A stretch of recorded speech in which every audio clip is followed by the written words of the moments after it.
Pray. Heavenly Father, we thank you for the gift of life. We thank you for the opportunity you have given CS Bank and Ministry of Finance to come and discuss the budget before the reading of King of Glory. Father, we invite you to come and take center stage, O King of Glory. We pray that you help us, O Lord Father, be the drive behind this, O King of Glory. We thank you for each and everyone in this room, O Lord Father. Give us wisdom, O Lord. We thank you, we worship you, for in Jesus' mighty name we've prayed and believed. Amen. Amen. Thank you very much. A round of applause. Every time you step into blessed ground, no doubt, you can be rest assured the blessings will come flowing through. We would like to encourage all of us to be believers. And when you do believe, it means you have your compass, you have direction for the things of life and the challenges that you face on a daily basis. Some of us here might be facing challenges on how to come up with good policies that relate to the people. That alone requires some divine intervention, especially when you're thinking through how inclusive that is going to be, how the rollout will be. You also sometimes find yourself having to pray that corruption, vices do not eat up the process so that you're able to reach the people that you intend to reach. This is how our program is going to run for the day. Since we're done with the prayers, we shall have welcoming remarks that will be delivered to us by Agnes Chirabo. Agnes Chirabo is one of the very passionate activists and campaigners for everything inclusive growth and pro people. She will be speaking to us and giving us the opening remarks.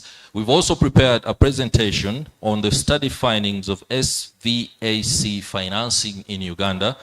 This will be delivered by Donny Tylas Ndazima. He is a research and policy specialist with World Vision. If he's with us here, great. If he's on his way, we'll be seeing him very shortly so that can get underway on time. We shall also be hearing on the CSO perspective on the budget for the financial year 2025-2026. That will be delivered by none other than our executive director at the Civil Society Budget Advocacy Group, Julius Mukunda. He's with us here. Thank you for making time. We'll also hear from a representative from the Ministry of Finance, and the address or the talk will be on the budget overview, focusing on key priorities and strategies for financing the government budget for the financial year 2025-2026. After that, we shall have a panel discussion. This panel discussion is not rich, it is wealthy. We shall have Huntington Ashaba, or a representative from the Ministry of Finance, and we'll be talking strengthening domestic resource mobilization, innovative approaches to expand Uganda's revenue base, ensuring fiscal sustainability amid rising debt obligations. We'll also speak to, Angela Kasule Nabowe will be speaking to us. She's the Executive Director at ISA. We shall be talking the role of the private sector in achieving the 10th growth strategy with Mr. Thaddeus Musoke Nagenda, the chairperson of Kasita. He'll be joining us for that panel discussion a little later. All right, after that, we shall have a plenary session. That plenary session is one that will encompass all your views, questions, and you'll be able to supplement and even subtract, so to speak. It's live on Uganda Broadcasting Corporation, beginning 10 o'clock. For those of you who have friends anywhere else that need to be part of this dialogue, please ensure that you communicate to them. They should be able to get online. Also, UBC YouTube, that is the channel on which the broadcast will be relayed live for all our views, our ideas to be captured. Going to have a meal. So eat everything in honor of those children. My name is Agnes Chirabo. I'm the Executive Director for Food Rights Alliance, a network of individuals and organizations that believe that food is not just a solid thing on a piece of solid thing on a plate, or some form of fluid in a cup or a bowel, but it is a governance issue, it is a human rights issue, it's a social justice issue. I'm privileged this morning to make the opening remarks for this 41st budget dialogue convened by the Civil Society Budget Advocacy Group.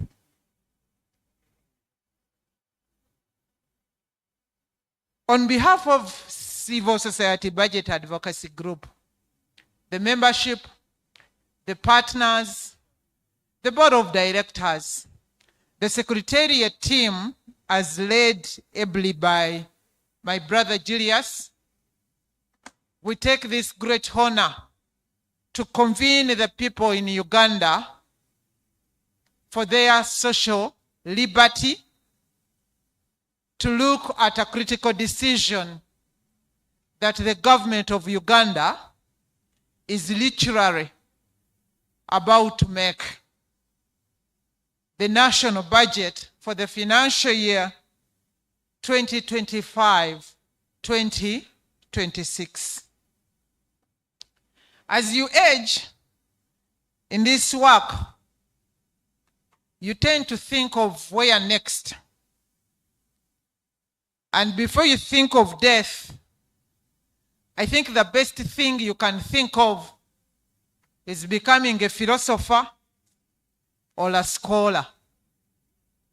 And therefore, I tried to look at what do the scholars say about the national budget. And I encourage you in your individual capacities to read about these things such that they cease being rituals. And it is very interesting what I came across. Different scholars look at the same thing differently. I actually established that political scholars look at the national budget from the perspectives of power and power dynamics. When you read about the administrative scholars, for them they look at the national budget as an administrative tool of accountability. And when you go to the humanities, the social scholars, they look at the national budget as a tool that can breed either equality, equity, justice, or the opposite of those. And of course, because the director budget is here with us, and we are largely convened by economists, for them, their perspective of the budget, among other things, it is a tool of resource mobilization, resource allocation that can yield economic growth. Of all of those scholars, you can't claim this morning that none of them is speaking to your interests. Therefore, ladies and gentlemen, I wish to start by congratulating Civil Society Budget Advocacy Group. Can you put our hands together? And from this day onwards, we are going to name our budget dialogues by their serial numbers, just like the UN. This is the United Nations of Uganda, where the people of Uganda unite to look at the budget and give their own views. So the report and all the documents that are going to emerge from this dialogue are going to be numbered the 41st budget dialogue, Civil Society Budget Dialogue. For 41 years, for 41 sessions, we have been coming at a certain place and look at this budget and give our prayers of what we expect as the people from the budget.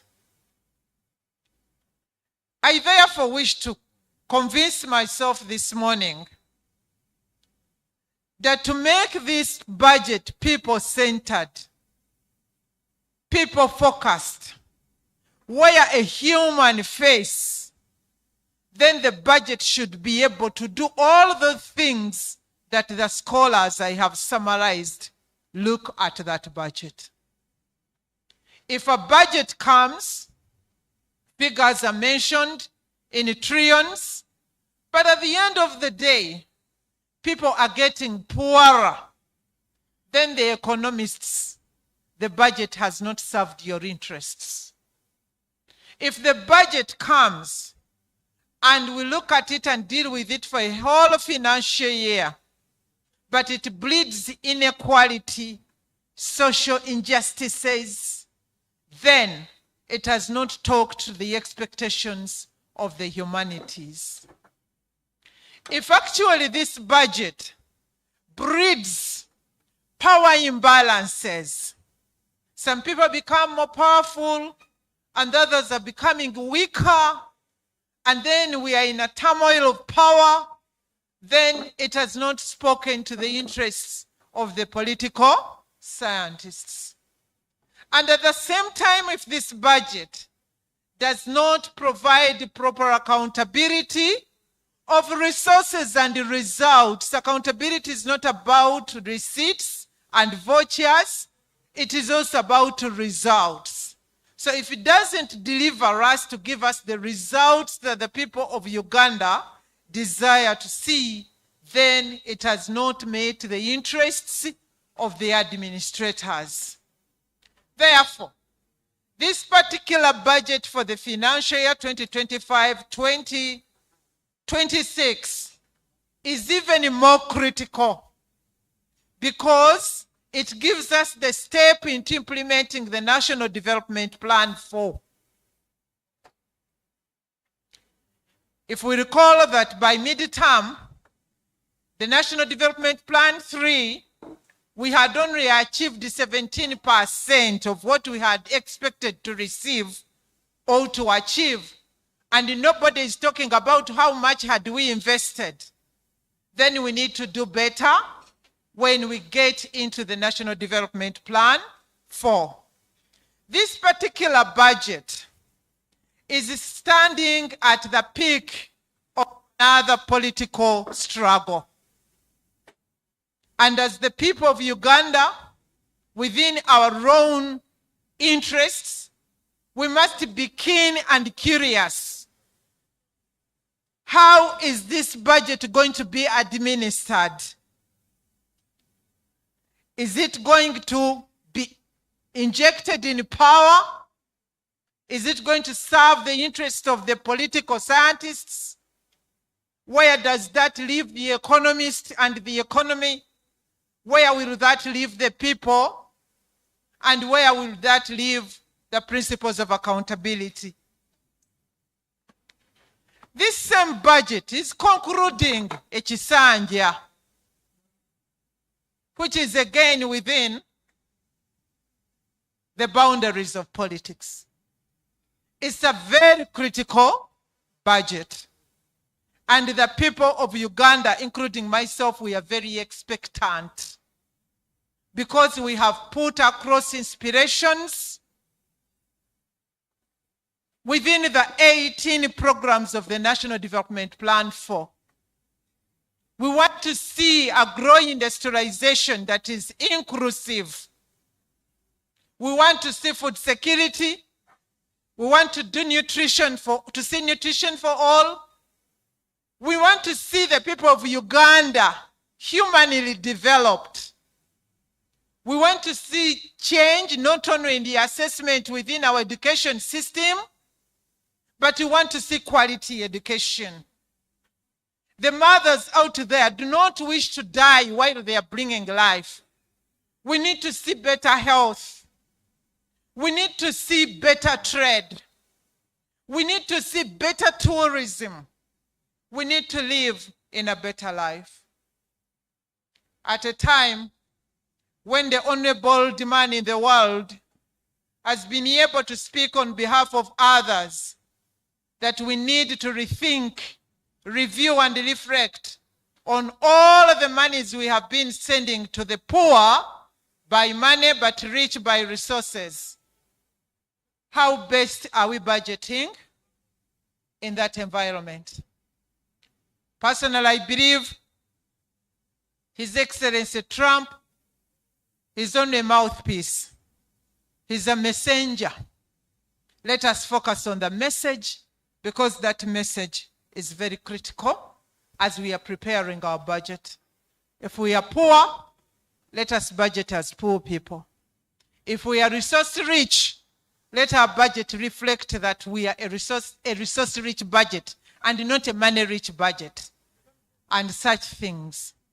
Because this is the only social contract we have with the government of Uganda. We give it tax, it gives us services. It makes our lives better. It is not supposed to cripple our lives. We are not supposed to be induced into the money economy. We must naturally go into the money economy with dignity and legitimacy. These are the expectations. So the people of Uganda, this is not just a conversation. Don't behave like the people I know, where a tax bill was passed that we are supposed to pay stamp duty for every stupid contract we enter in, and none of us saw that proposal at all levels. We are only wakened up by a flyer from URA, and we start screaming, hey, we need to know how this. So this is the time. Our voice counts, because our budget is our responsibility. Let me close this by thanking the partners that with all the generosity and the trust, you support CS BAG. We thank you, even when these people cannot clap for you. Thank you for entrusting CS BAG with your resources. We need these resources such that CS BAG harnesses its power of convening us to have these conversations and scrutiny of a critical policy tool, the budget that determines the haves and the have-nots. Let me also thank the members of CS BAG that contribute to these convenings. Thank you so much, Isa. Thank you so much, AXA. Thank you so much, the Hunger Project. Thank you so much, Right to Grow Project. Thank you. This is what makes it a bag. If the bag is empty with no partner contributions, then that ceases to be a bag. When the bag is there, but there are no elements who are the members that are contributing to this agenda, then it ceases being the bag. However much or little you bring, the bag can only be a bag when you constructively contribute your financial, technical, technological, moral, and physical contributions. I wish you fruitful deliberations. Make your voice heard. Let the ink be painted on the walls. It is our power to say what we want to say, even when we do not have the power to let them do what we have said. But history will judge us. Our budget is our responsibility. Good morning and Happy New Year.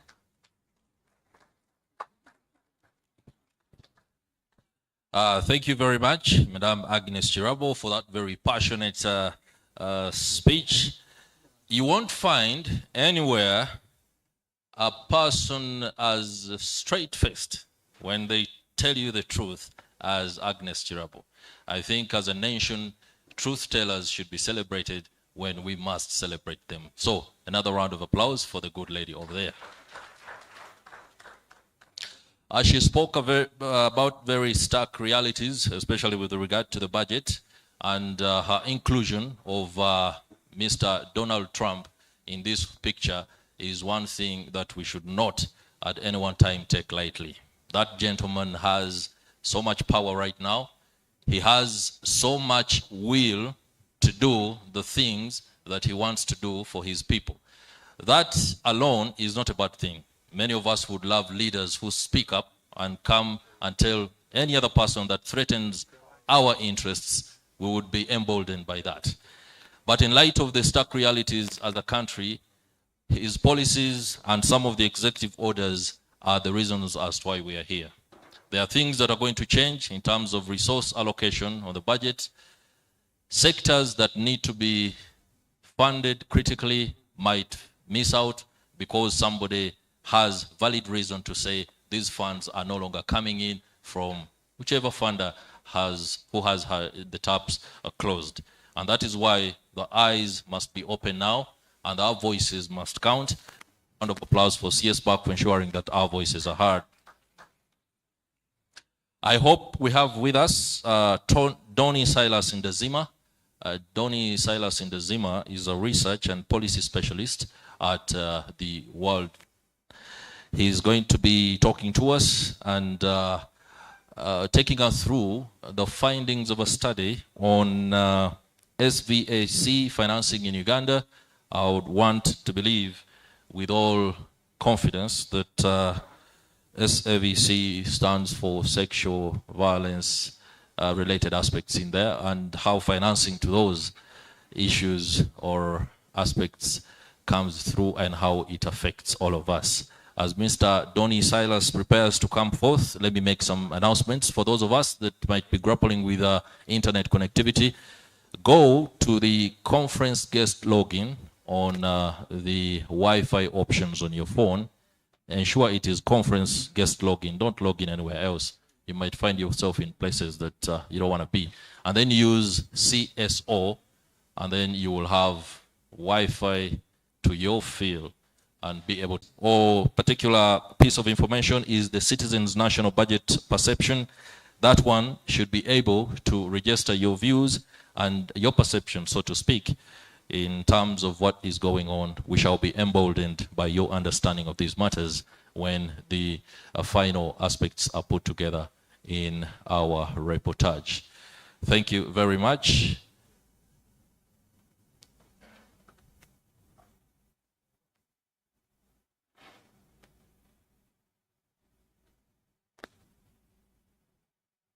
Okay, all right, just over there. I'm told Mr. Donnie Silas Ndezima's presentation is with us. I will allow him to take us through it. Thank you very much. You're most welcome.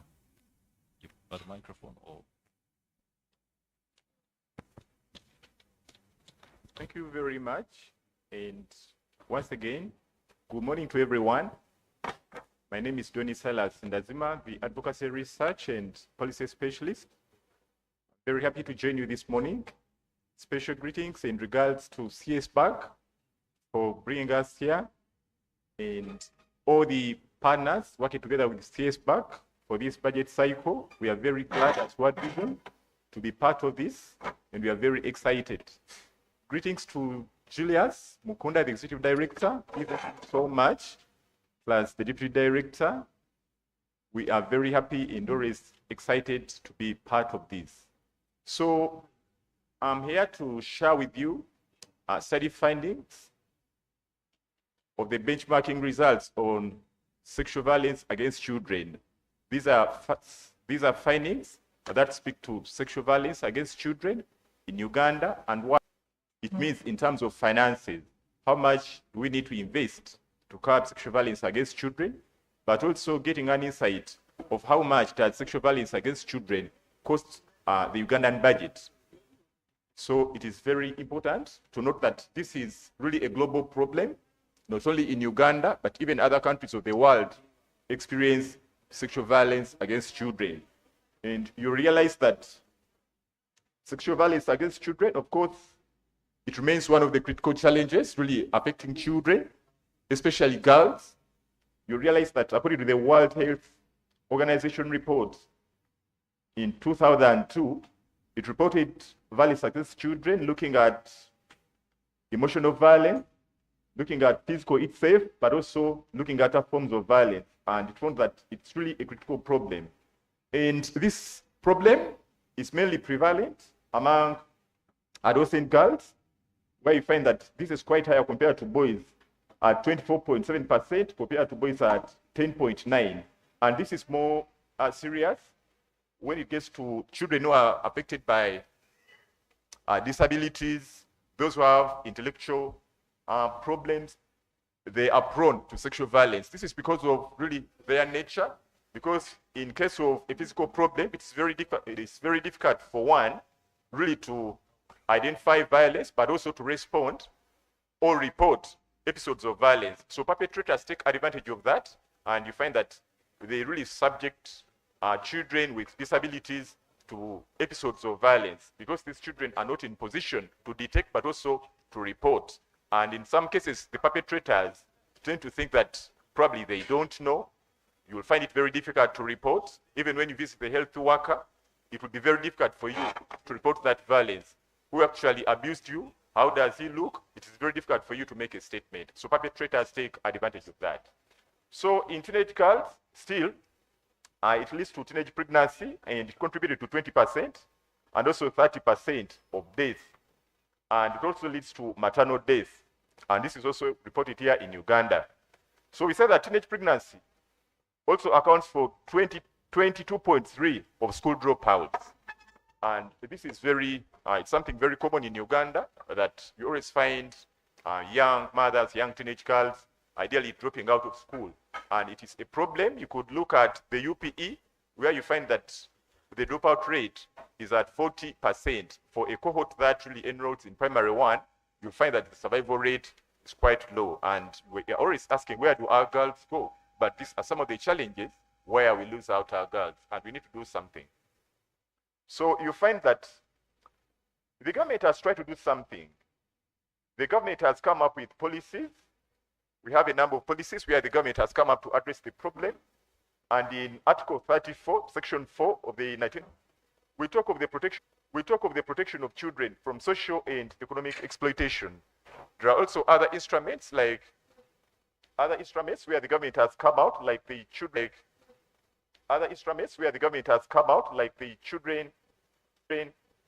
Amendment Act of 2016, but also that one of 2020. Government has strongly to really protect children against sexual violence. This is also in the Penal Code Act, the National Child Policy, and the National Strategy on Ending Child Marriage and Teenage Pregnancy. This is in 2022-2023, that strategy up to 2027. The government has come out with these instruments. But much as the government has come out with these instruments, you find that the perpetrators still continue to subject girls to episodes of violence. Reason being, it's quite difficult also to implement these instructions, but also you would realize that it is a system. You must address it in a circuit, in a system. So it's not a one size fits all. It requires a number of systems to be in place. It requires a number of players, both private, government, state actors, to contribute to curbing sexual violence against children. So these are really findings, but I'll not go much into that. But realize that the meager funding, like government of Uganda, what we are contributing to this is quite low in terms of dollars, but also when you translate it to Ugandan money. And we are saying that in 2023-2024 budget estimates, Ministry of Gender, Labor and Social Development, this is the mother ministry that houses the Youth and Children Department. So this department remains underfunded, and there is dwindling funding to this department, which is supposed to promote the plight of children and protect them against violence against children. So you find that because of the underfunding, you would say that the funding to this department being 2.2, because these are 10 departments in community-based services, where you have to divide these monies. And this department, the Youth and Children Department, only received 2.2 of the funding that those different units, the 10 in community-based services get. It received only 2.2. So this is very little to support this department to curb sexual violence against children. And much as government has established this department, the funding to the department is quite meager. And because of this, it lacks operational capacity to implement these activities, even the instruments that we talked about. So we see that there's a funding gap of 6.36 billion was identified in that budget for it to address gaps in terms of to meet the original goals of supporting decentralized community-based services and effectively engage citizens in development. So the funding gap of 6.36 billion remains something that the government needs to bridge up to ensure that the department is capable and has the ability to implement different services under the child protection strategy to prevent SVAC. So we continue that in the 20 estimates, the Ministry of Gender, Labor and Social Development was allocated 92.7 of all resources for social protection. With local governments, I spoke to that, getting only 2.2. We talked of the mega funding and the funding gap, which I put out. And I said that limited funding for community-based services, as well as other child protection structures, like the Child, Family and Protection Unit, has greatly undermined SVAC and access to justice. Because to justice comes in the sense that when these children are subject to sexual violence, they are supposed to report these cases to police, to the Child, Family and Protection Unit. This is a unit that is meant to address these challenges, family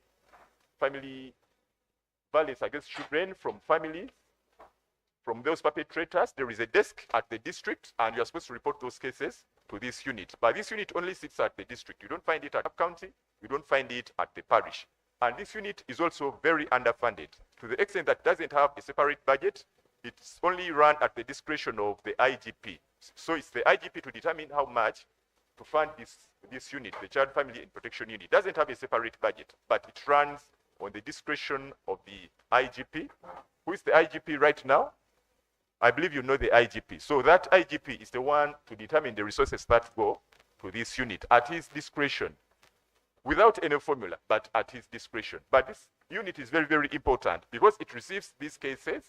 It has to track these cases, report them, get perpetrators, track them, and prepare the DPP with sufficient evidence. But if this unit is underfunded, it doesn't have a budget, then it makes the work of the DPP very, very hard, to the extent that many of the cases, like you'll see in the presentation, really the perpetrators remain and they are dismissed in court because it's very difficult to attain sufficient evidence to pin the perpetrators.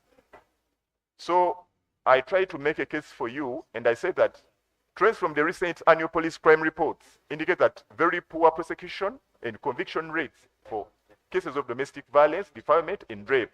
And this can partly be remain unpunished. They go scot-free. You fail to get concrete evidence because you can't really track down these files. You don't have sufficient evidence. You are not well funded. If you have ever reported a case to this unit, you will see that there is a form you need to sign.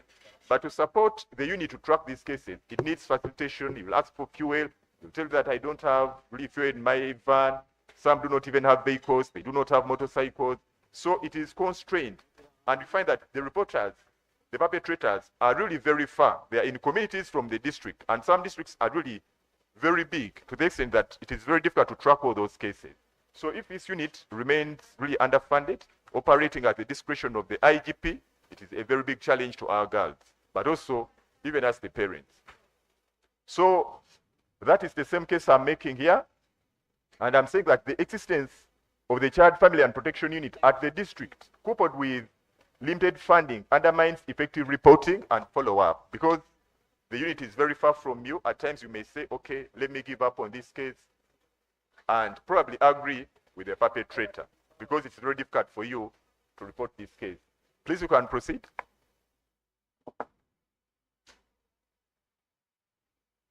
So we are saying that the effects of SVAC have a great toll on the health and economy of Uganda. It is estimated that GBV incidents cost the Ugandan economy about 77 billion. This is approximately 20 million US dollars annually. And I'm giving you the figure as Uganda shillings 18.3 billion, approximately 5 million US dollars, is spent on healthcare annually to deal with the effects of GBV. 15.5 UGX billion is spent on child protection, So you could see that there is a lot of money that is spent on sexual violence against children and what it means in terms of the Ugandan economy. So if you can save this money, address violence, you can see how much the Ugandan economy can save and really inject this money in other productive sectors.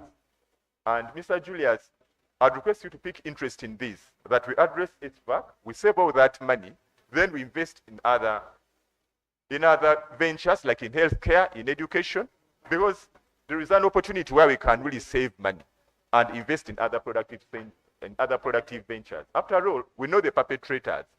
Let's orient them, deal with them, strengthen systems, and curb this. Then we save money and invest in other productive sectors like health, education, infrastructure. I think we'll be able. Then we are saying that to alleviate the burden of SVAC, we propose these recommendations. Please, you can move forward. The Ugandan government should prioritize increasing the overall budget allocation for social protection initiatives and explore diverse funding sources to ensure sustainability and effectiveness. So we believe that if this is done, there is increase in budget allocation for social protection. Like I said, it is a system. It's not a one size fits all. But if you address social protection in different ways, it can be very easy for you to save that money, then invest it in health, education, infrastructure, roads, and energy. Then the Ministry of Finance, Planning and Economic Development should increase financing and expand operations of child family protection unit to at least sub-county level to bring services closer to the people. Because you find that now this unit is at the district. Look at a district like Moroto. It is very, very far for someone who is really at the periphery to get to that district to access that unit. But if it is at least at the sub-county, it preferably it should be at the sub-parish.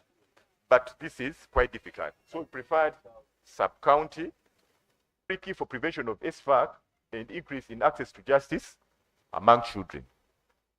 Thank you very much, and I call upon everyone to join CSPAC and World Vision and other partners in the fight against SVAC in Uganda. Thank you.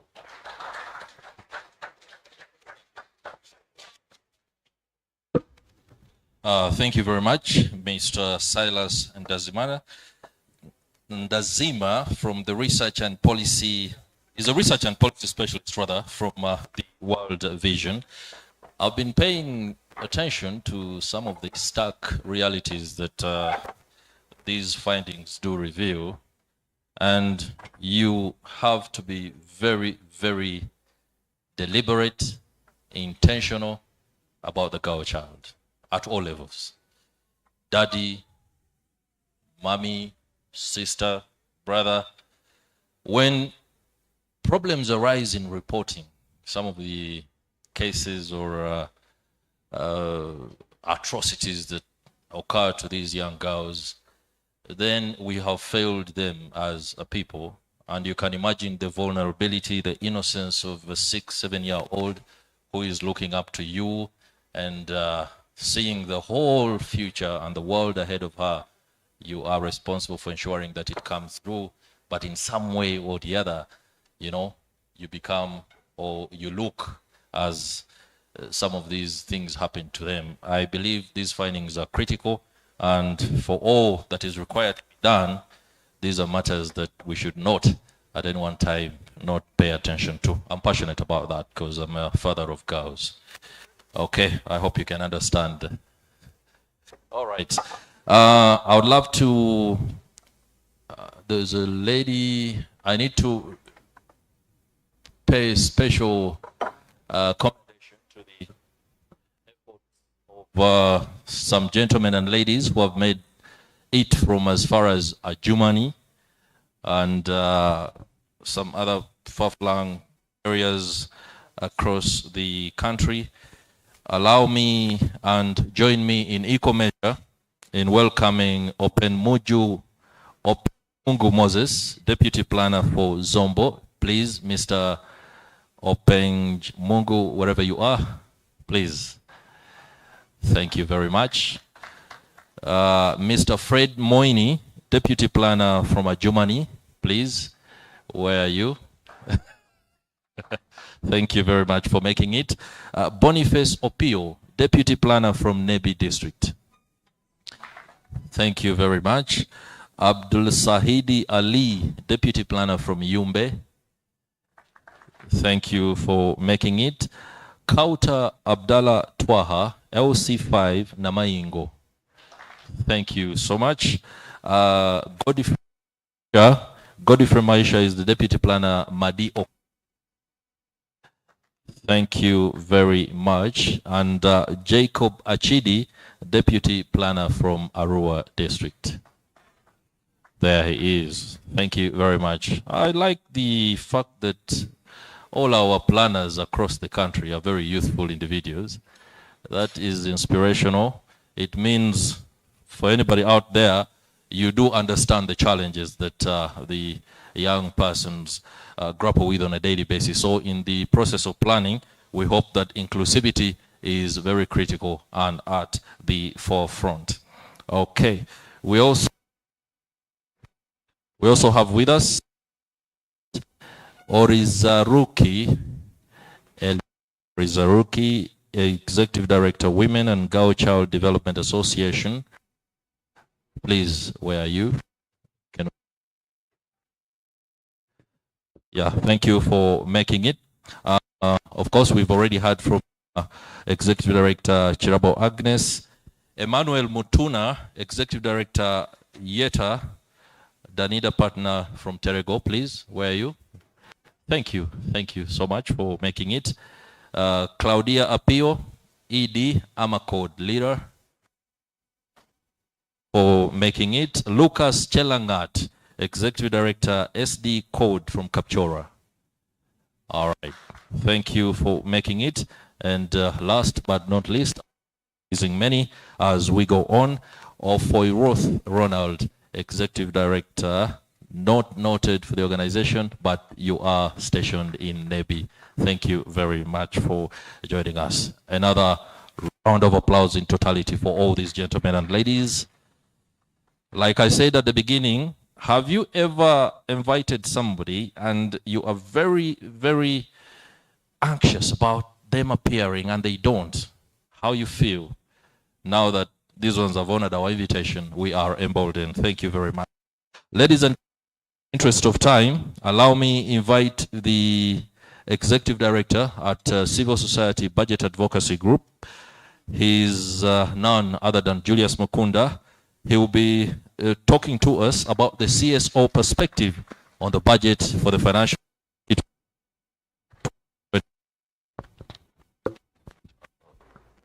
Thank you.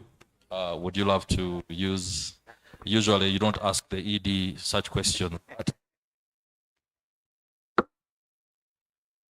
Thank you, moderator.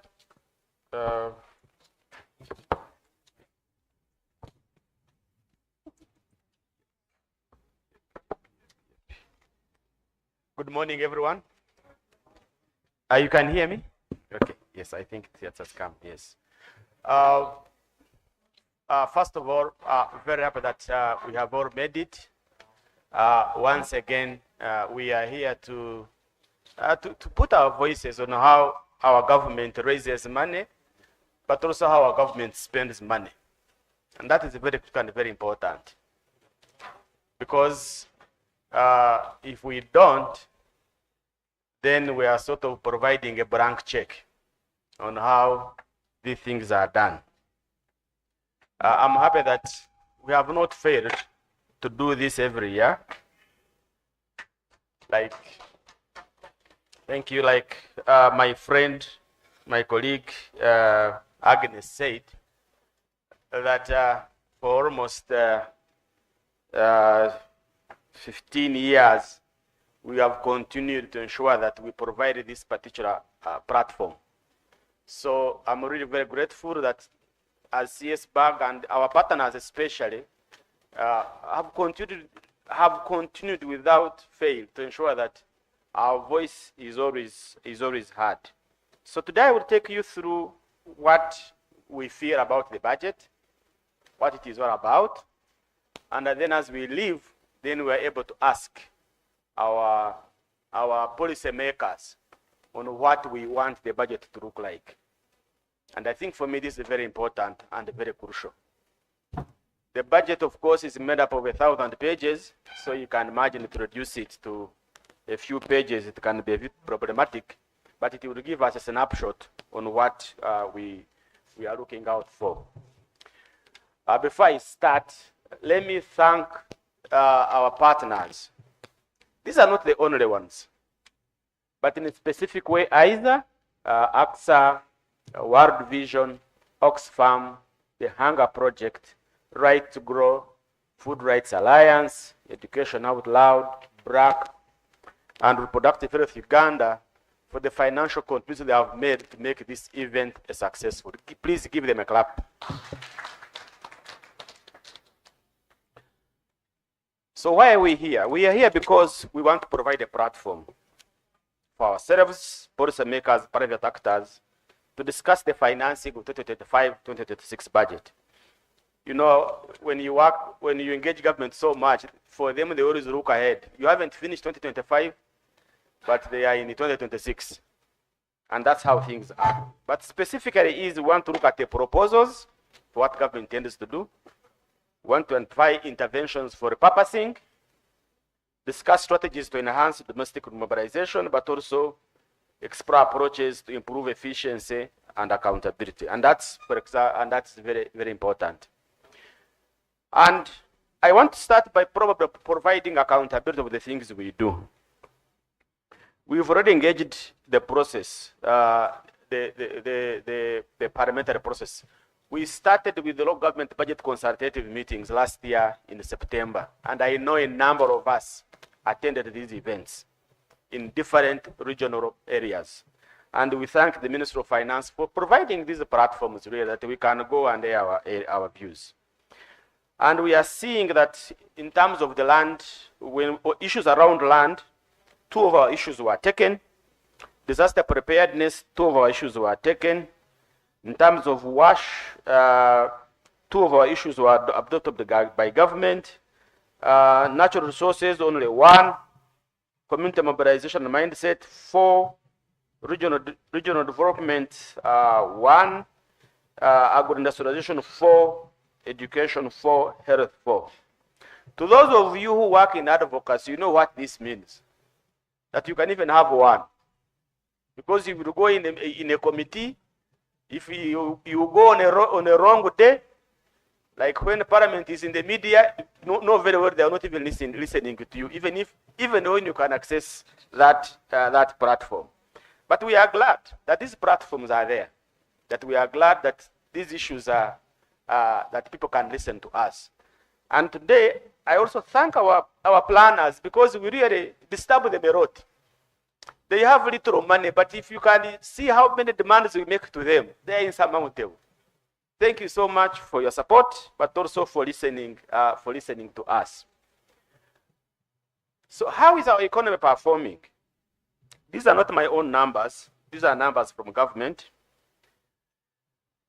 As they say, remember when the minister said that the economy is, I think the economy is still going up. That's what we can say. But not take it for granted is that if you see this curve going down, you know that fundamental number of things are going wrong. And that's what I can tell you. Yes, we can say this economy is growing, but it's not growing in our pockets.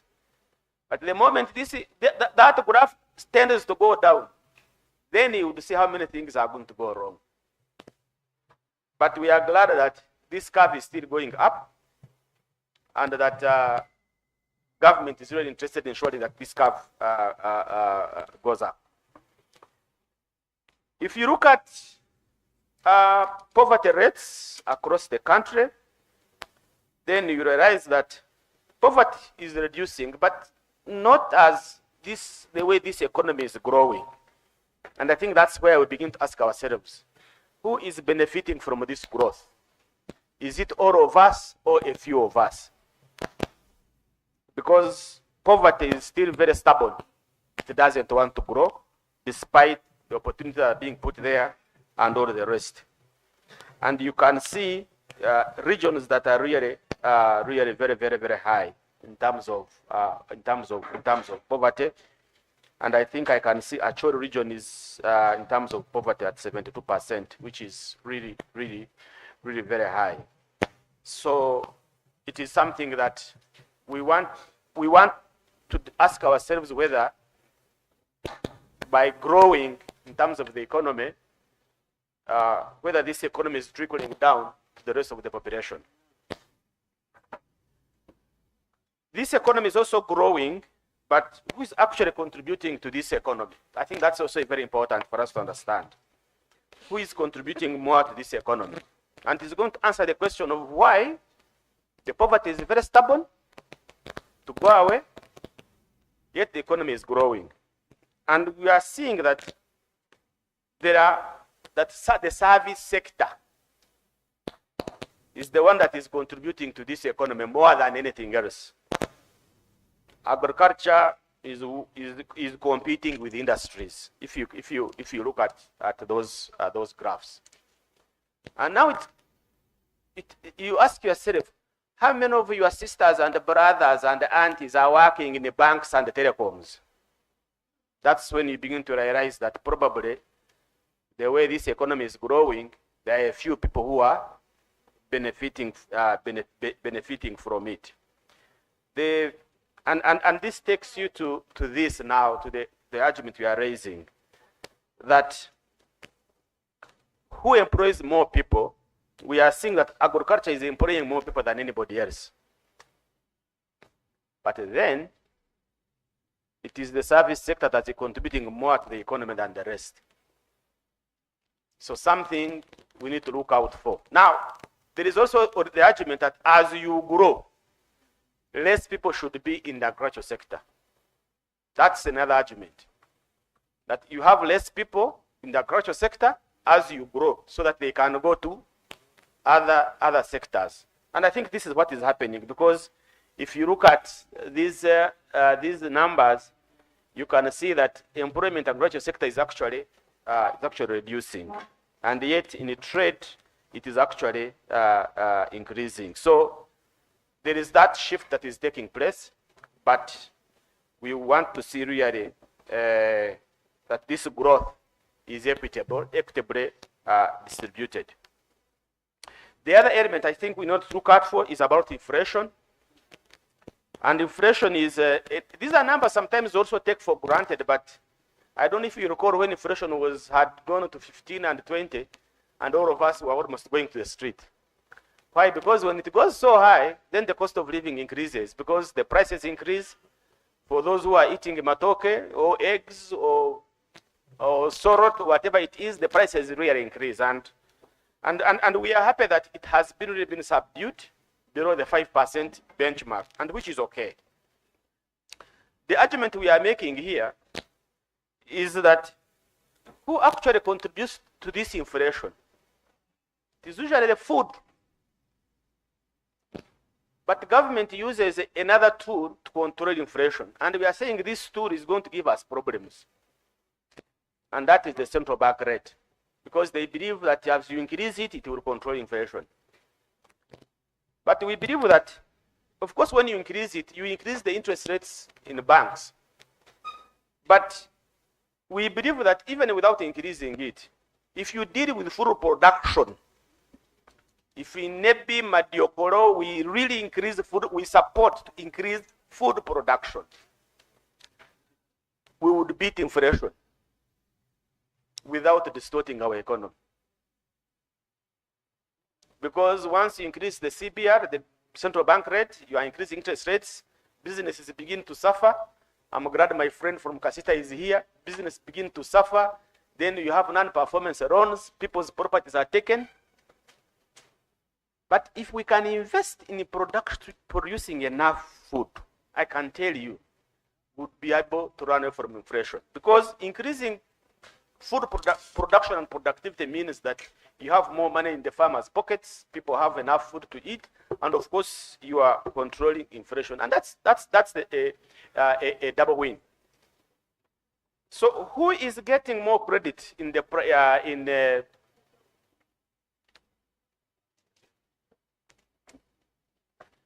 who is getting more credit in terms of loans, and we are seeing that households are actually taking more money in terms of consumption. I think the argument we are making here is that we are not seeing enough, that we would like to see more loans going to production and productivity and manufacturing and sales. So if you still have more money going for consumption, then we know what that means.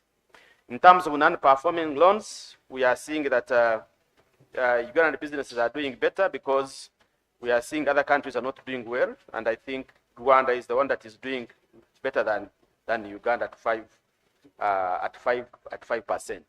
So not badly off. In terms of foreign direct investments, it is something that I'm very, it's a surprise that we get more money from outside than all these others.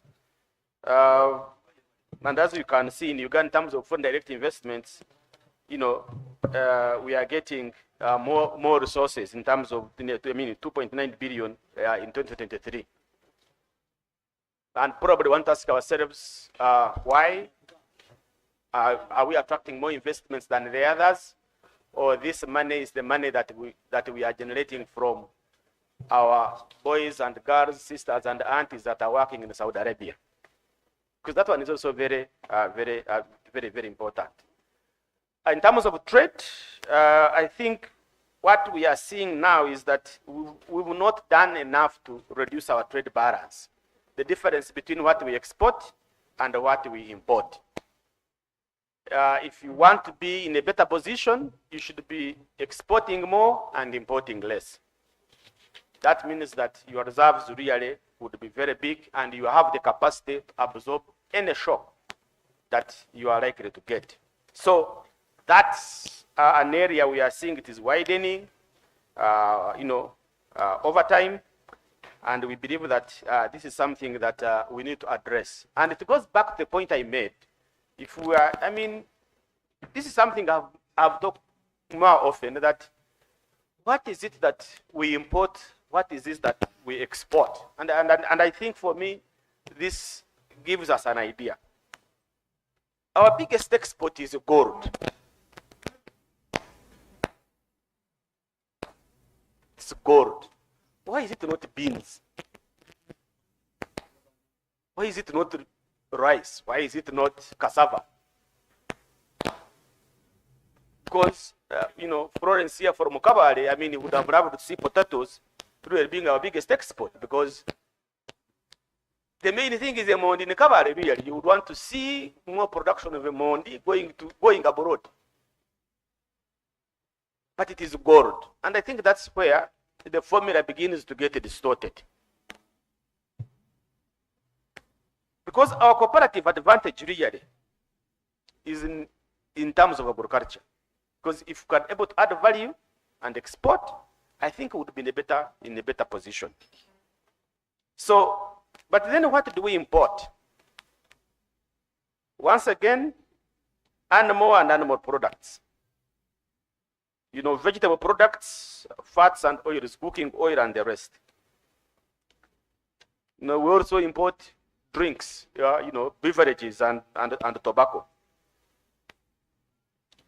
Petroleum and mineral products, you could argue and say, yeah, we need these ones because we don't have them. But foodstuffs, really, it's not something that would be imported if we are ready to ensure that we develop the agriculture sector the way it is supposed to be. And this is going to reflect in terms of even where we spend money. And you will see that. So there is no way you're going to close that trade deficit if you cannot become very strategic in terms of what do you need to produce as a nation and export.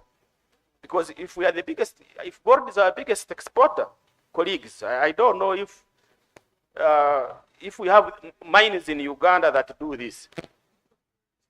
I know we have a refinery, but where the gold comes from is what me and you can begin to discuss. But for sure, this is something that we need to look at to change the balance. And this takes me to our central bank rate, the rate at which set by the central bank, and the lending rates. In this country is, our interest rates are extremely so high. You go to the bank to borrow 18.39%. Even the mortgages that you would expect to be lower, they are still in the double digit. And the central bank keeps on, even when they try to reduce, the interest rates remain high because commercial banks are not responding to these interest rates. They are responding to something else. Is it the cost of doing business? Is it because of the high default rate? They told us that we need that if we get IDs, everything will be sorted out. But even the IDs have not sorted the reduction of interest rates. So something is there that needs to be addressed. We are happy now that we have a full team at the Bank of Uganda. Wouldn't you clap that after 3 years? We have a full team. And one of the things we are demanding from them is to tell them, please, can you look at interest rates? Because they affect the way we do business in this country. And if we cannot do that, then something fundamental, we won't achieve what we need. So that's our economy. That's how we are working into it. How then is the budget responding to these issues? First of all, is that the number of areas in the financial 2025 budget, the proposals are really smart and good, and we appreciate them. One of them is that we have realized that we need to have a realistic budget. And our budget has reduced from 72 trillion, 57 trillion. And I think from that's good. Let us be realistic. Cut the cloth by its size. You cannot just have so much appetite when you don't have enough food. Being realistic is important. This is one discipline. Say, you know what? I only have 1 cup of milk and that's it. So that's what you can deal with. But also we are seeing reduced reliance on external financing. We are seeing government trying so hard. One of the things is that you can really generate your own revenue internally. And we are seeing that we are going to really finance our budget by 58%. We can look at it in different ways. One is that if you are going to finance 58%, then my friends at URA are going to be extremely very aggressive. But maybe also is that there are those other guys who have not been paying tax and now they are getting them to pay tax. And maybe there are those who have been paying less and now they are paying the right amount. But also, with Donald Trump coming in and reorganizing his government, it is now time to say, oh, I think we need to rely on our own resources, clean our own house, and do better.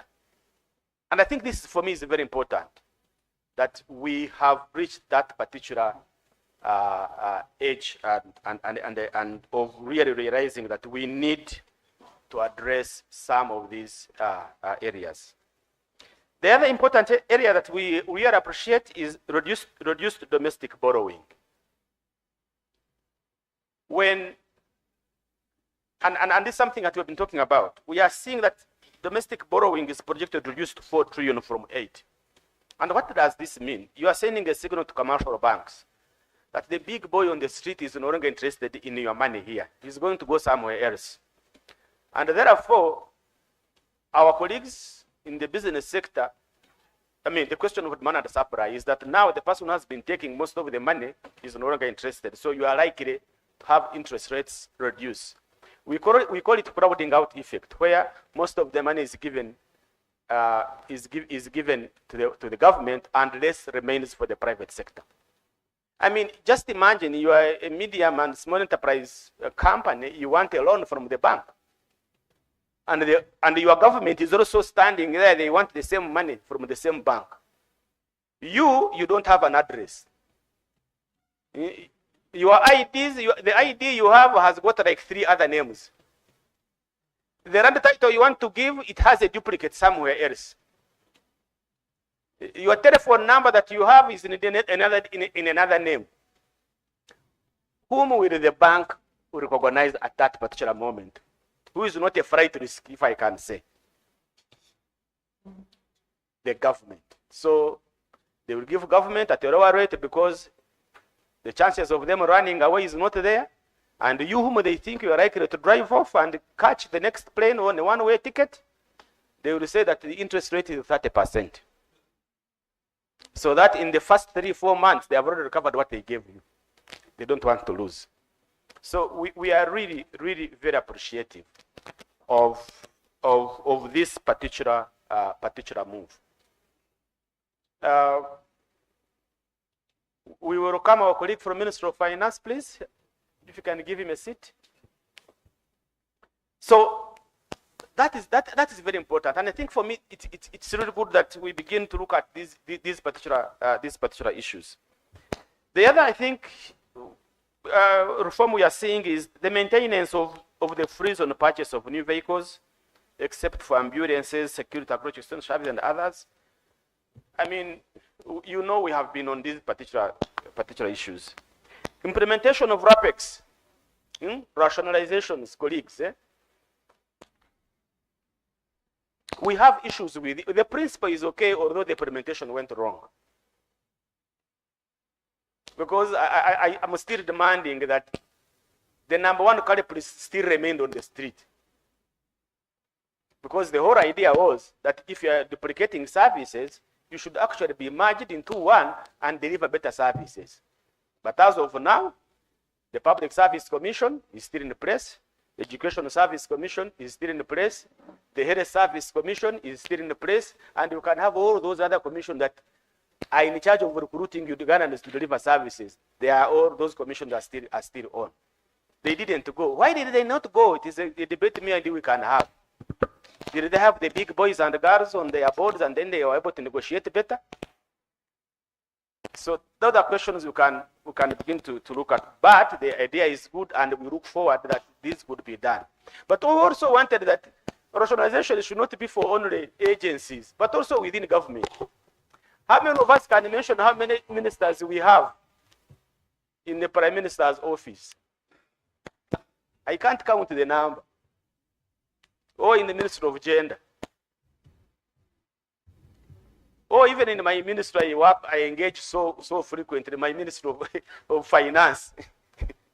No, those ones you can count them, but you wonder really sometimes that they are roles that could have gone to departments. So we would have loved to see even government rationalizing so that it becomes more and also deliver better. In terms of trends, we are seeing that, I mean, this financial year ending, we have 72 trillion, but next financial year we're at 57 trillion. And that's why we're talking about cutting the growth by its size. In terms of revenue performance, we are seeing that this financial year we are at 31 trillion, and we are proposing a 33 trillion in next financial year. But I want you to don't look at the targets that we set targets and they did not collect. I want you also to be interested in the revenues collected over time.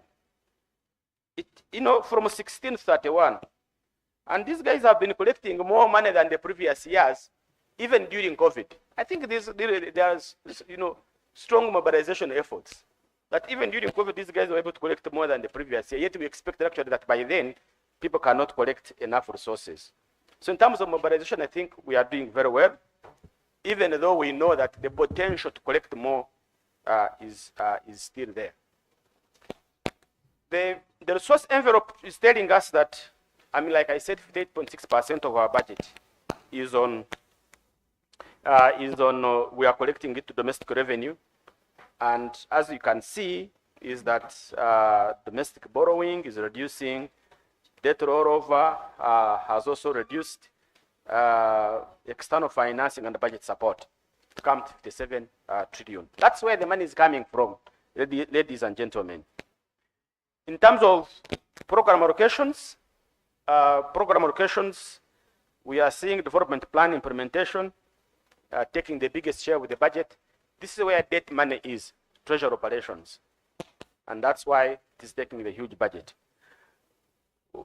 We made those red areas, agro-industrialization, sustainable extractive industries, tourism and innovation. The government of Uganda wants to expand the GDP from 50 billion to 500. And it has flagged what is called ATMs, key sectors that will take us there. And among them is agro-industrialization, at 1.6 trillion. Sustainable extractive industries, 635 billion. Tourism and innovation, these are pocket change in terms of government. Now, our question has been that if you really believe that these sectors are the ones who take you up, probably they should have been the first one above.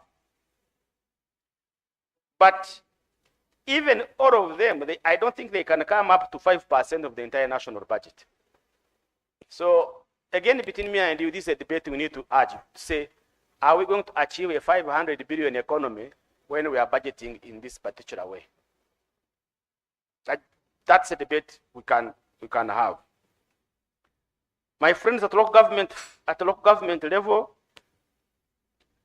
government still feels that you should remain at the same level for the last 5 years. We should not improve. Remain at 5 trillion until I don't know when it's going we are ready to change that. Yet we know you are foot soldiers. But I think for me, my biggest challenge is that we are seeing more services being re-centralized, taken back to the central government. Because if we really have a program to be implemented at the local government and it is still being implemented at the central government, then that is not the spirit of decentralization. In fact, if we had had all these programs sent to the districts, it would have been easier that there is more money for local government to spend on. So the number of areas that are likely to benefit people, I just want to again show that in the next financial year budget, I mean, there are programs that we can benefit from, and I think we should all get ready to ensure that we benefit from these budgets. Extension services has been allocated 288 billion. We have education sector, the universities, they still have money to ensure that our children are admitted. Second, on the basic education, you know, around primary education, 9.9 billion. In health, our referral hospitals are going to get funding, blood collection, and malaria vaccines, essential medicines for health center force. We have issues around social protection, and I think that's why my colleague from World Vision was talking about, you know, the elder disability grant, enhanced women development, livelihood for the youth, juvenile justice.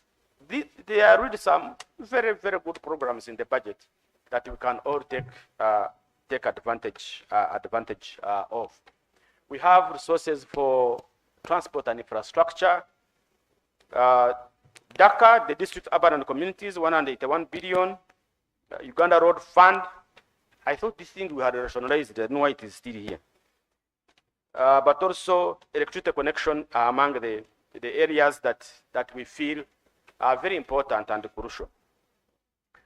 Of course, we never fail to look at those we think they shouldn't be in the budget. We still believe that we can actually repurpose this budget and spend more on some items that are important. The government of Uganda will be spending around 1.9 billion on beddings and clothes. In the age of email and WhatsApp and scanning, we are going to spend around 2.8 billion on postage and courier services. Official ceremonies, you know, the Labor Day, the Independence Day. Remember, when somebody dies and they consider that person as official ceremony, that's where this money is going to come from. And we're going to spend around 19.7 billion. Special drinks and meals, 29 billion. These are the sumbusas sometimes. I also eat on these ones when I go to Ministry of Finance. They give me some.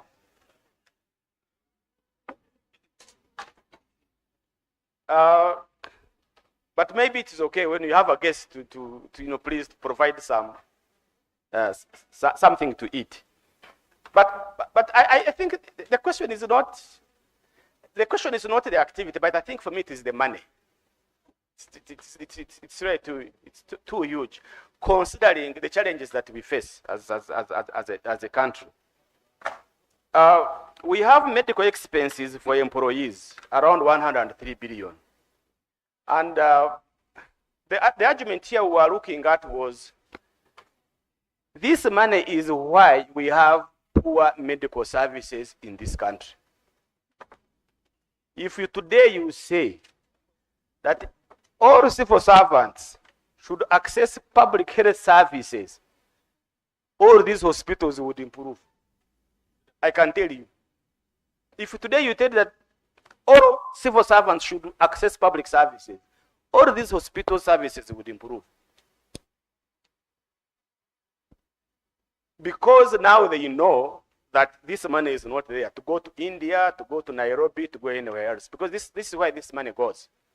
But also this is where they get money for medical insurance. But if we really were to invest in our health sector properly, I can tell you, we wouldn't need this money. We also have money for donations, 158 billion. And again, I mean, donations, somebody comes to the president, you get a brown envelope. So probably instead of putting $1 million, you can put 100,000. It is still okay, because you have appreciated somebody who has come to you. I think for me, it is the amounts, considering what we need to do as a country, the pressures that we have. So these are some of the expenses we felt that probably we could reconsider and repurpose them, and they come to around 2 trillion in terms of repurposing. The PSST taught us, said it's no longer budget cuts, it's repurposing. You remove and put it where resources are mostly needed. So with that, we believe that the 52 trillion budget has a number of challenges that it needs to address. And among them are the underfunded priorities. And this is why I bring the other ATMs. Because if we want to have ATMs work and transform this economy from a $50 billion to 500 billion, then these unfunded priorities under these sectors needs to be really funded. And once this is done, I believe it is something that we can really look out for. We have staffing gaps across local governments and health facilities. In some cases, there are some schools where you find that a teacher is teaching almost 1,000 children. And we believe that if we can be able to repurpose the budget, these are some of the things that we can address. We have debt management. This is the very big monster in our economy right now. Why? Because it is not the amount that should worry us. Ladies and gentlemen, it's not the amount of money that should worry us. For me, it is the way we use this money. Even if we have a debt of 1 billion, how are you using it? Even if you have a debt of 100 billion, is how we use it that matters most. And it is the practice that really we need to engage on. And I'm looking forward for Ministry of Finance and the Bank of Uganda, whoever is involved, to see how can we improve our debt management, because it is likely to turn into a monster and eat us all. And these practices are very, very, very, very costly. One, I think among all is that we are never prepared to execute these loans. When we bring them, we contract and sign them off, we are not prepared to start immediately. And as such, you find that we have what we call undisbursed loans. You've signed a contract, you want the money to come in, but it can't come in because you are not prepared. And that is costing us hugely. The Auditor General has mentioned that he has looked at 17 government loans with undisbursed amount of around 2.8 trillion Ugandan shillings. So, and these loans are, they are ending. So we're asking ourselves, why did we do that? In most cases, we are not prepared. And I give you an example of Segampiji Express Highway. This is a project that should have ended a long time ago. As of today, it is at 40%. But it is a project that was valued to be completed at around 500 billion. Of today, it is at 1.3 trillion. It has not only been it has been executed beyond the time, but also beyond the budget. And sometimes we want to blame probably Ministry of Finance or no, but I think it is really the accounting officers, because they come and say we need this money, but the moment the contract is signed, the accounting officer goes home and sleeps, and the project is overtaken by events. So that's number one that we need to address if the debt question is to be sustainable.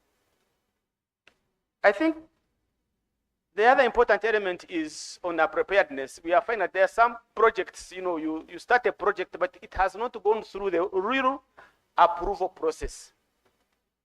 We have a very strong committee at Ministry of Finance called Development Committee. I think either some of these projects come through the window or they appear somewhere at the end, but the Auditor General is telling us that he has looked at 49 loans,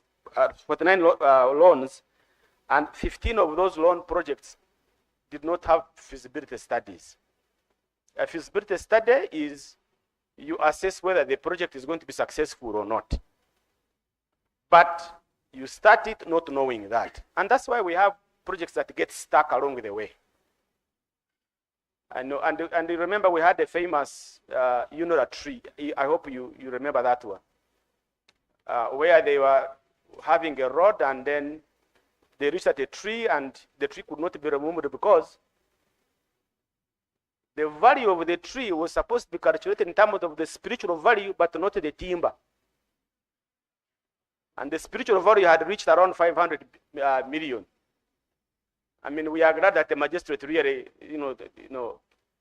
threw it out. But it tells you that even before you start that, and I think it almost delayed the project around like 6 months. That thinking through this project, that how it's going to start and end is quite very important, so that you cannot waste money. Remember, these undisbursed loans, at the end of the day, the Auditor General told us that we spent 73 billion on the fines of not using the loans that we contracted. So they are costly. So for me, debt is not the numbers. Debt is how we are utilizing it. Whether little debt or big debt, for me, is the way we are utilizing our debt. The other issue is revenue leakages that we need to look at. How much time do I have?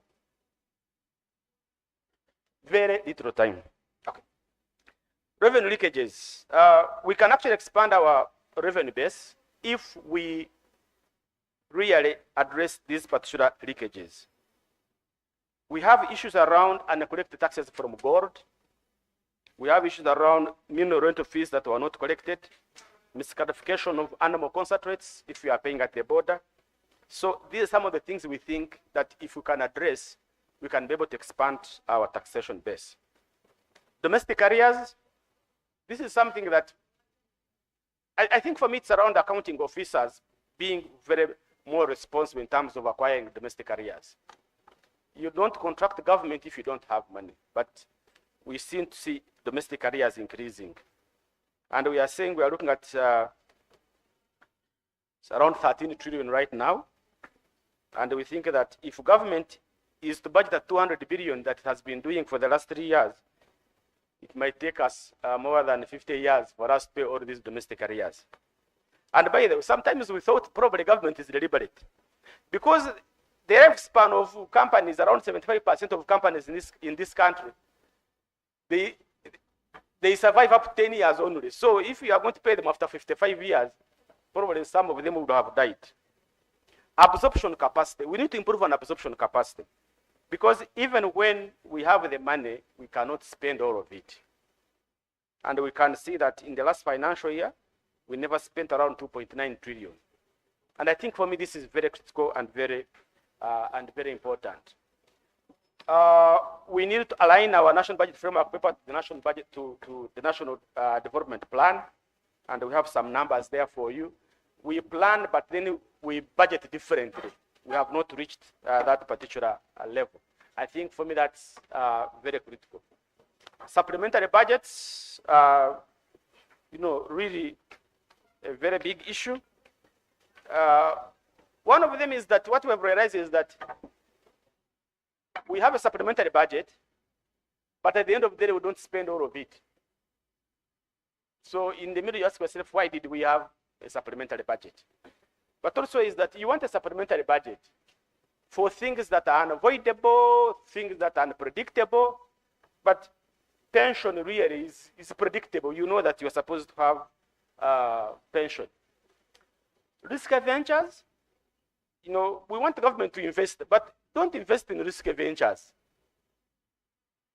We have invested in local. We have invested in Dye Biopharma Limited. But I think for me, my concern is on the Dye Biopharma Limited. We have invested around 723 billion, but we don't know the value of the company. So we are likely not to get that money out. The pension bill is likely to be unsustainable because of a number of things. One is that people are retiring very early, but also there is the issue of the science civil servants. It is now better for them to resign now and still getting their pension than to stay working. And that is going to be a very big problem in terms of our pension bill. Remember, we also changed there are some laws that have changed, like judiciary. If you are a judge and you leave judiciary, they still give you the same amount of benefits as if we are still working. So those are some of the areas that we think are likely to be a very big challenge in terms of executing this budget. So we are calling upon government to enforce fiscal discipline. We want government to have a criteria on investing in the companies. We want to ensure efficient public finance management, because if we want to deal with debt, that's something that we need to look out for. But also calling upon you citizens, please raise your concerns. CBR government, these are our things. We need to be very concerned. That's why I tell people that school, there is no MP's children who is going to be there. The minister's children will not going to be in that primary school. Because it is your school, make sure that it also functions. Thank you very much for listening.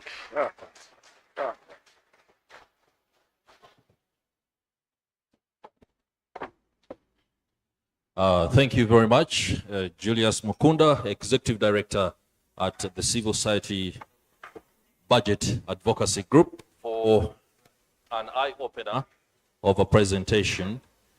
One thing I've taken from the presentation, one or two, the other is lighter. Let me begin with the one that I think is pretty important, the RAPEX endeavor and initiative. You spoke about spiritual value. I think we do have people who still value themselves spiritually, and they continue to receive money even after they have been interdicted or moved on account of age. So for purposes of accountability, I would like to urge Mr. Mukunda and your partners to ensure that your eyes are on government and your ears stay on the ground, so that 5 years from now, we do not hear that a certain official still earns amount of money they were earning before the organization they were leading or they were working for was integrated into another, because on account of a reduction in the amount of money for salary, they chose to maintain their spiritual value. Thank you very much for that. I'm also reliably informed that we are now streaming live on UBC YouTube, as well as television, the national broadcaster. And we would like to pay special commendation to all those that have taken time to join us as we embark on this very timely dialogue, one that ensures that inclusive growth is a discussion and a narrative that is propped, and that government should not lose sight of that in light of the circumstances and the stark realities that our economy is facing right now. Allow me welcome to this dialogue individuals, like the tradition was earlier. Mugala Kanifa, DEO Budaka District, please stand up for recognition. My apologies for pronunciation of that name. If there is anything that has not been on point, please Thank you very much. We also have Sempa Muzafaru. Sempa Muzafaru is the District Inspector of Schools, Shema District. Thank you for joining us. We have with us Okello Franklin, ED, GLUE NGO Forum. Many thanks. We also have Thaddeus Musoke Nagenda, the chairperson of Kasita. Many thanks for joining us. The team from the Ministry of Finance, Planning and Economic Development, many thanks for joining us. We shall shortly be listening from the top official. Would also like to welcome Dr. Bernard Wabukala from Makerere University Business School. Thank you very much for joining us. David Okwi, a senior economist at the Ministry of Finance, you're part of that team. And last but not least, Angela Kasule, Executive Director at ISA. A round of applause for these ladies and gentlemen. Allow me right now invite, before the official does come through, we have an arrangement for tea. We decided that this becomes a working tea, because if we are to disengage from the dialogue and then attend to that particular very important function as is, then we shall have some disruption. So I will beg your indulgence that in a very dignified way, table after table, you can pick a cup of tea and a bite and then return to the table so that our deliberations can go on uninterrupted, but also ensuring that your sugar levels are within the accepted parameters by any medic who would love not to have an incident here right now. Allow me, ladies and gentlemen, to state that we shall be listening from the representative of the Permanent Secretary from the Ministry of Finance, Planning and Economic Development. Mr. Representative, sir, please, a keynote address that we have been anxiously waiting to listen to in light of some of the issues that have been highlighted by the officials who have spoken before. You're most welcome.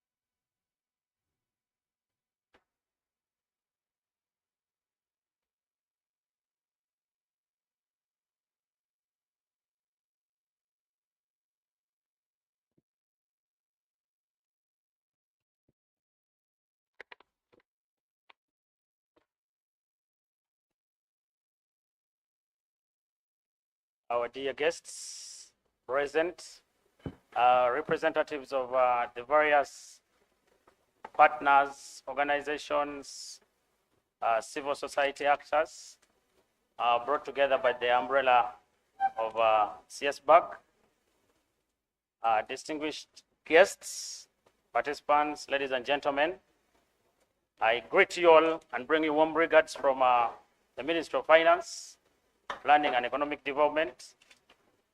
I first of all wish to apologize for the late entry. This was occasioned by the short notification that we got this morning, but nonetheless, we had to make sure that the ministry is represented. Ladies and gentlemen, I also want to extend apologies from Permanent Secretary and Secretary to the Treasury, who is unable to be with us here. And similarly, the other senior representatives of the ministry who are currently held in engagements leading towards finalization of the second budget call circular that I know all of us are anxious to receive, given the statutory requirements that should be issued before the 15th of February. And so a number of things, part of them what you have raised, some of them that we listened to through the deliberations with various committees of parliament, and yourselves, your communications shall be addressed in that circular. That is why many of our senior colleagues are not unable to be here. Permit me say, we will not deliver the keynote address, but rather we will have a run through the budget strategy for financial year 25-26 that informed the National Budget Framework paper for which we are having these discussions. And if that is permissible, I'll request the team there to take us through and then we can have a conversation on why we arrived where we are, why some figures are what we have. Our IT team, please run through that presentation so that we can appreciate what the budget has. Again, by a way of introduction, I'm David Okwi. I work with the Ministry of Finance, Planning and Economic Development, particularly in the Budget Policy and Evaluation Department. Today, we'll be able to take us through what informed the National Budget Framework Paper, what are the growth strategies, what will be the financing framework. Of course, all this premised on how our economy performed in the last 4-5 years. That is what gave us the background to developing and coining the growth strategy for 25-26. And then we look at that resource envelope. Part of it was flagged here by Mr. Mukunda. And then we see the guidance that we gave and shall continue to give for the implementation of the growth strategy and the budget for financial year 25-26.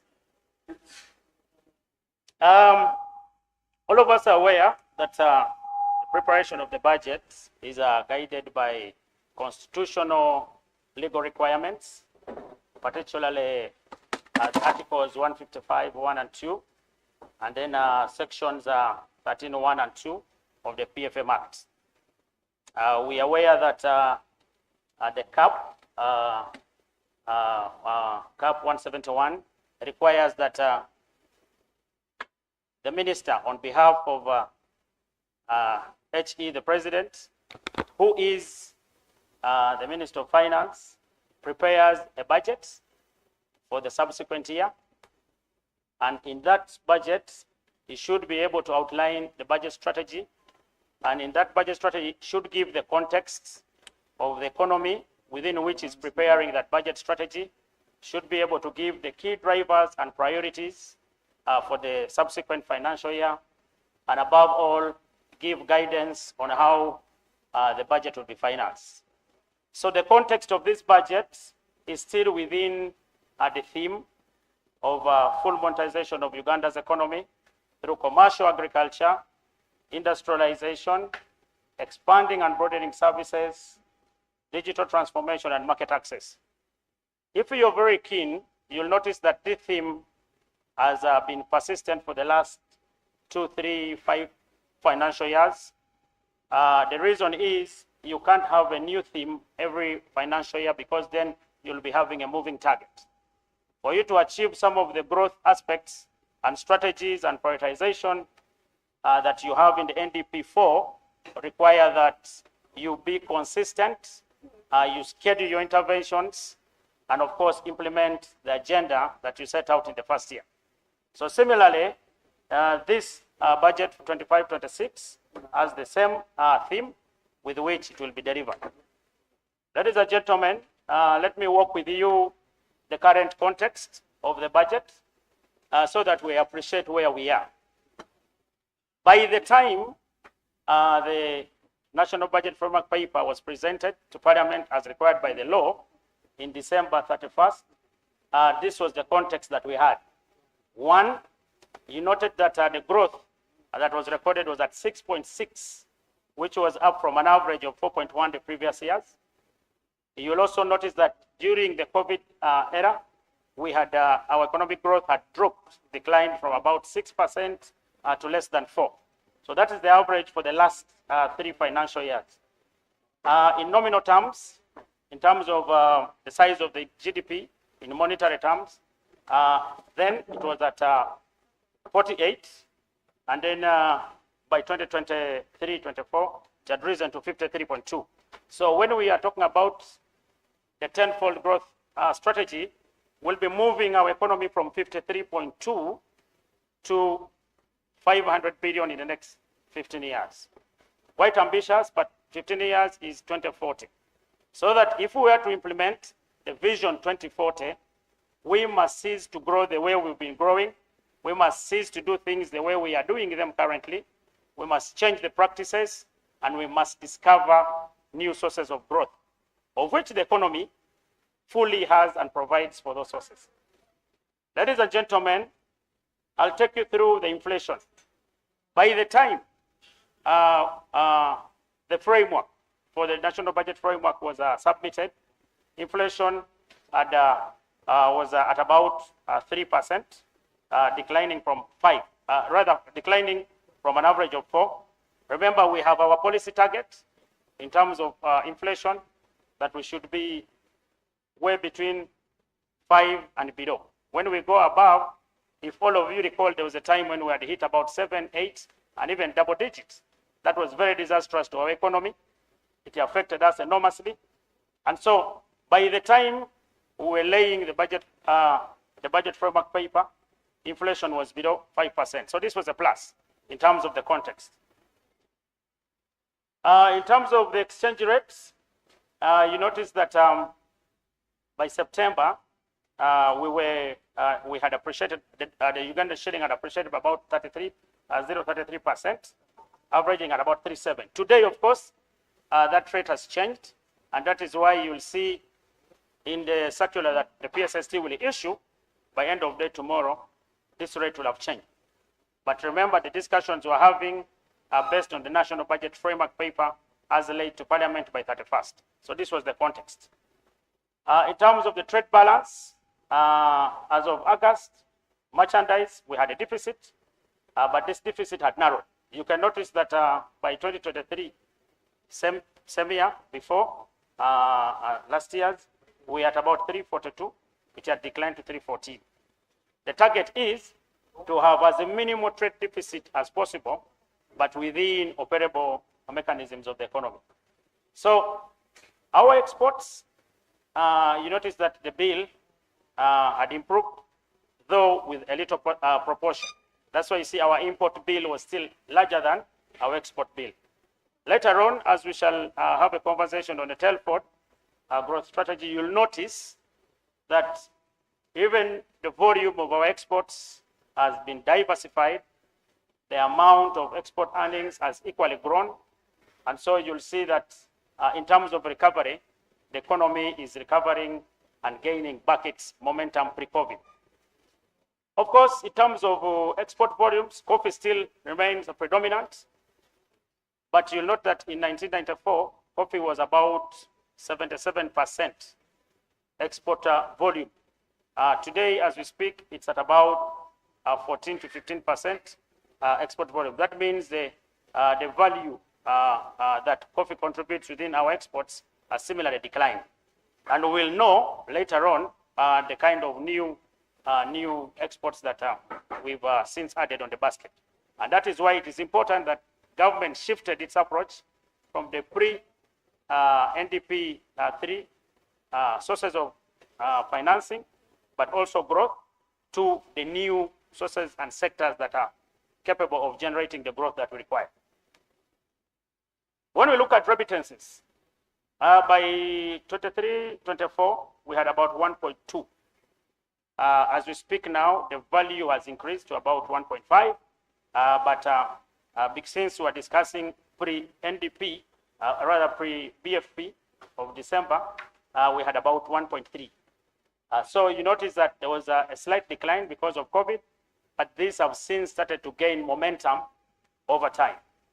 FDI, in terms of the tenfold growth strategy, and for every economy to grow, you need new money. And the new money comes from the FDI. You look at the volumes of FDI, we were at about 3 compared to 2.9, albeit a small increment, but steadily we'll recover our pre-COVID time. In terms of job creation, formal jobs that were created were about 3.14 million, while the number of informal jobs that are not yet registered, including those that are within the youth, rather with the wealth creation funds, such as the Low Livelihood Program, the MIOGA, Women Enterprise, the PDM, averaged about 4.6. So those are informal. Ladies and gentlemen, having given that context, permit me now take you to the growth strategy and the priority areas of the budget for 25-26.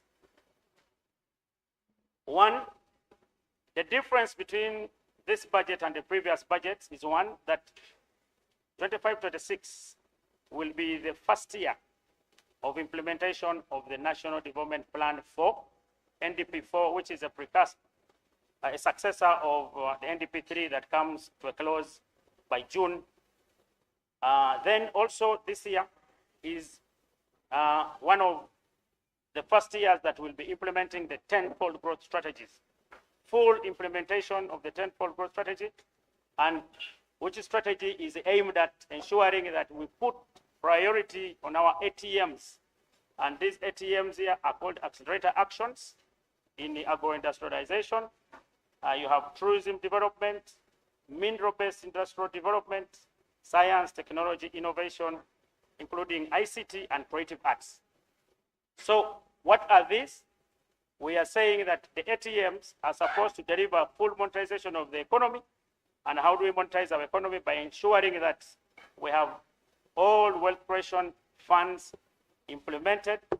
For example, the PDM that government is running, EMIOGA, the GROW project, Invite under the World Bank, and then of course using the Uganda Development Bank and then the Uganda Development Corporation. Those are the areas where wealth creation funds have been put to support businesses at a small, medium, and large scale. Of course, recently, post the National Budget Framework Paper, there was also the scheme for large farmers that will feature now when we are discussing the detailed budget estimates. So what do we need from each of these? Under agro-industrialization, the priorities are ensuring that we can give affordable credit across the spectrum. Whoever is dealing in agro-industrialization, both from the production side, value addition, exports, name it, should be able to have affordable credit. Not only affordable, but also long-term. You know, short-term credit is very expensive, and it's 10-year is often demanded within a shorter time.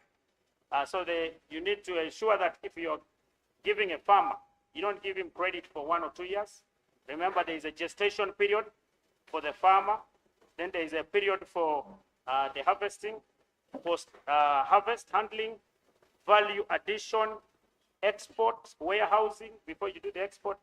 So we need to have access to long-term credit to enable the the actors within the agro-industrialization program be able to invest, manage, and of course, give us the output that we require. By the way, when you look at the 10-fold growth target, we want to move the output in terms of volumes from 2 billion in 23-24 to 50 billion by the time we are in 2040. So what does that mean? That if you want to move from 2 to 50, you're going to multiply that by 25. So you should be growing by 25 times to reach that output. Because you need about, rather, you should be growing 10 times to reach the output of 20 billion by 2040. Within the growth program and the ATM, tourism development is another new source of opportunity for growth. And that's why you see the 10-fold growth strategy emphasizes tourism development, and not just tourism development by way of visitors, but by way of developing the entire value chain for tourism. So what do you want to see under tourism development? How do we brand and market our country? You have a beautiful country. How many people are aware? You have a good serene environment. How many people are aware? In terms of infrastructure, and that is why often when we engage with Mr. Mkunda, we tell him that you are looking at 175 that goes to the core of tourism development, but you're not looking at the infrastructure that we're putting in place in those tourism sites. For example, we want to ensure that all roads that link to all our key and core tourism sites and areas are improved and brought to the standard worthy of tourism. So when you quantify the amount that we put into those tourism roads, when we quantify the amount of money that we put in security, you know, oftentimes when you talk about security, it is a contentious issue because you don't see the tangible element of it. To put it more graphically, how many of us are able now to go and visit Goma? If you are a fan of tourism, so you should be able to go and see, because they also have a number of sites within Goma. So that is how important security is. So within tourism development, there are key components to ensuring that safety of persons dealing in tourism, safety of tourists, safety of property that is invested in the tourism areas. Then how are we able to know how many visitors we have? We should be able to track the numbers by country of origin, by length of stay, by spend.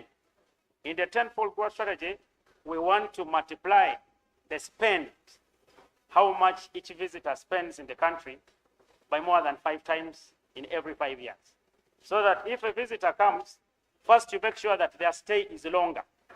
Averagely, most of our visitors have been spending 3 days. So how do you make sure that our visitors spend 5 days? You know, when they spend here 5 days, even their spend in terms of expenditure increases. So that is how you increase your earning from tourism. We want to be able to see that domestic tourism is an area that we should improve. If you look at countries like China, domestic tourism in China accounts for more than half of its tourism receipts. There are areas in southeast China that take about 12 hours to travel from southeast China to the northwest of China. 12 hours travel. That's how vast the country is. Ask amongst ourselves, how many of ourselves have been to Kidepo? If that is far, how many of us have been to the source of the Nile? If we have a water phobia, how many of us have been to check on the beauty of Mabira forests and to appreciate what is there? When you take to the west, ourselves, how many of us have visited those sites? Have been to those mountains?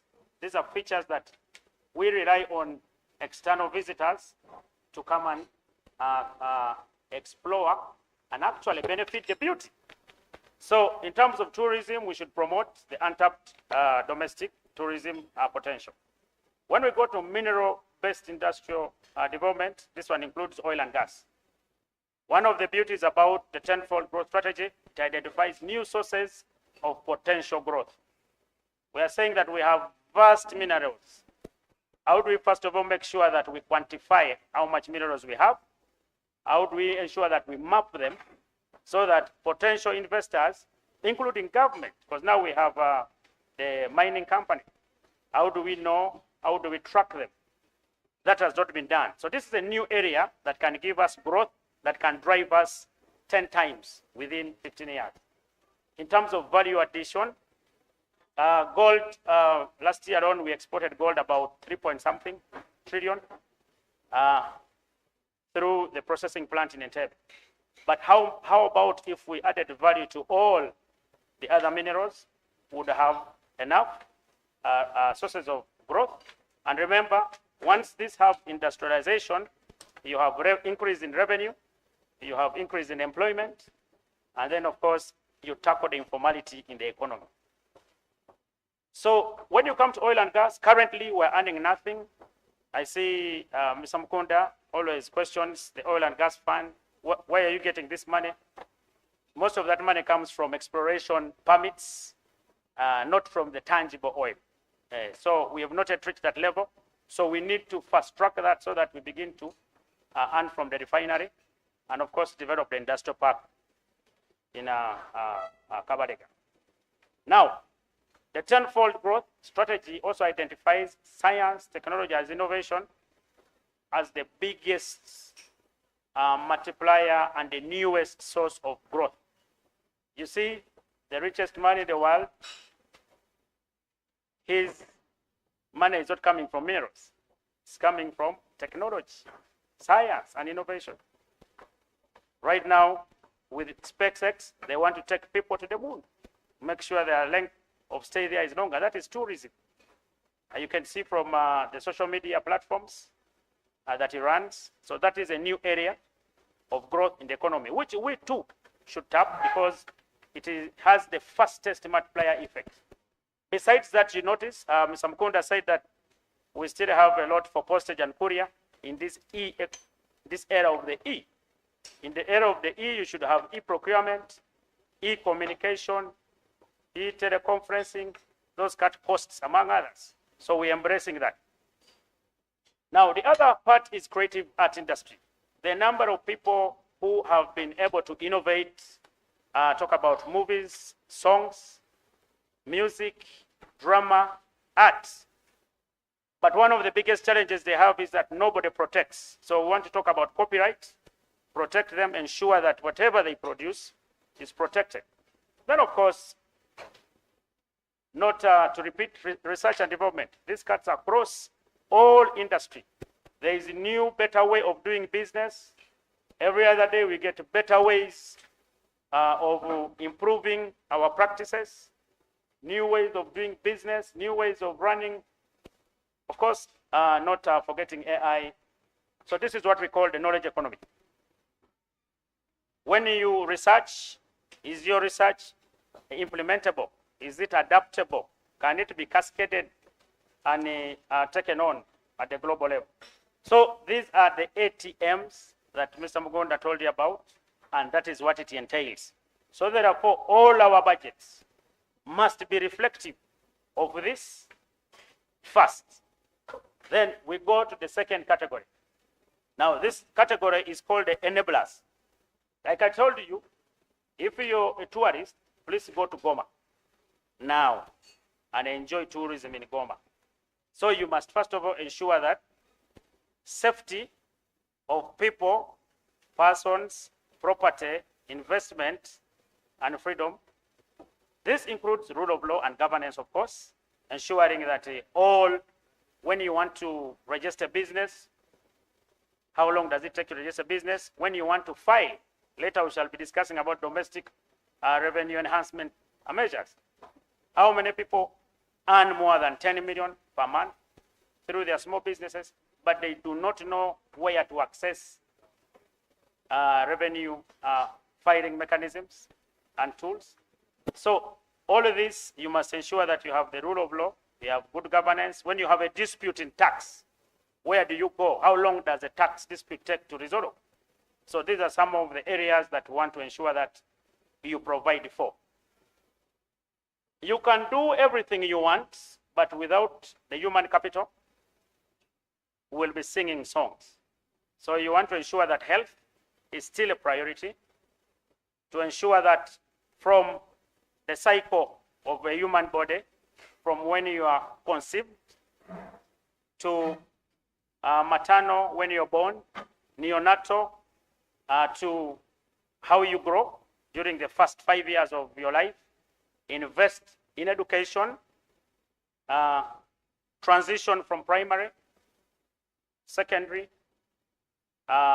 tertiary, higher education, post.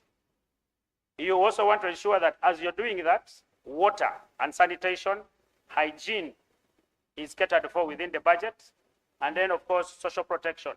After you've lived this cycle, you have worked, you have retired. Does somebody take care of you? How are you handling your social security mechanisms? Do you have the provisions for that?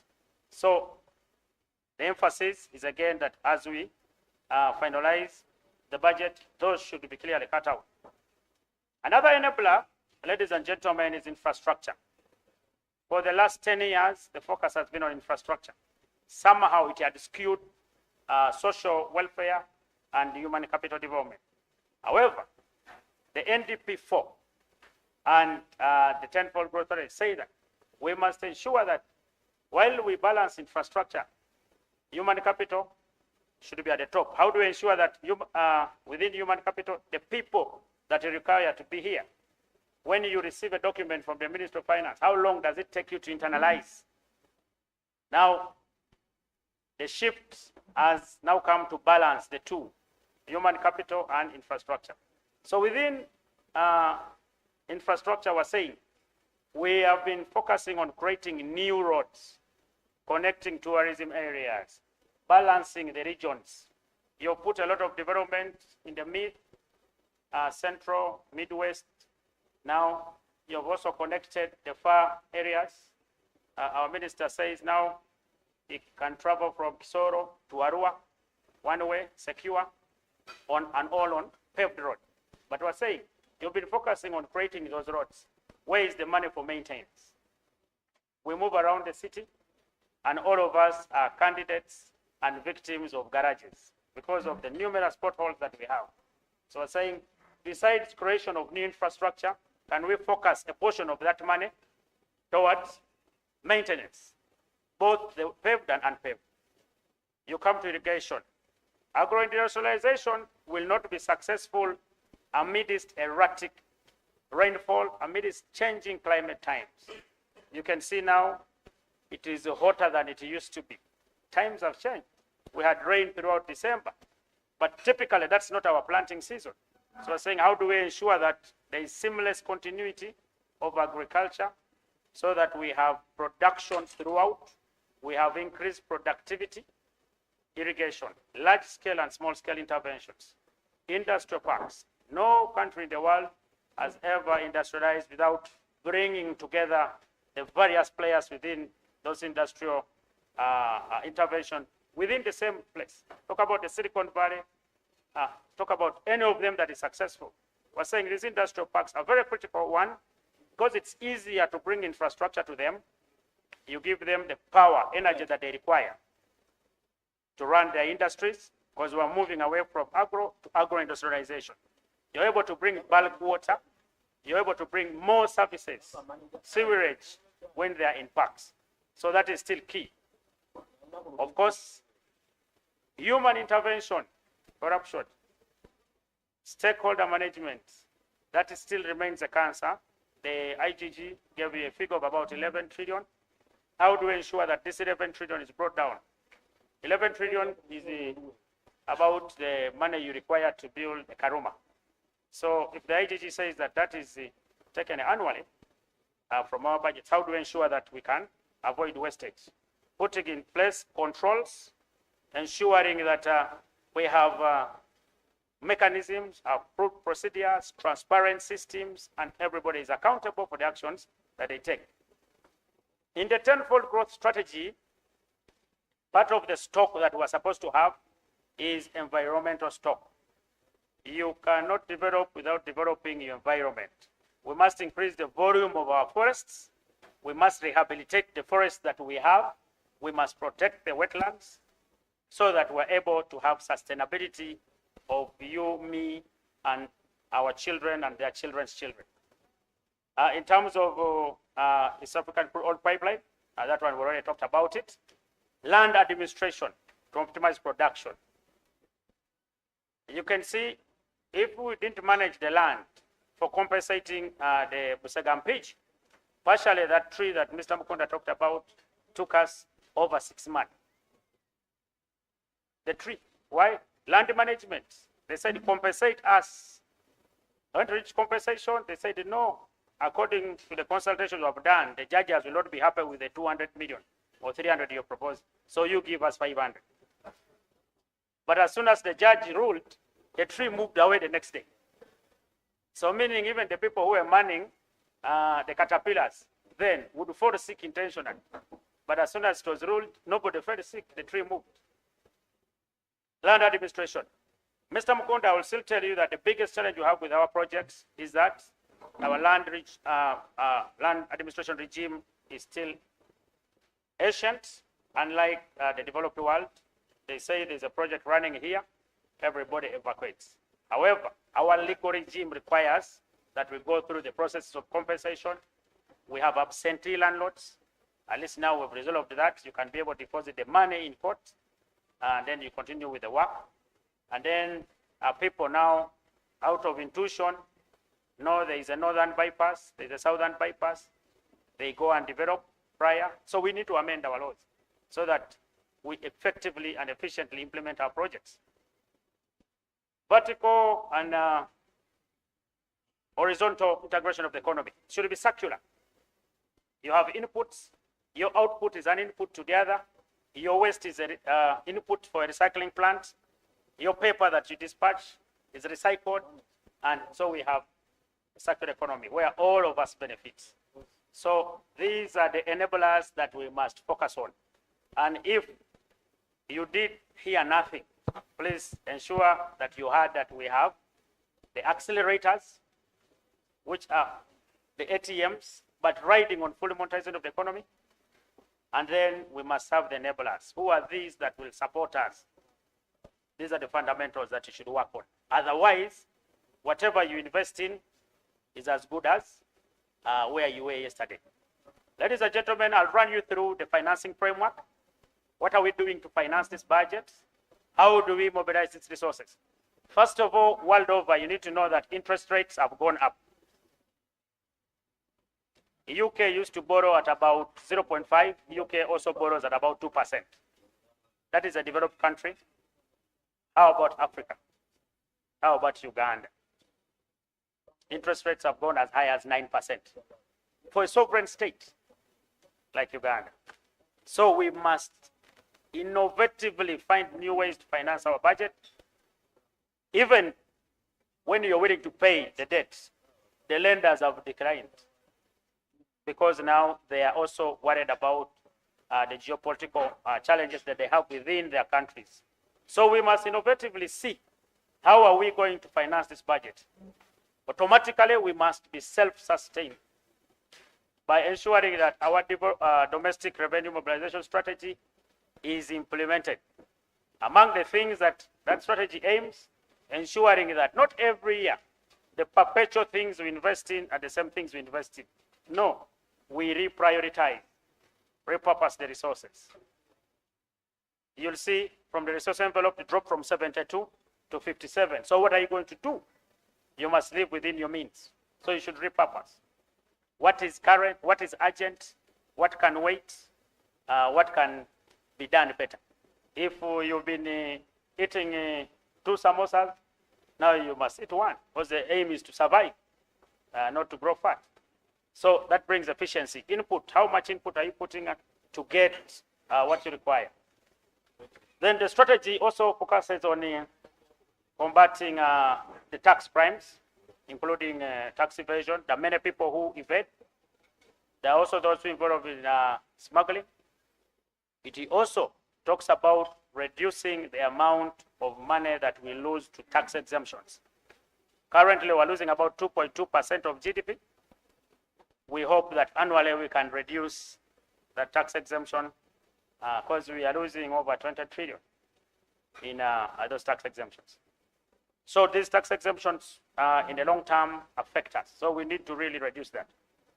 Then, of course, like we said, we need to diversify the private sector capital so that it balances what we currently go for. Right now, we're going for traditional sources, bonds and bills. So can we introduce new forms like equity to be able to get sources of funding within ourselves? Then, of course, we need to deepen oil and gas. We really need this money, like yesterday, including the minerals. We need this money badly because we are doing most of the investments that were put, most of the debt that we contracted was with the hope that we'd have this money soon. So we really need to fast track it. And you'll see that in terms of initiatives, we are fast tracking under the ATMs. Of course, we're talking about government having conglomerate companies. Now you have the national oil company. You have the national mining company. These should be able to support government do minimal business without compromising the ability of the private sector to be the leader of growth. Of course, we're also rethinking pension. Currently, I don't contribute anything to my pension. Modern practices say that this is the old-fashioned. You want to have a pension at the end of your work life, you should be able to contribute. So even civil servants should be able to contribute. Better practices. So we are doing this. You saw the pension bill still in a discussion mode. And want to see capital markets. If we can venture into them, develop our capital markets, and be able to get things like infrastructure bonds. Though examples from our neighbors like in Kenya were a bit disastrous, but these are approaches we're trying to rethink to ensure that we finance the budget. Then, of course, leveraging our companies where we're putting money. UDB, Development Bank, we should be able to give them money to support. Remember, the delivery of this budget, like Mr. Mukunda will tell you, is that the NDP4 target, NDP3 target of how much you should mobilize, when you look at it, it's about 90 something. But for the public resources, they are at 67. So meaning the private sector should also be able to provide a proportion of that development. So similarly, we should be able to leverage these companies and these corporations to be able to run the private sector so that they contribute to the growth that we require.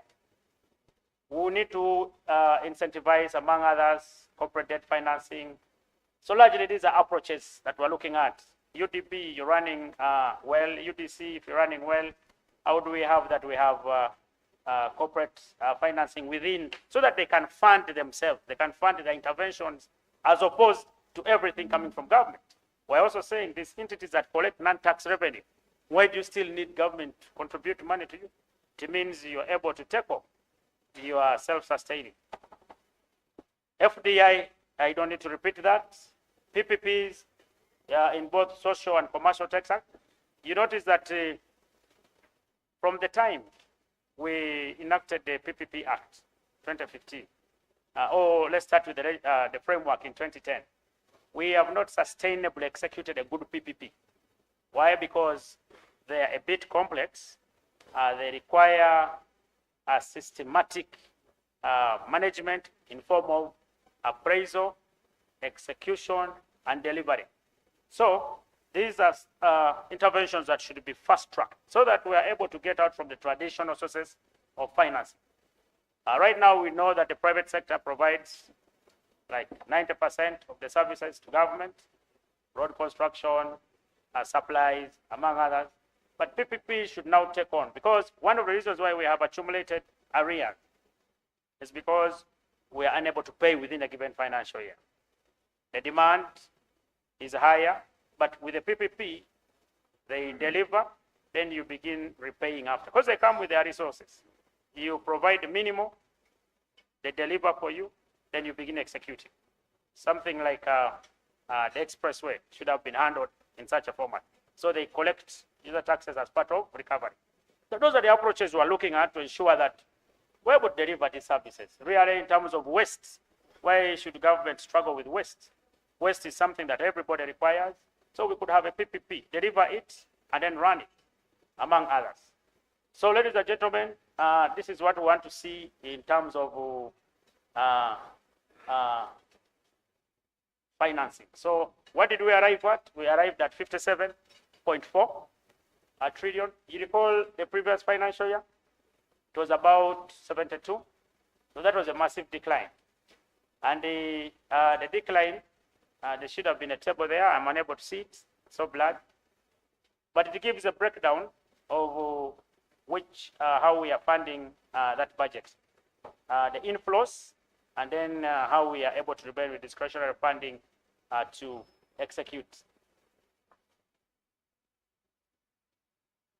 So let's look at what happened to that budget. Declined from 72 to 57. Why? There was a reduction in borrowing. Remember, we are saying we should reduce borrowing and focus on our domestic sources. So borrowing declined by about 1.3. So that decline reduced the envelope. There is a external debt payment. There was an increase of about 882. That one offset. So you'll notice that one of the areas went up, the other one declined. Net domestic borrowing declined by 4.9. The money that we are supposed to borrow from the market through bonds and bills. And then the biggest elephant in the 72 budget was payment of BOU. You notice that in about 3 years, government had accumulated a debt with Bank of Uganda, averaging about 3 trillion per annum. So this debt had reached about 9. To ensure prudent management of your own central bank and for reputation and risk management, government had to pay off. That is why all of a sudden, when we're in parliament, the budget skyrocketed from the previous to that. So this one-off payment is done, so the budget has come down 57. So largely, ladies and gentlemen, that is what is contained. So to ensure that this budget is implemented appropriately, we've put in policy guidance. I hope this answers some of the issues that Mr. Mukunda had raised. In terms of alignment, you need to ensure that you have fiscal consolidation principles. First of all, align the revenue collection, domestic revenue collection, near the NDP4 target of 17, and be moving towards the 20% by end of the NDP4. We want to ensure that we have affordable credit. We discussed about that. Administrative units want to ensure that these are not created because they increase the burden of public expenditure. Projects, instead of you concentrating on adding me a road, let's complete the ones we have. Instead of us saying, let's start a new intervention, can we conclude this so that we're able to get the returns from these investments? So we should prioritize funding towards this. Then no new non-concessional financing. Concessional, we're talking about those sources that are relatively cheaper with less stringent measures, like the World Bank, IMF. Previously, because of the appetite for growth, we had developed a number of multiple lenders, including bilaterals like China, very aggressive Exim Bank. So we're saying now no project should come on board without identifying a source of either local or among the few sources that are a bit low cost, but also flexible. Then deepening commercial diplomacy. Now, our embassies, wherever they are, our high commissions, wherever they are, have been tasked with one, marketing the country, giving their visitors and our stakeholders there the potential of the country in terms of investment, in terms of tourism, in terms of science and technology. In fact, in the budget that we are implementing now, they had about 55 billion resource for commercial diplomacy. And we want to see how that transition into increased arrivals, increased investment, among others. So how are we guiding? We're saying in terms of resource allocation, Mr. Mukunda, I hope you answered. We're saying first, ensure that the ATMs are covered. After you've covered the ATMs, Mr. Mukunda, we should not have a supplementary for wage. Make sure that if you must not go to work because you don't have fuel, ensure wage is catered for. Ensure the fixed costs that we know. We have monthly costs. We have statutory, NSSF, and you have supplementary for NSSF. Where was the plan? You did not know that you're going to recruit people who will require additional. Let's make sure that these are handled. Then the other one of our assets, many of them are in dilapidated conditions. We are saying ensure that we provide resources for operation and maintenance. There are some buildings we know, after they were completed, they have not been in use for 1 year. Why? There was no money to buy furniture for people to be able to utilize them. So those are wasted resources. In terms of planning, where was the planning function? And remember, this function is not centralized at the Ministry of Finance. We do it at a global level. The needs are identified at the ministry, vote agency level. So you should be able to deliver this and ensure that you prioritize that, so that all assets now begin to generate returns. Revenue generating.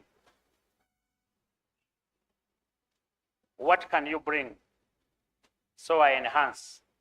Revenue Authority says if you added me more 900 workers, I'm going to put them at the borders. So currently you're collecting this amount. If you have 900 people, how much more will you collect? So prioritize those. Let those not come later as supplementary. Should be prioritized. UNBS says I have fewer staff.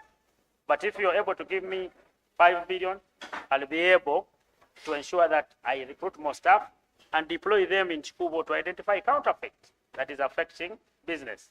So make sure you give them the money. You have schools that saying now we're taking in many people who need to learn. But as they learn, they're also boosting the economy because they need to buy books, they need to buy pens, they need to give us furniture. I'll boost the private sector. So give me money so that I can increase my capacity. So basically, you ensure that resources go to the right place. Enablers, we discussed about the enablers. Non-tax revenue. In 2015-16, we were collecting 400 billion non-tax revenue. The fees that we pay, fees for user fees, passports and that. Today, as we speak, we're at 3 trillion. That means previously, government did not know, and yet government would still provide the services required to deliver, the funds required for those services to be delivered. Now, ensure that all this is integrated in the budget. We'll be surprised that some entities will no longer require funds from government. So ensure that we have projections very well. If last year you had 10 patients, you can't say this year you'll have 10 because number one, the population has increased. The incidence of non-communicable diseases has also increased. To graphically illustrate for you, for every 4 people near you, one of them has a non-communicable disease. That is how gross it is, either aware or unaware. So you cannot say that the people who visit hospitals have remained the same. No. Our diets have gone gaga. Our sedentary lifestyle has worsened. And our consumption is bad. So definitely, you will find that more people visit hospital than they used to. Now, you can't say that now this year, I'm going to project that I will see again 10 patients. And last year, I saw 10 patients. No. So we should project well, based on evidence and the robustness of our clientele. When we go to commercial diplomacy, we discussed about that. Currently, there are 12. We're going to roll out to another 10 commercial diplomats to see how much they can bring for us in terms of trade, STI partnerships, tourism, and FDI.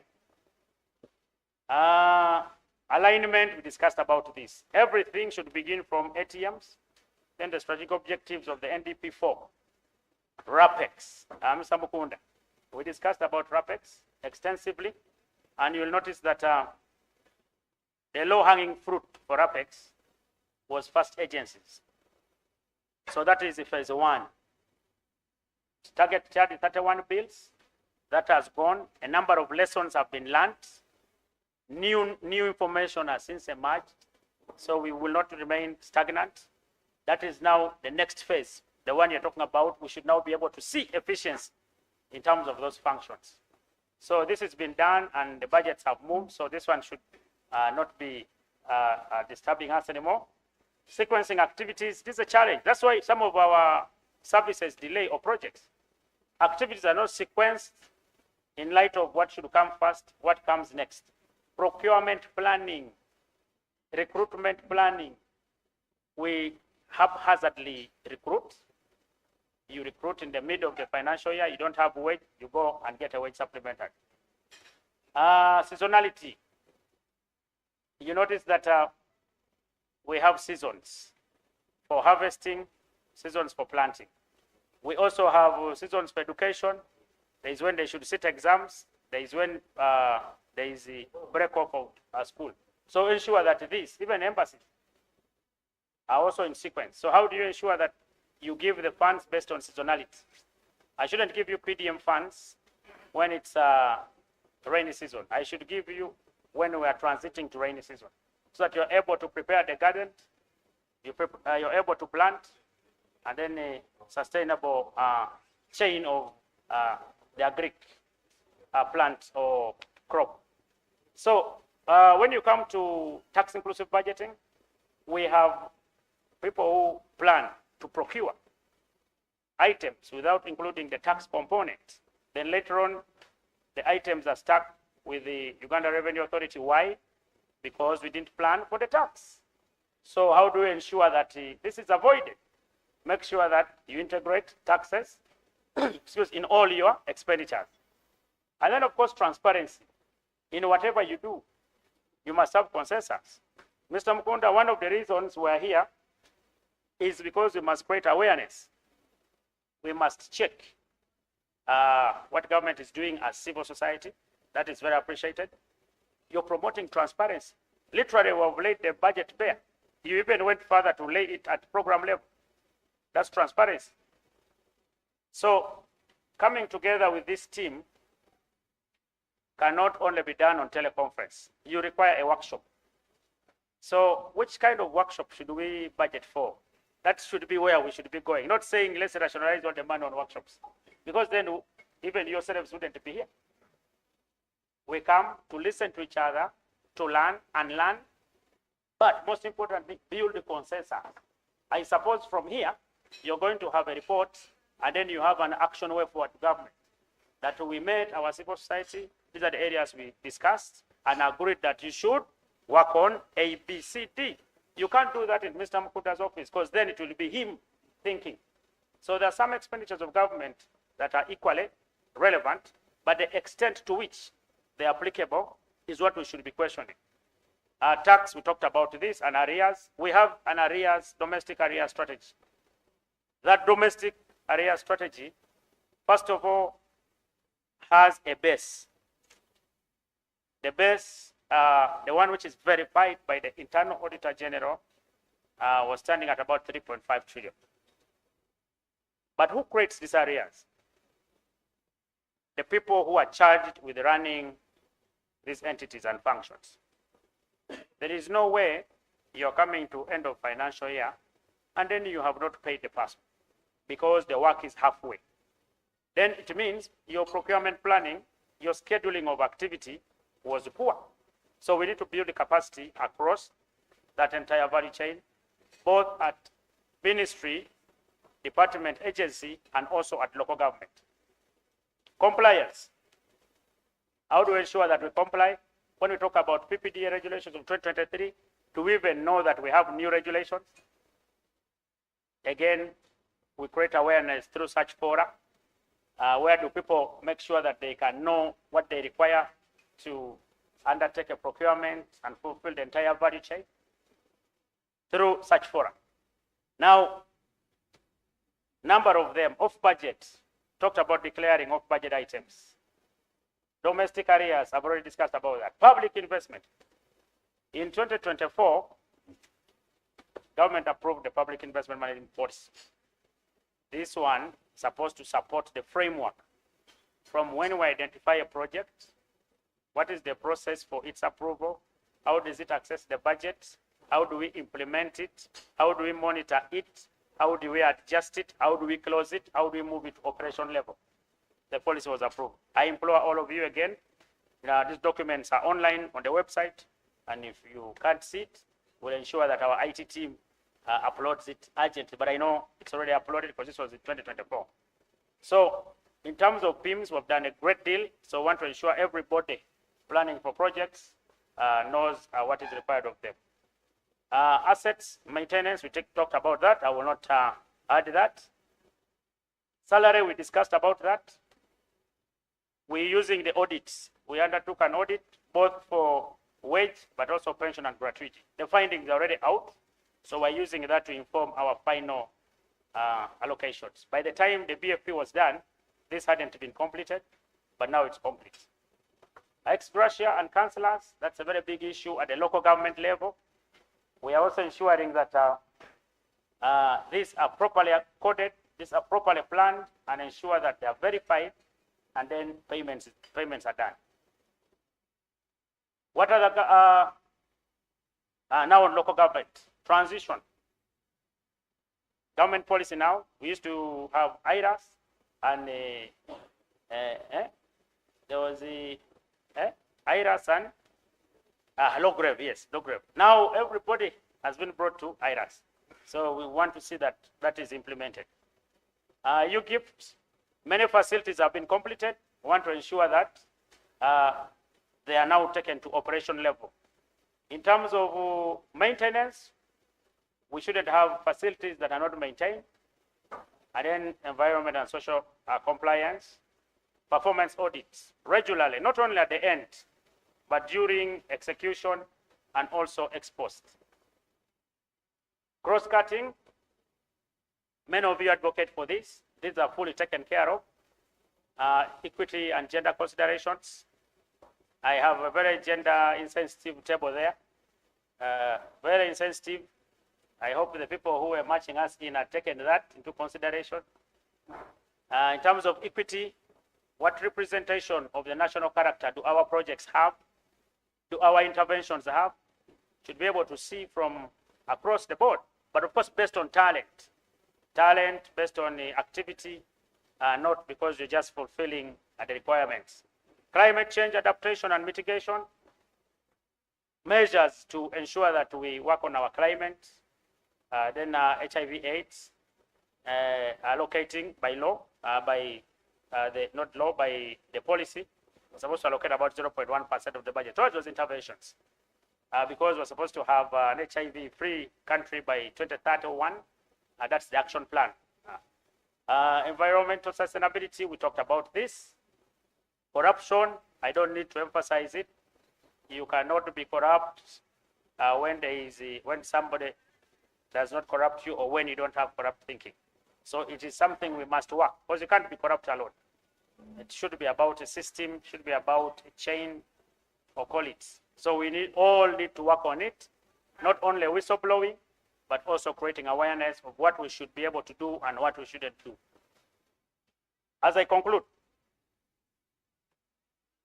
this budget strategy is underpinned by one, the gains that we've had in the NDP3, the NDP3 that is now coming to an end, and then the implementation of the manifesto of the ruling government.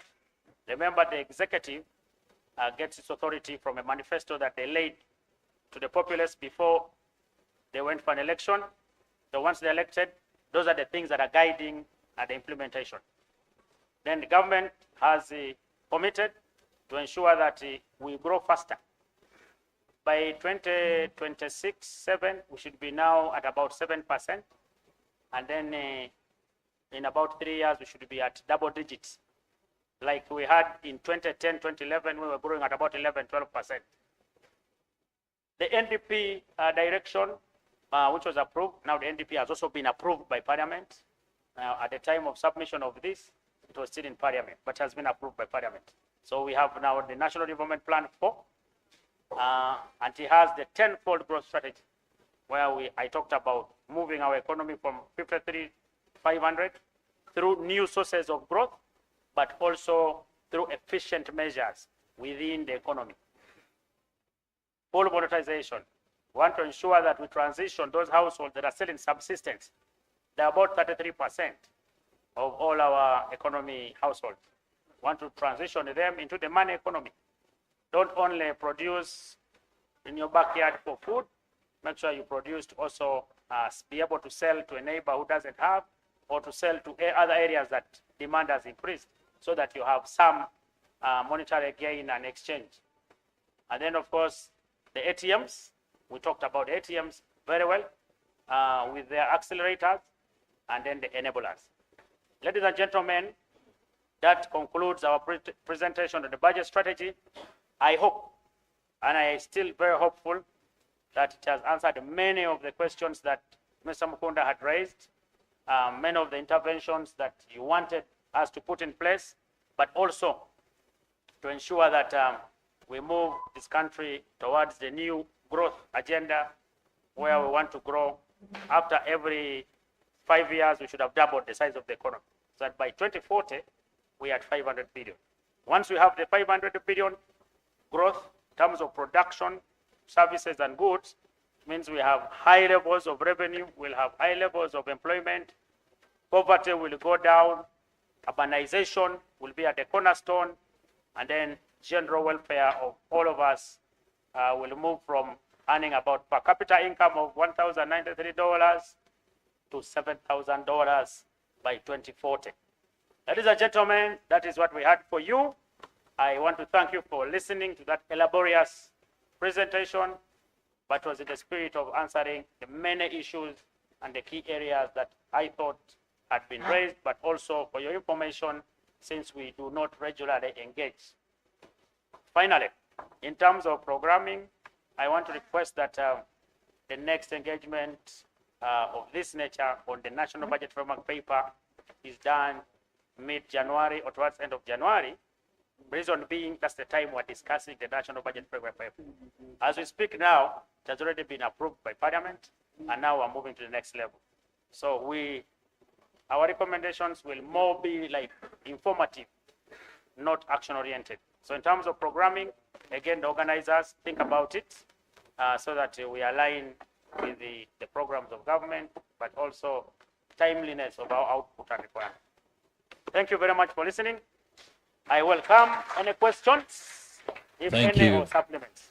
Thank you very much, Mr. Kui. For questions and supplements, you will have an opportunity. The next engagement is one that is going to that very, very well. Another round of applause for the gentleman from Ministry of Finance. I would like to recognize the presence with us here of the MP for Bunya East, who is also chairman of the Education Committee, Honorable James Kubeketeria. Many thanks for joining us. There he is. Yes, I would like right now to waste no time in inviting panelists for our engagement.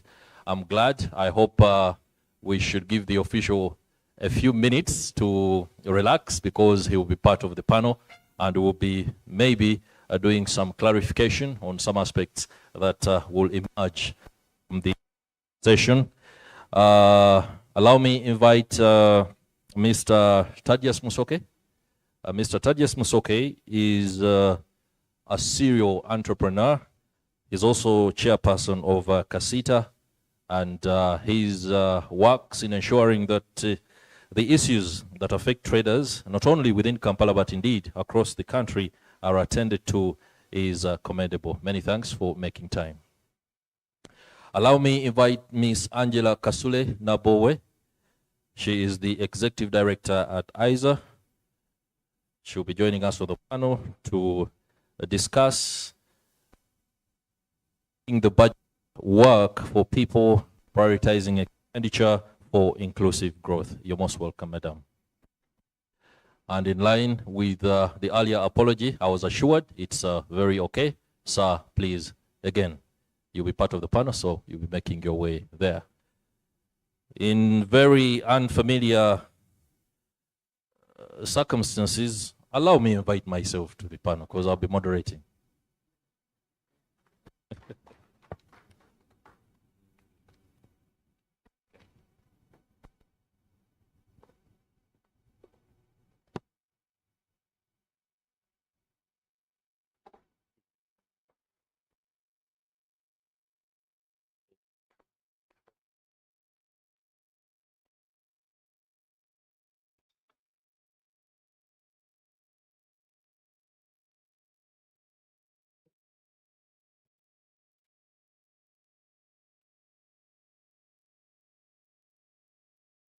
Am I safe?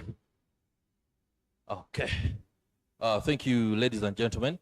I'll again insist that you become part of a very pertinent and important procedure that we are undertaking. On the table, we have a document that has a QR code on. Please ensure that you scan it and then be able to answer some questions of perspective and ideas on what is described as the citizens' national budget perception. This is very important, and it's a great feedback that the stakeholders will require, especially if inclusive growth is to be achieved in that stead, as most of the speakers have talked about.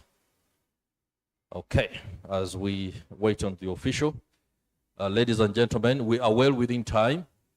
Management had made it very clear that our stay at this very lovely and grand venue won't exceed 1 p.m. We are hoping God is on our side, and that will be exactly how things will roll. The questions that will be put to our guests, most of them are already written down because we anticipated that some presentations would capture some of those aspects. So if one question that might have been shared with any one person but is not actually addressed, be rest assured it has been addressed in the presentations that have been rolling since morning, and especially the elaborate one from the official from the Ministry of Finance, Planning and Economic Development. Let me begin with Mr. Thaddeus Musoke, the chairperson of CASITA. Again, thank you for making time and ensuring that the tedious works that traders are going through is something you can put aside and give us your time. The role of the private sector in achieving the 10-fold growth strategy that has been outlined by government, one that the official from the Ministry of Finance has also just touched about. It's elaborate, and Uganda being a private sector-led economy, there are aspects of the sustained rate of growth, whether it is sustainable or not, and how much that falls into the ability of the private sector to thrive, not just to survive. Because I know there are businesses out there, given the circumstances and the stark realities that we are facing, that are simply surviving. But thriving is the mantra that ought to be happening just about everywhere. Take us through what your sense of this is in as far as the 10 growth strategy is concerned, 10-fold growth. Okay, thank you very much. First of all, I want to use Let's use the opportunity. microphone. We seem to be constrained there. The perils of height. Okay, first of all, I want to thank the organizers of this great event, and even to clarify, even to enlighten more about CASITA Uganda. It's a business association, and I'm Dr. Musoke Thaddeus Nagenda, the chairman. About the 10-fold growth strategy, basing on my presentation, you find that it's a very great idea. And Uganda, we are so good at formulating strategies, but we have a very big challenge at implementing these strategies. Because when you internalize, many countries were able to adopt this strategy. The countries like Japan, South Korea, Taiwan, Thailand, Malaysia, Indonesia, and others. But the challenge is, why has it failed to be implemented in other countries? That the private sector is not fully involved in its formation and also implementation. That's why in Uganda currently, basing on this engagement, we have so many comrades who have joined in this engagement. But you find that few may be knowledgeable about this strategy.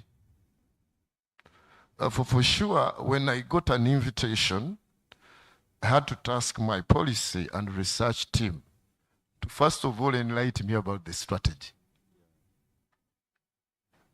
Being the chairman, I thought I would have known more. So when these strategies are formulated, they stay in these offices. So we, the private sector, at times, we don't have enough information. So we have a term for us in downtown. We call it kuyiriba. When we are kuyiribaling, you find that we are not engaged. Yeah. And so if we are not engaged at times, we cannot align to these strategies. But with this strategy, you find that because the government aims to expand the economy to US $500 billion by 2024. 2040, yes, 2040. This requires a deliberate approach, focused resource allocation, fiscal discipline, effective methods and such to effect this strategy.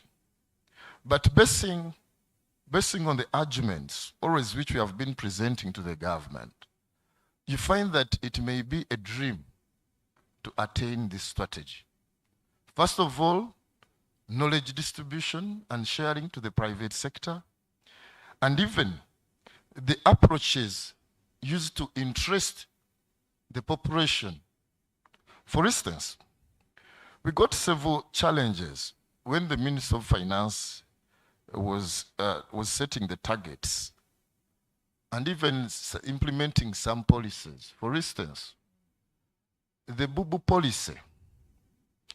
The Bubu policy is a very wonderful policy. But ever since the government started to implement it, we have tried to engage the government that we have challenges. We want to utilize the Bubu policy, but we have challenges which cannot keep a trader afloat. For instance, after COVID-19, when we met His Excellency, the President, we requested for the recovery fund. The recovery fund was allocated around 200 billion, but it has never been effectively implemented. Whenever we discuss about it, they say, you see, we are going to change and make adjustments, but what has happened? The trading community, property has been auctioned. Businesses have collapsed. So I was happy when my comrade here, one of the panel, said, luckily enough, they are going to make sure that the trading community can access affordable financing from Uganda Development Bank, from even other entities. But what has been happening? We have tried to approach all these entities, and unless the government addresses the concern of long-term financing, then this will be a dream. When presentation, I complained to one of the colleagues at the Ministry of Finance. You know what is making businesses collapse and cannot survive in Uganda is that these banks also, they try to trick us. Let me give a live example of myself. I can access around 500 million unsecured, which you have to pay within 3 months. With ease, they can easily process that money. But when you go to long-term financing, they can toss you up and down. I was processing a loan which had to take a full year with unclear expenses. I spent around 30 million. So what made me so funny? What made me even wonder? It was, I asked one of the bank employees, that how comes that you are making to pay 7.5 million to a lawyer, that the bank has allocated me a lawyer, but I cannot even discuss anything with the lawyer, that I'll cheat the bank. So by the time the bank released those funds, I was constructing a certain building, that you find that almost everything was destroyed. So unless the government handles seriously, by the way, with avoiding politics, because when you hear our colleagues from the Ministry of Finance, I love these guys. They have good presentations. They make research. When I was seated there, I thought, this time, I think they have replied our cries and our worries. Okay. But from here, implementation is going to be totally the opposite. Okay. I was happy lately when the Minister of Finance was making a presentation in Parliament. This time he confessed, for sure Uganda Development Bank doesn't have money. So please allow us to borrow so that we can assist the business community access long-term financing. And even also with this, one time when I was making a follow-up on the president, when he was making a presentation Please, quickly. Yeah. with the investors in Kenya, he told them that, the problem When you fund projects which cannot impact our economy. We just wish that you can fund projects which can facilitate industrialization, value addition, those long-term financing.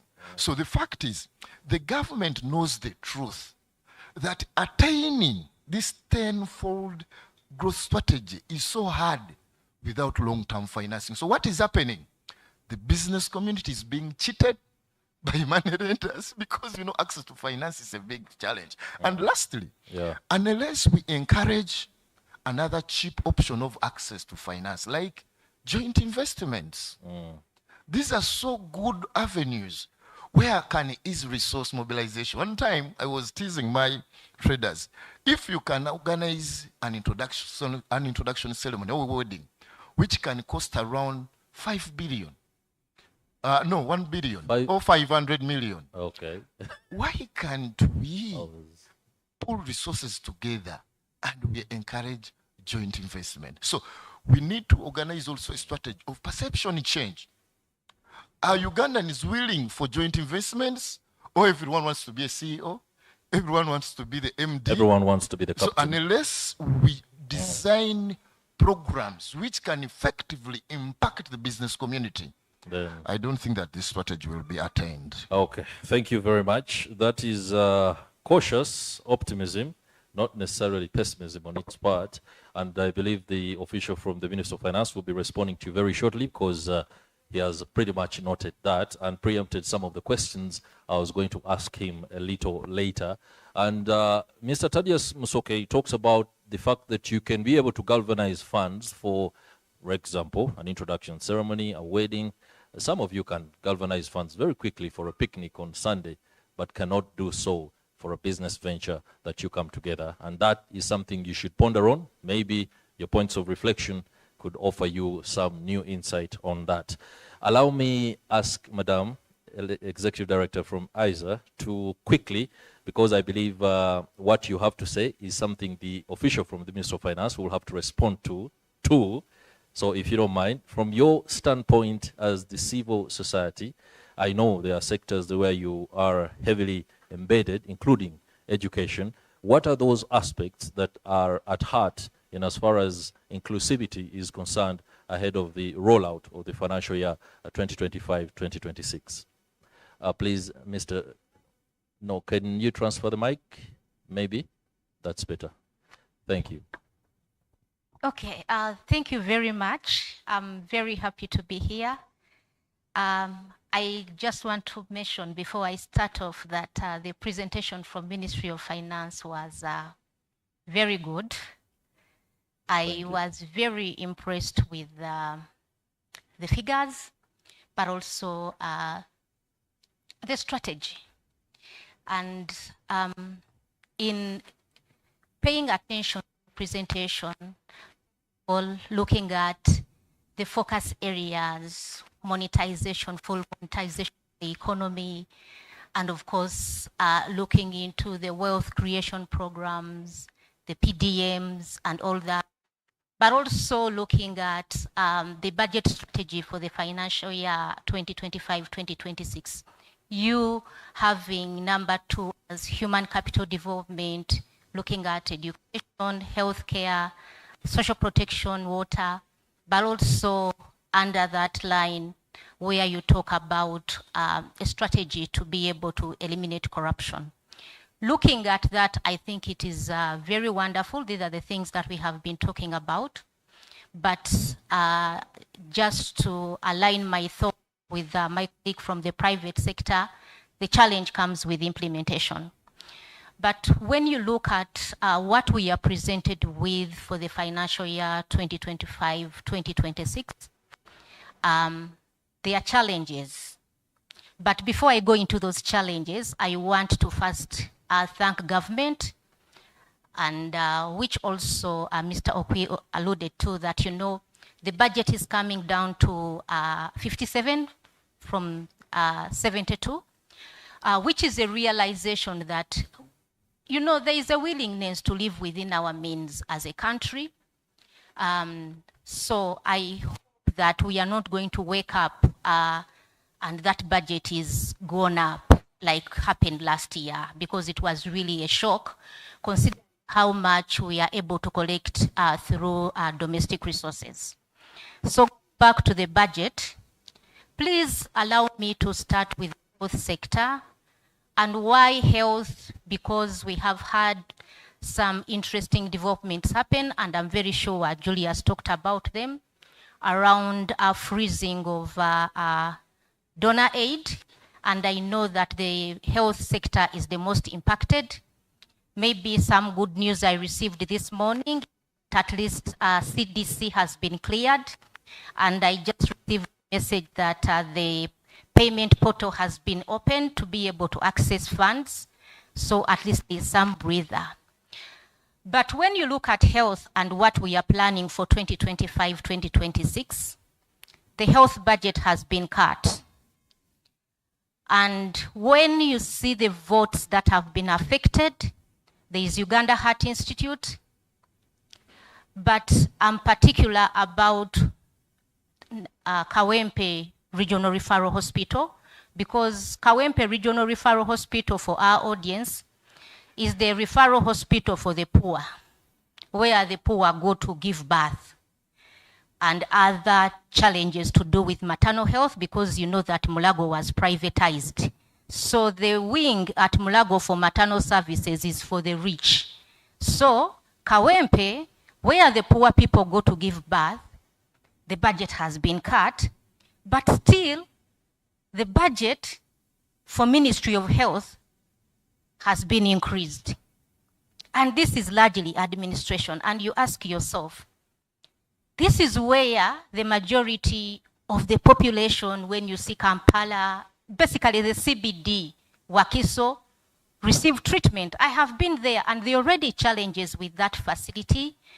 Late last year, I had to deal with the case of a girl who went into labor at 4 months, and she was receiving contractions, and they called me to help out because she was there and she was given treatment, but she was being discharged even when the contractions were going on. And I told them, don't allow to get out of that facility.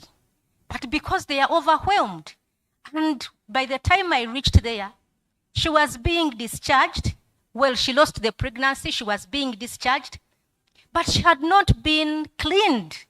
So she had, you know, all the things inside her. She couldn't walk, she couldn't stand, and they were discharging her. I was like, this is madness. So what helped me is that I was wearing a suit, and I wheeled her into the theater, and they worked on her, but she was going to die. So these are the things when we say inclusive economy, what does it mean to the ordinary person? We have reasoned as human rights advocates that some of these figures that we use of GDP, economic growth, they do not make sense to my grandmother in Kalisizo, because they need to touch it. When you say that the economy is growing and you're listing the enablers of the budget strategy, and you have human capital development as number 2, you're listing healthcare, you're listing education, you're listing social protection, it will not make sense to the Ugandans. And allow me, because the budget is still going on, when you look at social protection, you had very beautiful words around social protection, you know, when people grow up, what they need to receive and all that. The budget for social protection has remained stagnant at 144 billion. This is the budget for last year. And we had engagements, including with Ministry of Finance, and told them that when you look at the money that is going for older persons, the SAGE budget, there is a deficit of 21 billion. And the implication of that is that for this last quarter, which is June, May, and April, you have people who are not going to be able to receive their benefits. And the number, when you look at it, it is not a small number. But when you're doing another budget and the money has remained stagnant, there are other people that are going to qualify. So what is going to happen to the ones that are going to qualify? So it shouldn't be that you're doing another budget. Are we doing actual reviews to see what were the major gaps in the previous budget and how do we address them? Because even you look at gender as a ministry that has all those programs, still their budget has been cut. And they're the ones that implement these programs. So we did go to Parliament last month, and we presented to Parliament a list of wastage where we could look into. And this was from the last year's budget.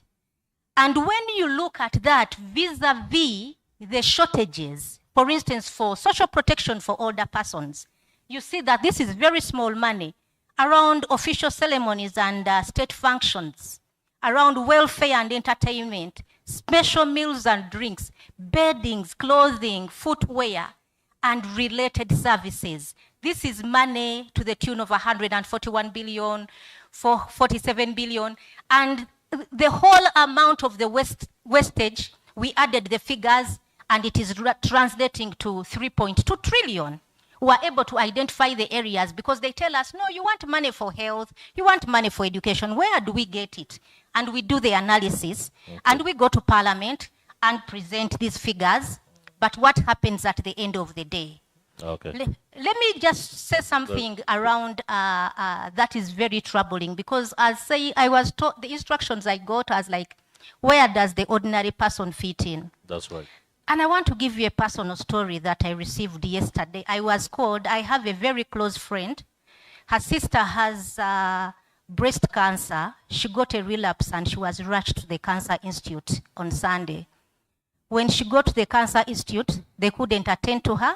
They just wrote for her medicine and told her go and buy. So they had to look for a private clinic to manage her, and then yesterday she was transferred to Mengo Hospital. They go to Mengo Hospital at 9 p.m. and they were only able to get a bed at 4 a.m. Not very recently, the executive director of the National Planning Authority lost a brother.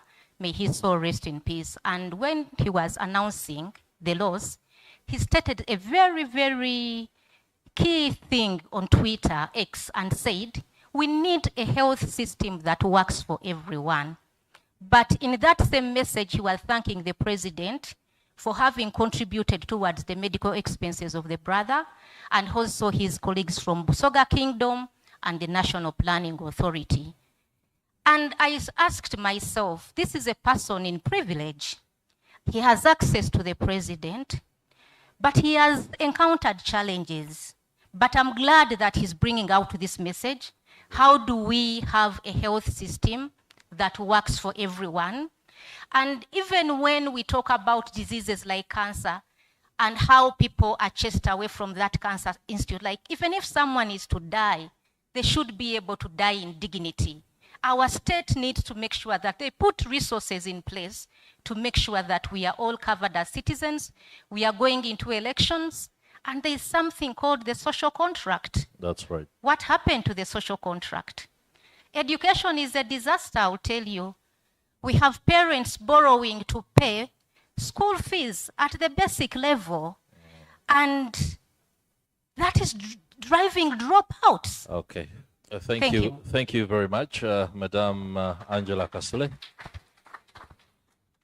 I think that speaks to the community and the segment of the population that ought to be fundamentally taken in as far as inclusive growth is concerned. I won't add any question to that, Mr. Okwi. Please respond to those concerns.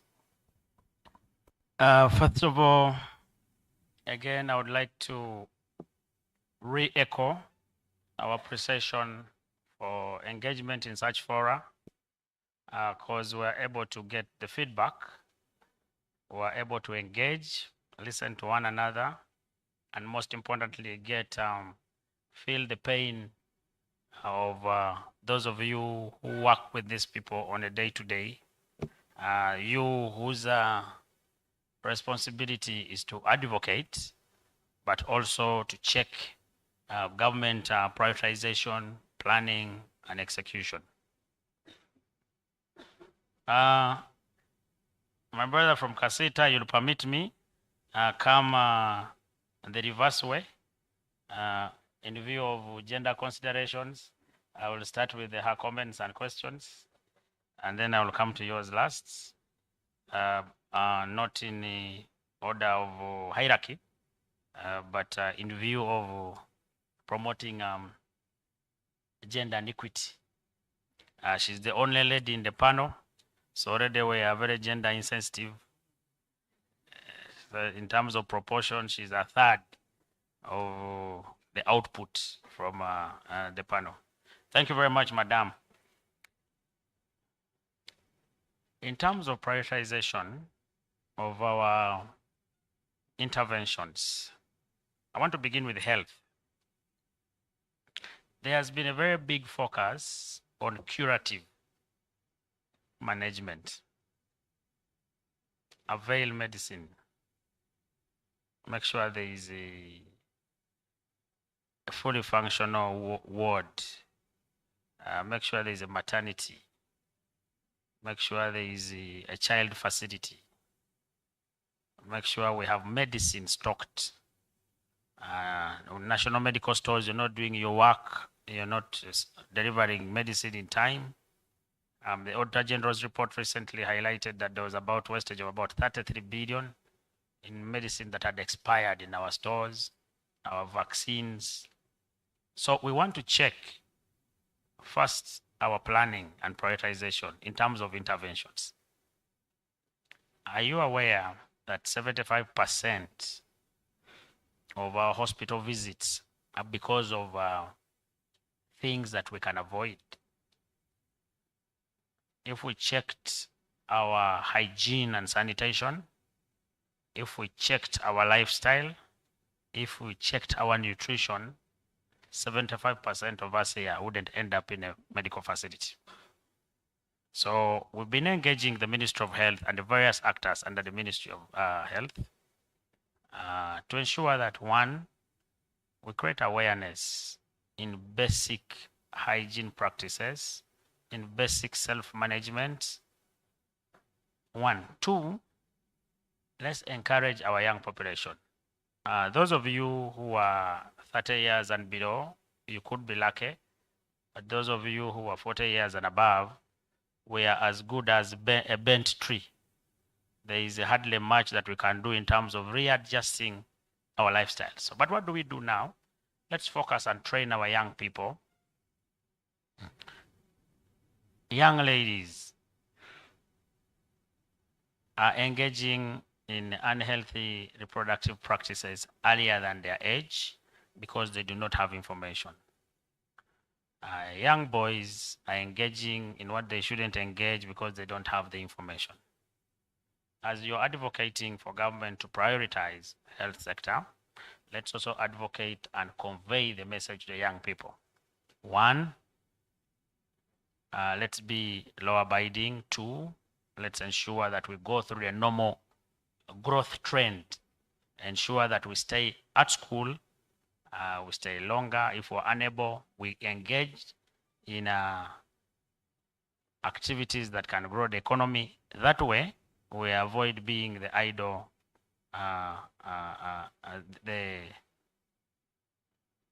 we avoid engaging in activities that result from our idleness. So we'll have tackled the growth trend. Then when we come to government, we say now our population has increased. Then we were planning for a general hospital that would accommodate maybe 1,000 visits a day. Now the demand has increased, put infrastructure. But when you're putting infrastructure, also put the requisite capacity in terms of the skilled personnel, but also in terms of the equipment. There is also having facilities that are unable to render. Recently, we had machines at Murago that took a year to be operationalized because somebody was focusing on the procurement and not the capacity of who is going to manage. That is the fault on the side of government. But there are interventions one can do. Make sure people sleep under mosquito nets. Avoid 95% of our deaths are mosquito related. Malaria. You can avoid this. Most of the stillbirth out of malaria. So there's some things that we can avoid through sensitization. Not everything should be money. I wanted to first pass that across. But government should ensure that the planning is done. When money has been given to the Ministry of Health, how do you prioritize Mulago over Kawempe? Remember, we've decentralized planning to the votes, to the ministries, to the agencies. We need to work collaboratively to identify the immediate needs that we should address at the onset, and then work with the resources that we have to prioritize which interventions are tangible, which interventions are able to deliver the impact that we require. So that's a case of prioritization, collaboration, partnership, working as a team, as opposed to working in isolation. It's very unfortunate money has been cut from Kawempe. I don't have the detail, but when I go back, I will check and I will give you feedback which areas had been reduced. At the time of submitting the National Budget Framework paper, there was a challenge to address our needs within the available resource envelope, where the suits that your material can give you. It can give you one arm, go with one arm. So I do not know the areas that had been readjusted or repurposed, and I want to give you comfort. At a meeting that we had recently with all stakeholders of Ministry of Health, there was a commitment not to cut anybody's budget, and where possible, reinstate what was cut.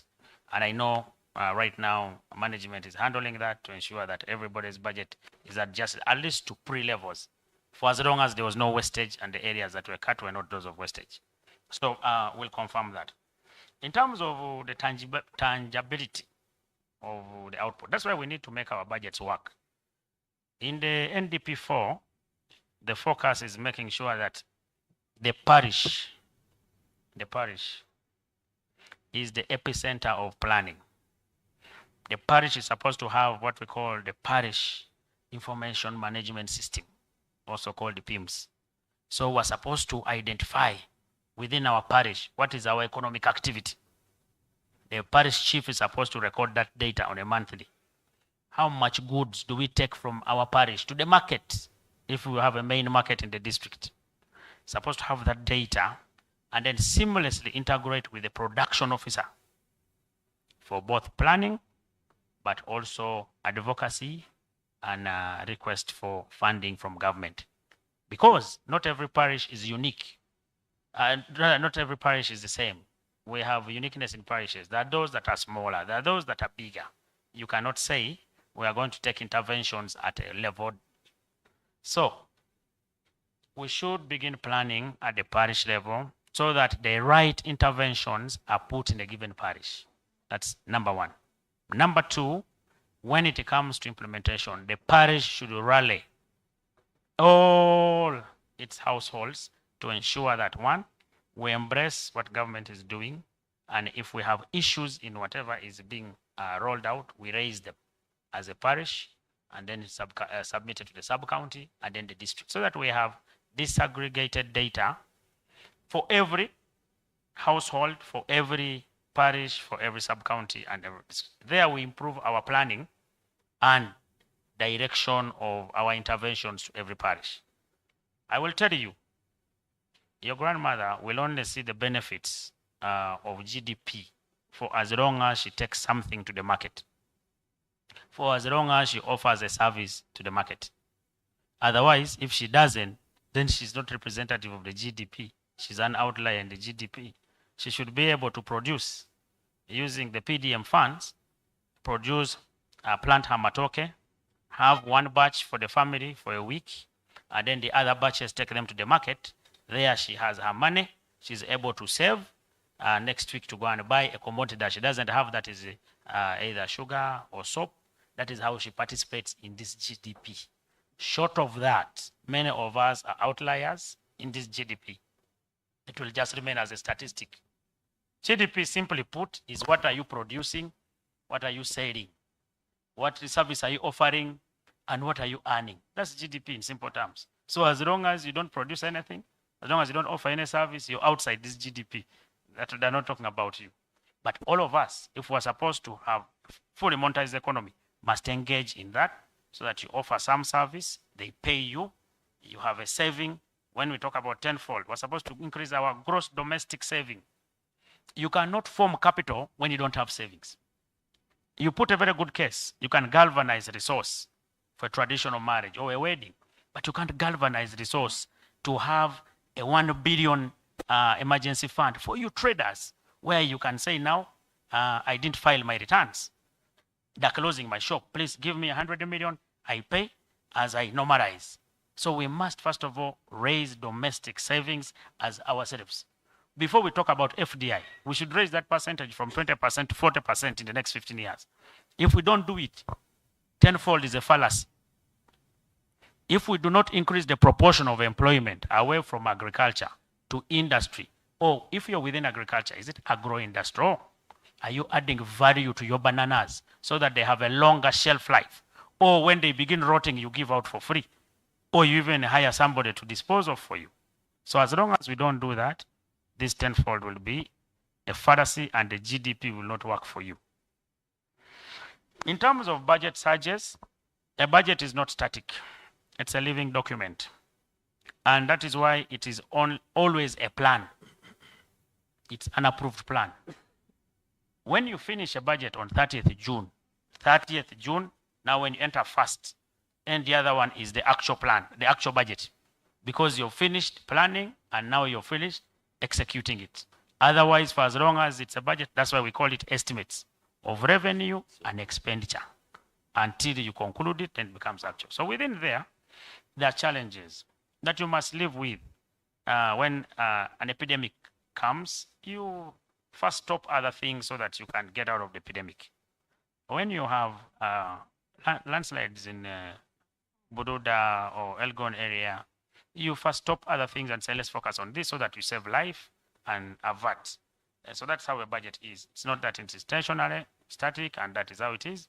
It is a living document that has inputs from all of us stakeholders.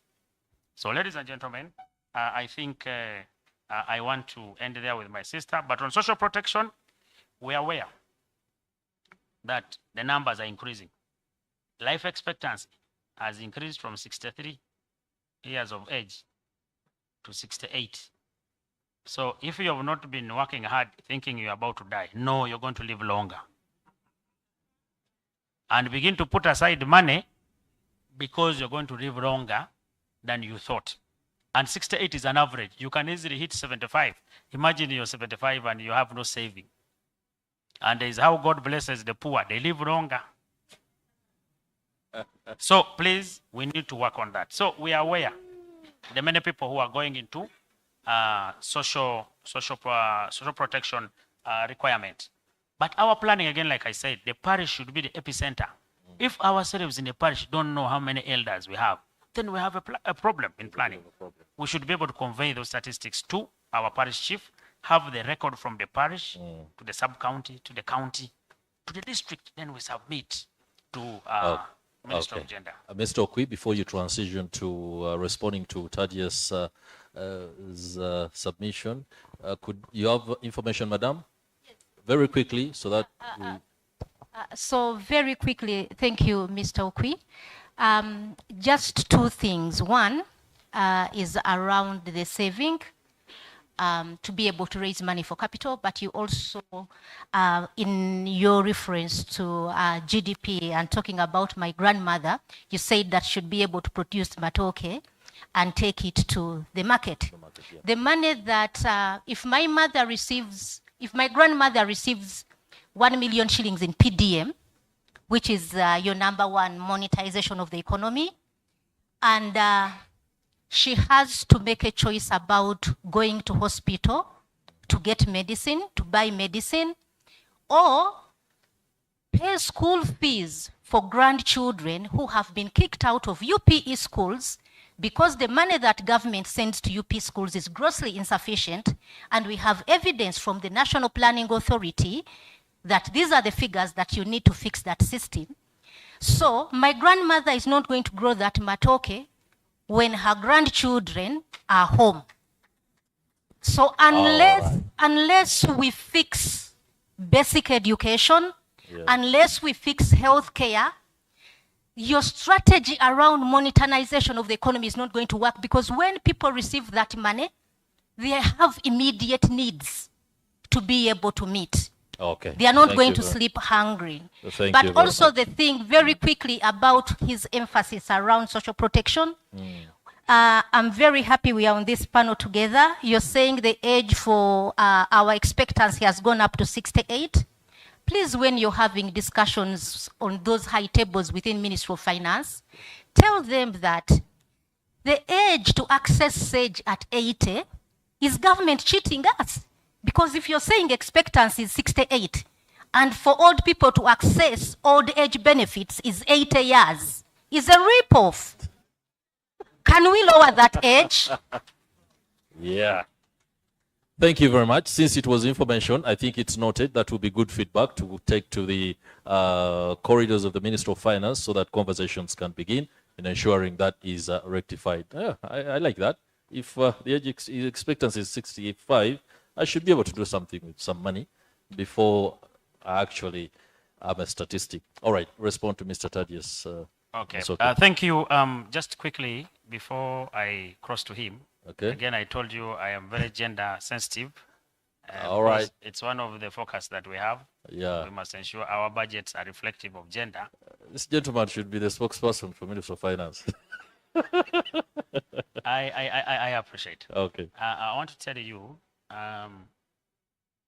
for example, before I give you the perspective, we really need to re-engineer our perspective about family, our perspectives about responsibility. I can tell you many of the challenges that we have. For example, about 50, now it's about 55, our population is young, 55. So that means 55% is young. That means from the 40-something million, half of it is young, below 30. When you look at those who are below 20, they are about to 40%. That is not worrying. That is good for an economy, as long as they are productively educated, they gain skill and engage into the economy. The problem is currently 50% of that 50% of our population is neither, they're called NEETs, neither in education, neither in training. They are there. Neither in employment. They are not employed. They are not in education. They are not in training. How are you going to run an economy with such a young population? So what happens? These grandchildren that your grandmother is struggling with are out of a result of people who are neither in education, neither in training, neither in employment. And the number is growing. It is a very big worrying trend, not only for the dependence burden, but also for security. Because they must live, they must survive. So they resort to other measures to live. I want us to ponder how we raise our children amidst the challenges that we have. I want to give you a perspective. And I don't want you to think that it's far away, because then if where we aspire to go, that's how they come. In Canada, for as long as you have a child, they must have their own bedroom. Say that again. In Canada, when you produce a child, they must have their own bedroom.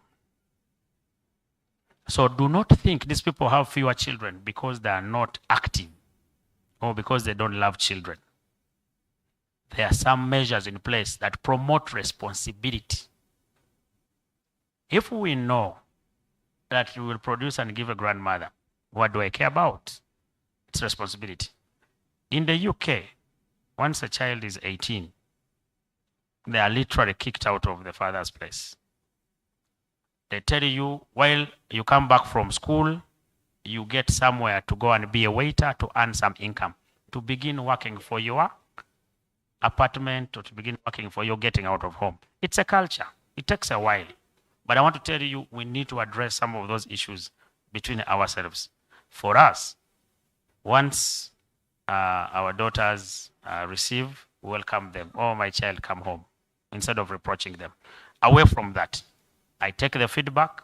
There are competing needs for that 1 million between school. It's government's responsibility world over to provide affordable, quality education across the board. That one is non-negotiable. It's the responsibility of government to provide health care to its population. But it's your responsibility to ably pay your taxes. But before you pay taxes, to make sure you offer a service or you produce a good, deliver to the market and pay taxes to government to be able to deliver those services that you require. So each of us has a contract with the other. Away from that, let me talk to my brother in Kasita. Awareness is a big disease. You rightly put it. We have a lot of strategies. They're on shelves. Nobody is implementing. We're now in the e-age. Nobody has money to go to a website and access that. But I want us to begin with ourselves. How many of us take time to engage? I know it's the responsibility of your government to engage you. It's not the other way around. But we should become proactive. When we're talking about tenfold, when you're meeting the minister to intervene in some of the issues, tell them, please, take us through. And I can tell you now we have a lot of fora where we engage Kasita particularly, and the other traders. We are going to plan another session in the cycle to engage you so that when we start the next budgeting cycle, we take your input, we take your concerns to inform it. That one I can assure you we'll do it. But let's take responsibility to inquire about some of this information. We are available. I will tell you, I was given this information at 6 in the morning. 6 in the morning. And they said, the PS said, you must represent. Between 6 and 10, I put together what you see. Taking responsibility to come to you because you invited us. Many times you are alone, you discuss amongst yourselves, and then we don't have a feedback mechanism. So that is on information. My brother from Kasita, are you aware? And I want everybody to know. These flourishing businesses, they say that gentleman's business was doing so well before government came and closed it and levied a lot of taxes. Do you know what was making it thrive? He did not know his obligation when they are doing business. To give back to Caesar what belongs to Caesar. And I can tell you, out of all those businesses that collapse, it is because somebody has tipped Revenue Authority that these guys have not filed returns for the last 7 years. Are we aware that when we're doing an ECA small business, as long as we exceed the volume of about 15 million per annum, we're supposed to file a nil return? So information on taxation, the requirement for taxation. Most of the money that we're eating government's money. Because when we get the net, we've never factor tax in it. How much have you made? I bought at 10, I sold at 12. You eat the 2.5, all of it. Because we don't factor. So we need to sensitize our people. Lucky enough, government wants to formalize the informality that is downtown and many other areas that of SMEs. That those ones actually who make a lot of money, but they don't know that they're supposed to file. So when there's a crackdown by Uganda Revenue Authority, they come, they're taken unaware. If you don't file, we're closing. So they use the money they were supposed to pay for stock, now to pay taxes. They go back to zero. The bank is asking for repayment. In about 6 months, they've shut down. They've come for their house. Information about taxation. It's a very big deal. In terms of we need to transition. Okay. In terms of fiscal discipline, I appreciate, and I want to tell you, for as long as you do not check your government, as long as you don't tell them that you're spending on the wrong things, some things may not be stopped. So it is our responsibility, all of us, those in and those out. That's why I love civil society. When I was sitting in university, very many years ago, I used to be a member of civil society. So I really have the pleasure to be here again to talk to you I feel the work that you do, and I want to tell you, continue with it. There are many things that we have plugged. Mr. Mukunda will tell you, 7-10 years ago, the budget was opaque. You wouldn't know what is in domestic financing, what is in external financing. Now we are number 2, second to South Africa in terms of budget transparency. Now, the next thing that we need to do is to follow up on budget execution. You said we plan well, but we don't execute. It's collective effort. It is collective effort. First, once you have the information, are we able to check those who are supposed to do the things? You see, in terms of local government, we have local governments that are far away. They check themselves. But you have civil society around. They shouldn't wait for such a forum. They should be able to say, according to the website of finance, because that information is there, they say you received this money. Where have you put it? It should be all our responsibility, not only audit. Yeah. Mr. Kui, allow me hold you there. You have a submission on pretty much everything that Mr. Thaddeus Masoke put across. One thing I know is that you've promised him that that engagement will begin in earnest after you are here. So I believe that can be taken care of. We have a plenary session, one that shall allow each one of us, not each one of us, please don't be, let me not get ahead of myself and also put you ahead of yourself. Some of us will be required to put through some questions. It could be an addition, something that offers clarity on 1 or 2 issues that have been put forward by the panelists. But allow me give 2 minutes to each of the panelists to do a final submission, more like a wrap, but ensure that you also tell us exactly, Mr. Thaddeus, from the point of view of the private sector, what you think should be the ultimate benchmarks, especially when it comes to access to credit, that you would love. I don't know whether you have done some benchmarking in other economies where you believe that if you adopted these strategies, then there would be very little friction between the government and the traders on aspects like the cost of credit. Okay, thank you very much. I need something. I thought I could use also this fora, mainly with the priorities of the government expenditure. You find that the government hasn't invested seriously basing on the concerns and the needs of its population. To thank my sister here, she has made a very wonderful presentation and concerns. But what is the impact? That it has also have a great impact on tax administration. Ugandan tax administration, the allocation is huge because Ugandans, they don't see value for their taxes. Unless, like my brother is suggesting, that we avoid taxes, for sure the perception of most of Ugandans, we don't want to pay taxes because the services are still lacking, the infrastructure is still lacking, the implementation processes, so totally they discourage you.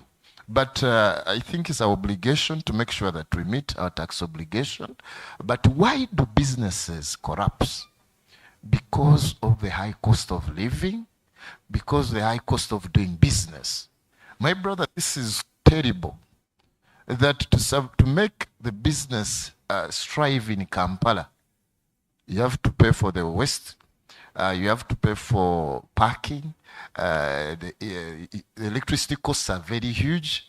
Already by the traders are being cheated. I wish today some of the comrades, you saw the article New Vision, where we are petitioning the regulators that even the landlords over-cheat our members. So you find that a trader, every angle you are being cheated, and the government doesn't intervene. And also, I will request my comrade to find interest in this. I want to give a live example of Uganda Funeral Services. Currently, it's closed. So we need also to design a strategy of, I think, how can these businesses be assisted? As the government waits for your returns and also your profits, how can we assist families to stay afloat, because those are one of the local companies which at least would have picked interest to assist to That's stay right. afloat. So That's right. I think the Ministry of Trade and Ministry of Finance should find interest in making sure that we pick interest on businesses which are not performing so well. Like, you know, it's so hard for the Minister of Finance to ask him, okay, how comes that your returns are not favorable like before? What is the problem? How can we intervene to assist you? But when you make profits, they are knocking. So they are partners when we are in good terms, but they are not our partners when in a very trying moment. So benchmarking. They are not friends indeed. Yes, so benchmarking on credit access, we tried to benchmark with our comrades, the Chinese. You find that their interest rate is very flexible. And they have a policy. When you are investing abroad, they make all the processes so flexible that's why they are out competing us. So when the Chinese come here, they are taking over our economy. Ugandans are being kicked out. And our comrades in the Ministry of Finance, they are comfortable. They think that we can develop this country when it's being taken over by foreigners. No, we are supposed to play a very vital role in our economy. Unless we benchmark from other countries. Let me give an example. When Uganda played a very vital role in stabilizing most of our neighboring countries, but Kenya is benefiting more because they have flexible terms of loan access when you are importing, when you are exporting to other countries. When we met the team from the Ministry of Finance, we explained to them so well that we are losing out the Congo market, the South Sudan market, even the Rwandan market, because of unfair finance options or access. But they never took us serious. So by the way, Kenya is benefiting more even in the East African community. We're glad we need to effectively engage with the Ministry of Finance, but also they should have that goodwill. When the traders complain, you see now that Musoke wants to demonstrate, want to cheat taxes. So unless we change their perception, that's why in Uganda, we're having a country, you know, I laughed when I was following. Maybe you should be less aggressive. When I was following what was happening in Kawempe. Quickly. There is one of my comrades, he thought that when you go to politics, you are going to excel financially. So by then the guy had to collapse. And he started crying terribly. Because Ugandans think that unless you go in politics, you will accumulate wealth. So this is a time bomb. We need to make sure that the private sector is where the money is the engine for this economy, not politics. Thank you very much. That's a very, very important message out there for those of you that are considering 20. Maybe you can reflect. Madam Angela, the engagement aspect, as far as inclusivity is concerned, is also heavily anchored on the ability of information to be rolled out to those that we want to be included in the budget. Information is very critical. The gentleman from Ministry of Finance has already talked about the fact that many people are simply ignorant of what they ought to do, and that is very important. As an actor within the civil society space, your engagements should be targeted towards ensuring that a lot of information, in fact, exhaustively given to these stakeholders for them to be aware of where their accountability processes are and how to be part. Yeah, thank you very much. And I want to agree with that. And we are doing a lot of that because when we engage in budget discussions, we do not want this to stop here. We don't stop at budgeting, but we also have to monitor the budget, and we are trying to make sure that the constituents that we are in touch with are engaged in these processes. Yeah. And why this is very important is that, no, the budgets are released, money is released. And, but one of the key things is how do we engage the governance and accountability structures? Right at the local level. I'll give you an example. When money, for instance, for universal primary education, the capitation grants are released, is the money doing what it is supposed to do? So this is what we have told our constituents. But very quickly, also what people need to understand broadly around financing is that, yes, the budget, the figures look very good, but actually what gets spent is very key. And I will tell you that currently the figures also don't look good. So one of the things Mr. Okwi talked about around financing is PPPs, and one of the sectors that you mentioned were social sectors. And I would want to caution you that when you're considering public-private partnerships, you should go slow on social sectors like education and health. In education, when government rolled out universal secondary education, they did invite private actors as a stopgap initiative to provide education, but it was very disastrous, and we gave them the evidence, and it was stopped gradually. So you need to be very careful when rethinking PPs, especially for social sector. For garbage collection, you can attempt, but for social sectors like education, we need government to be in charge of education, to be in charge of healthcare, because like you rightly mentioned, government has the ultimate responsibility to provide these services. To provide those services, but also what is very important around financing that you talked about was around tax evasion, which is key. I hope you're not going to strangle the private sector. But I was very happy when you talked passionately about tax exemptions, because that is something that we have been struggling with. You're able to mention the 2.2 contribution to GDP lost in tax exemption.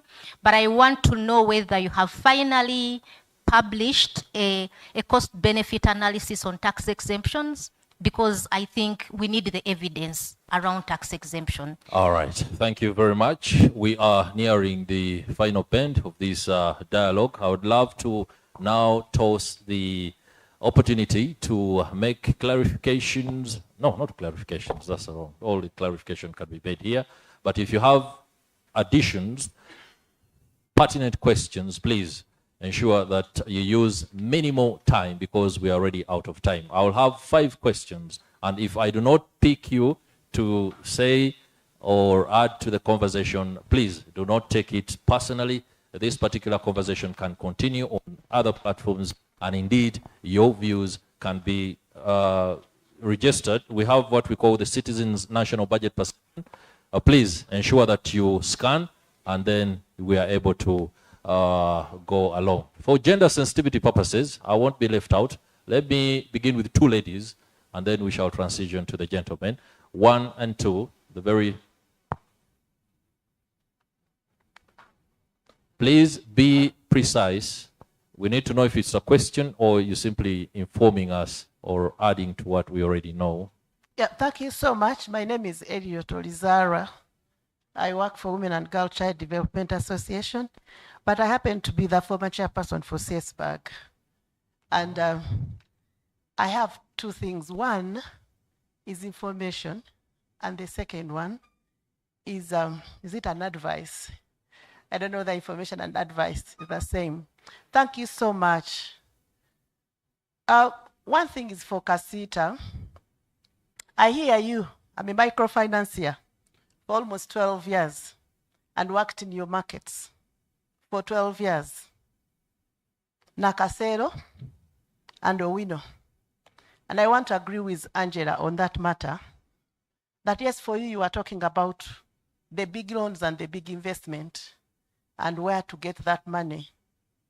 But for your information, there is that group also, the small group, the marginalized women, that sometimes, even you as Casita chairperson, you don't even inform them whether they are those small loans.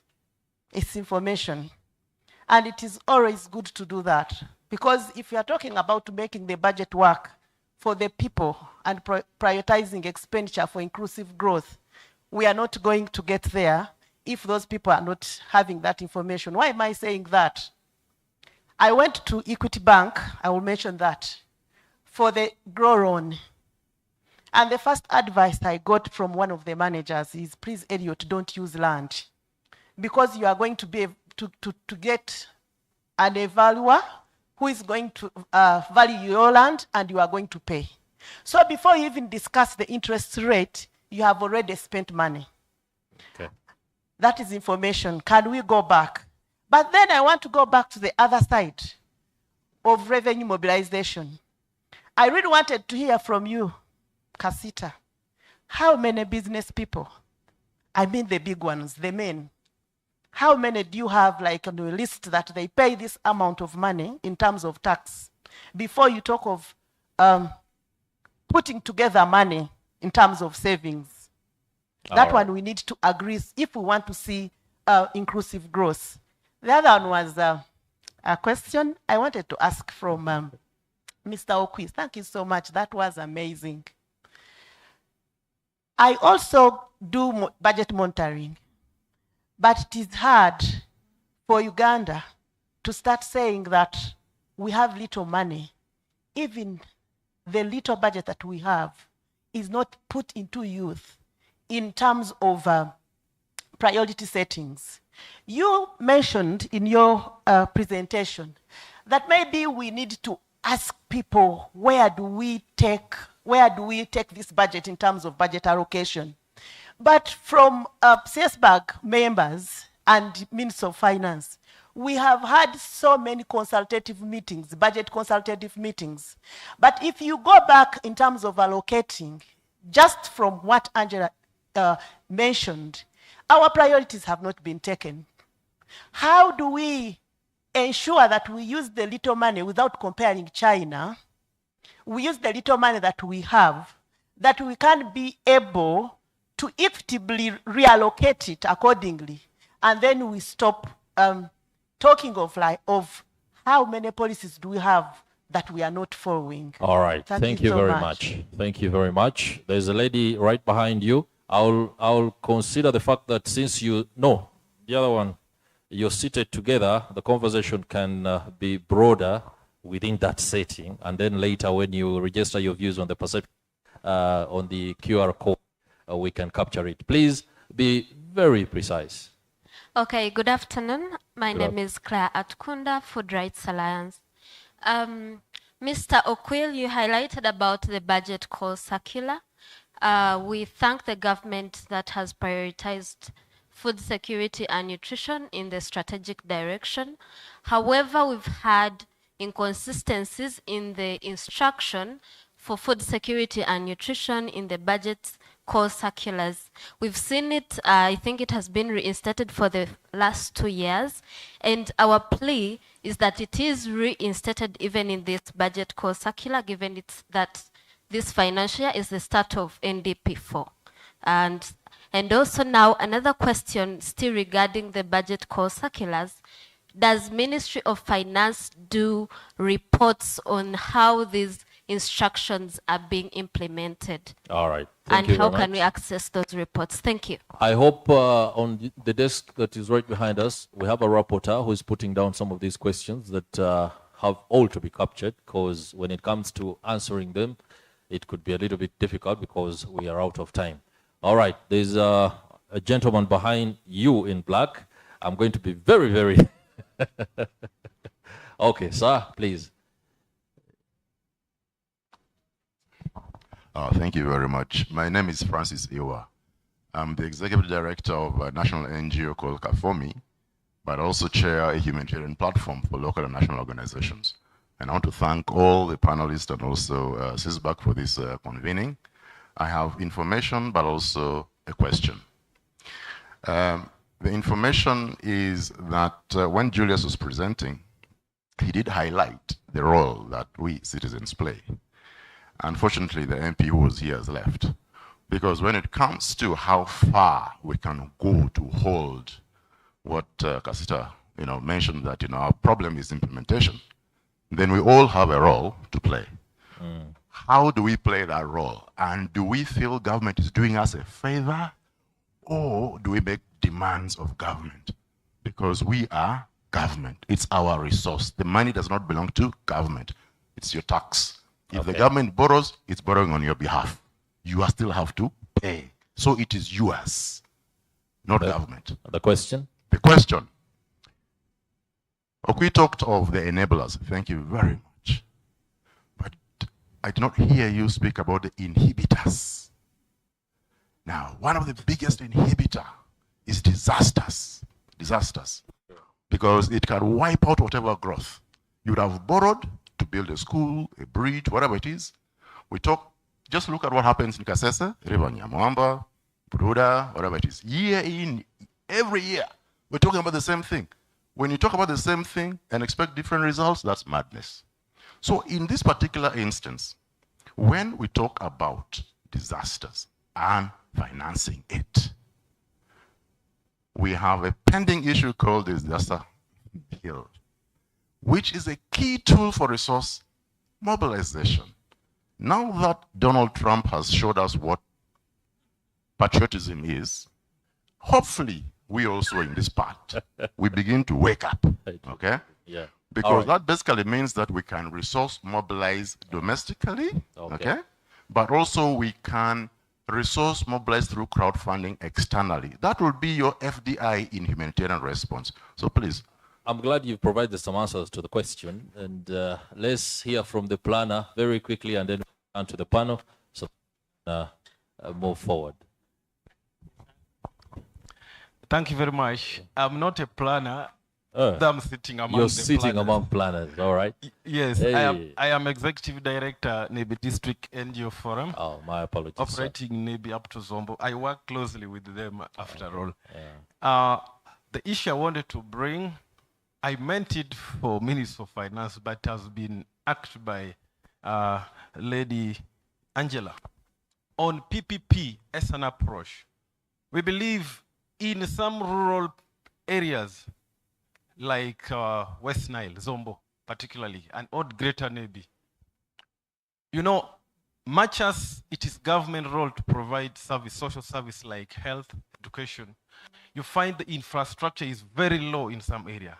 Example of Zombo, you have only one health center with serving about 300,000 people, one doctor. It is only with the help of private facility like probably, this particularly private not-for-profit, who have bridged this gap, and government have been working very closely with them. And I thought this should be an approach. If government cannot invest, then government should help these facilities serve the population, because there is no private population. So the two should try to harmonize, which is the best way forward. You talked about the result which you present to them that we don't know, but for us we have some success bit of it.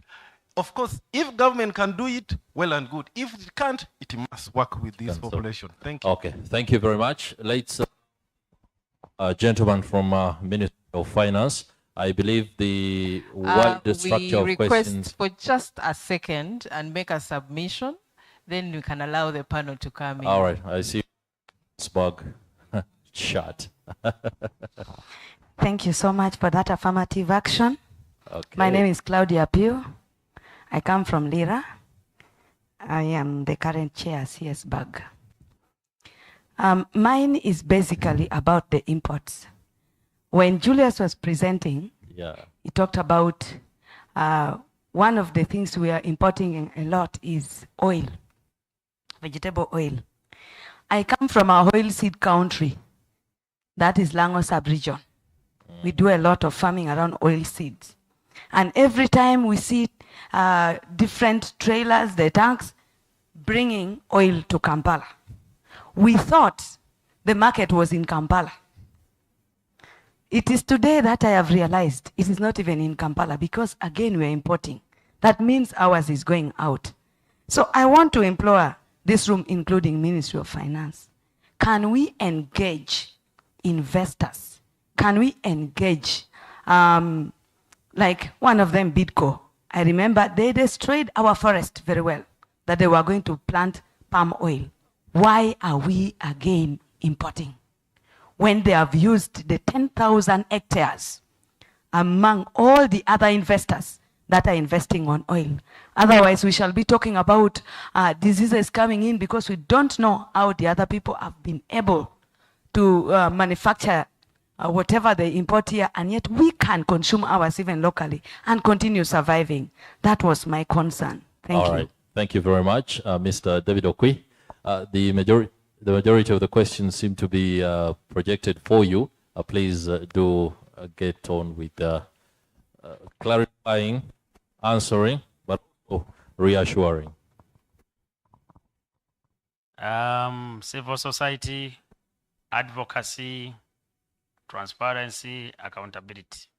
I want to ask you which lens you will wear. The chairperson said, that's the last gentleman. CS Park said, one burning issue. Was she corrupt? So I can tell you corruption is very complex and dynamic. For the person who spoke, she says, I took advantage because I was with the organizer.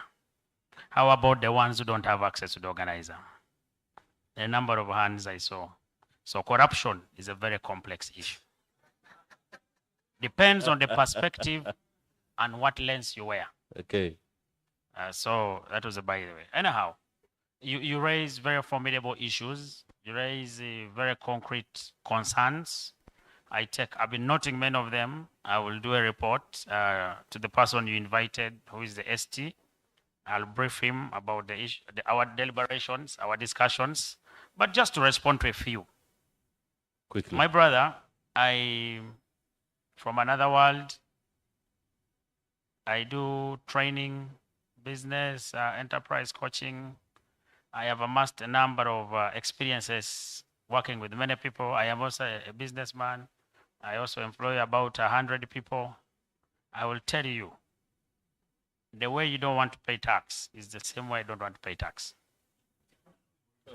It is world over. But once you get aware, for example, for me to access a facility, I must give them, similarly contributing to my employees' NSSF. I don't want to incur the 5%. I'll tell you, that's the human nature. But the legality is that you must contribute. Now, how do those legalities bite us? When he wants a facility of 1 billion, 2 billion, they tell him, give us your returns. Your business has been running on making this average according to the statement you gave us. Where are your returns? You say you employ 100 people. Show us your NSSF reports by categorization. That is formality. Once we formalize business, I can tell you some of the issues will be solved. But in terms of perspective and attitudes, the culture, world over, there is no country where people are to pay.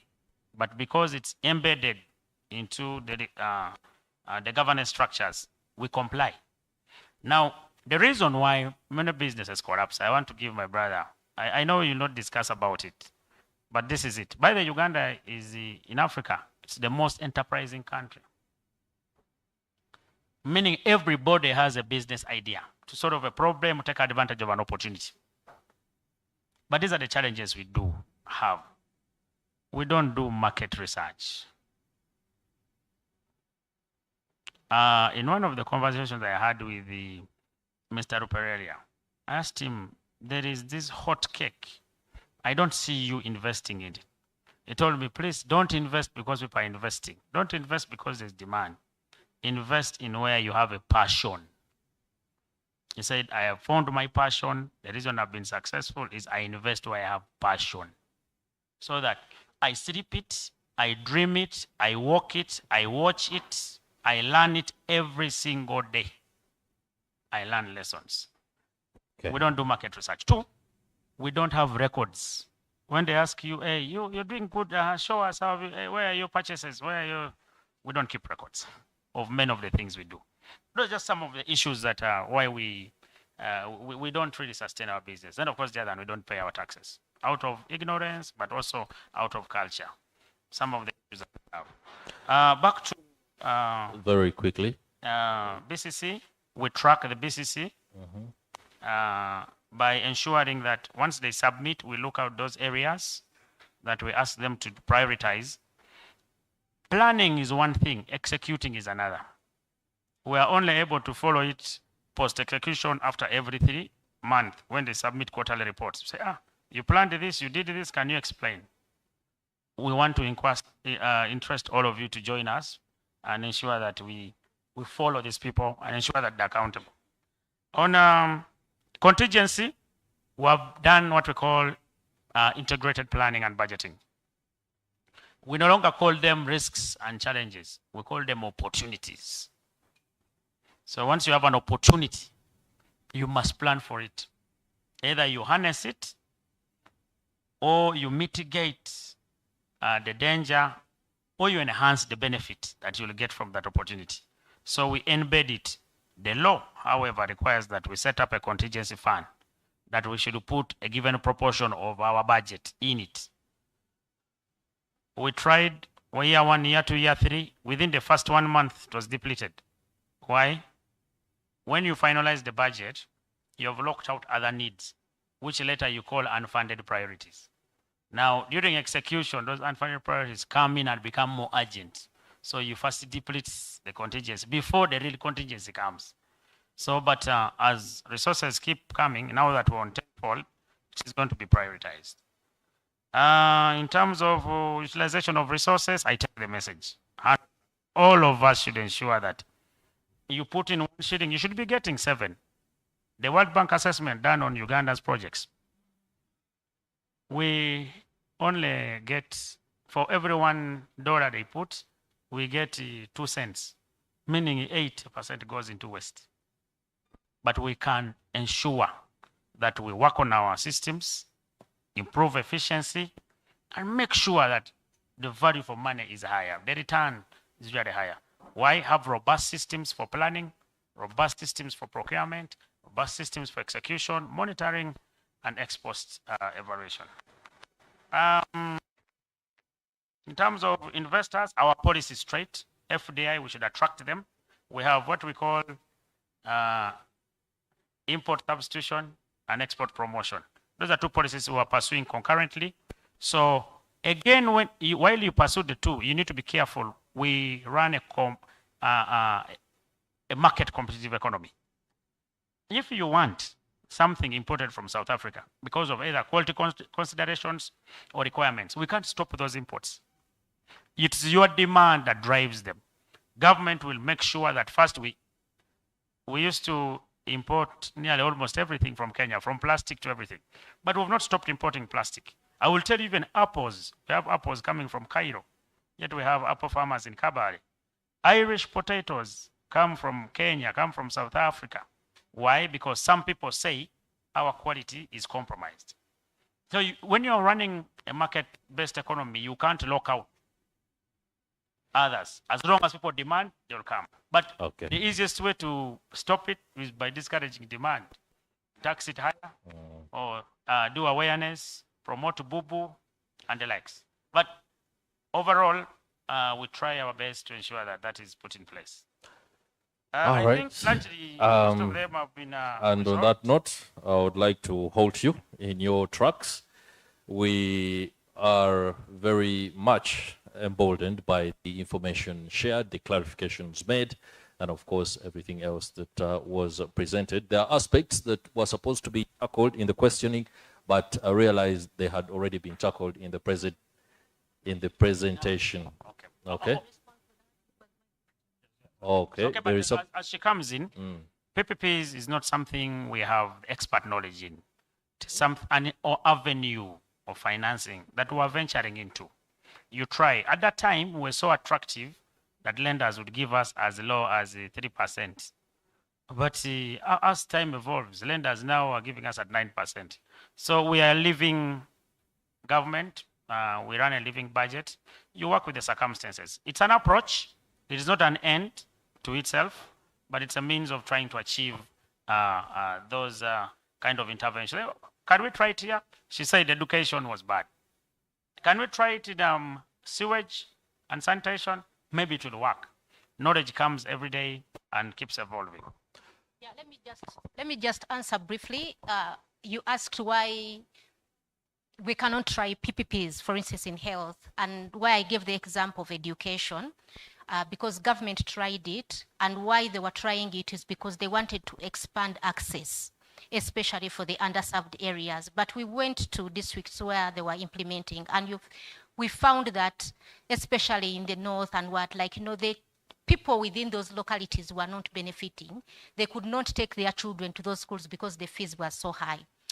And so they were not benefiting. So, but also when it comes to health, we do monitor the implementation of the right to health, and we have seen that there are instances where people have ended up in PPP hospital, private not-for-profit, like you say, what you call the missionary hospitals in Buyukwe, in Kumi, and they are ending up there because there are no government alternatives, and they have been detained because they can't pay the fees, and we are working on detentions, and we even have a case in court around hospitals detaining patients.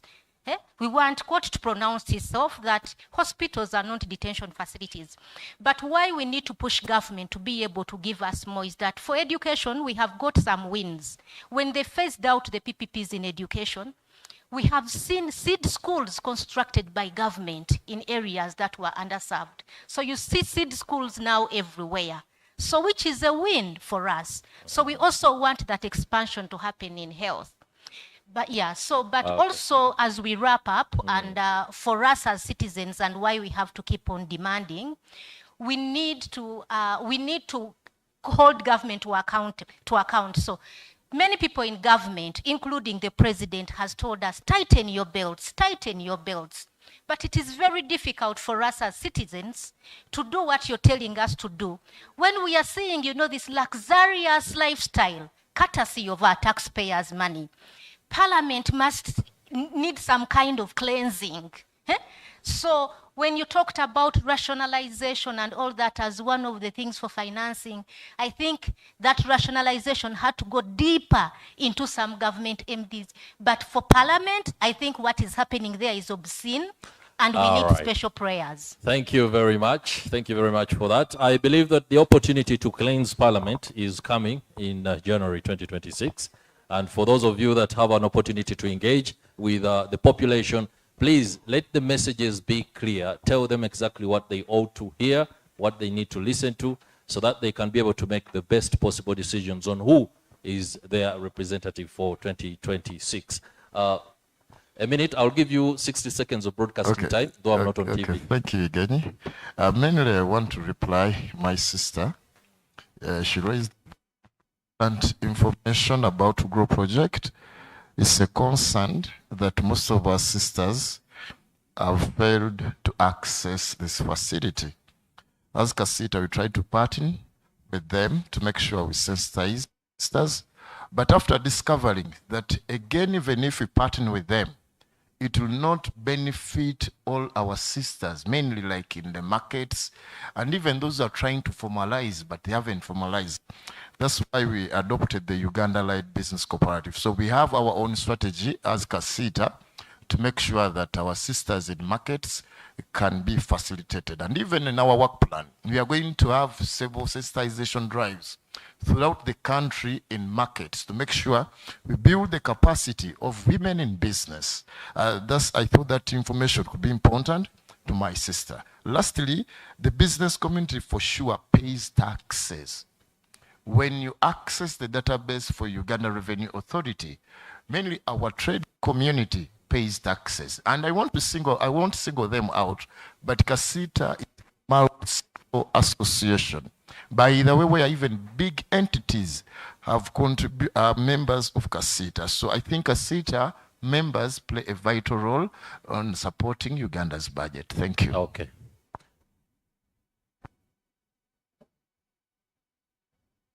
All right, thank you very much, Mr. Thaddeus Musoke Nagenda, Chairperson CSITA and entrepreneur. Many thanks to you too. Ms. Angela Kasule Nabobwe, Executive Director at ISA.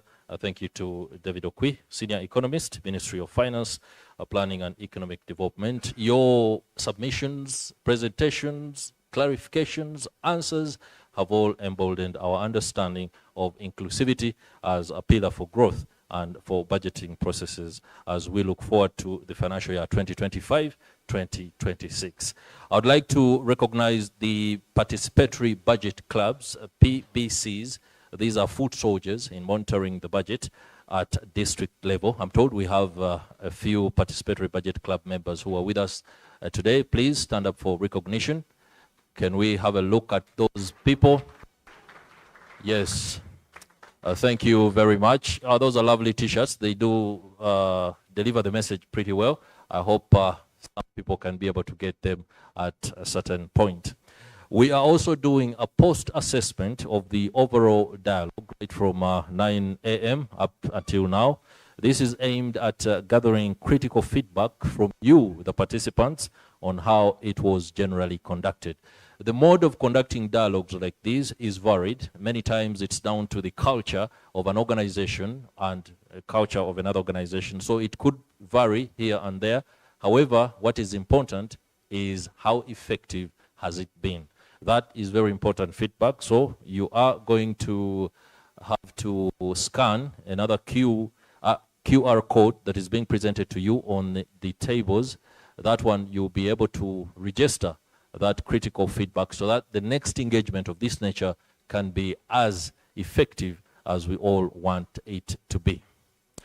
Thank you very much, our panelists, for the opportunity to come and share with us what is no doubt very important information. I would love some photographers to come forth so that the panelists can take a photo, but also some officials from CSBAG, some planners from across the country. You can also be part of a photo opportunity.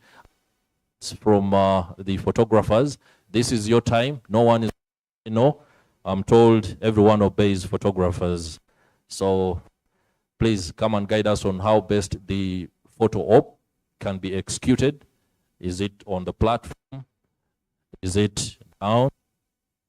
Okay. Panelists, please, let's move down so that we can do that.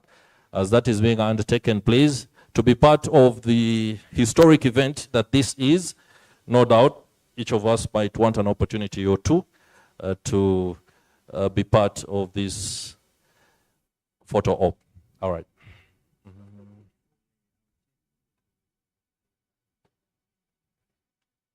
As we do that, we shall be hearing from Madame Alice Yayeri Naku.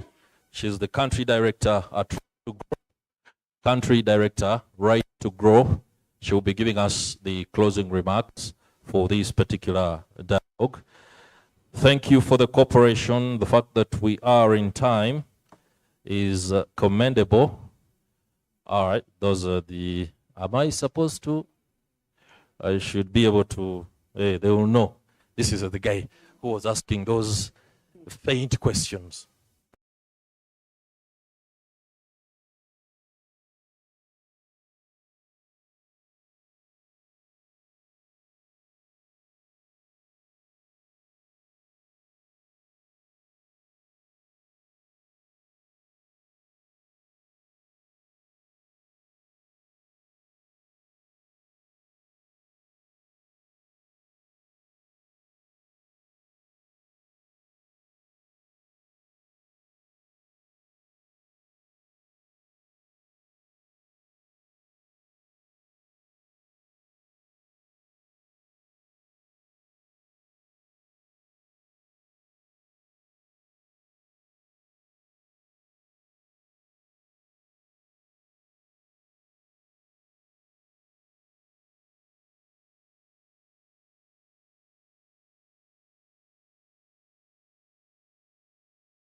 All right.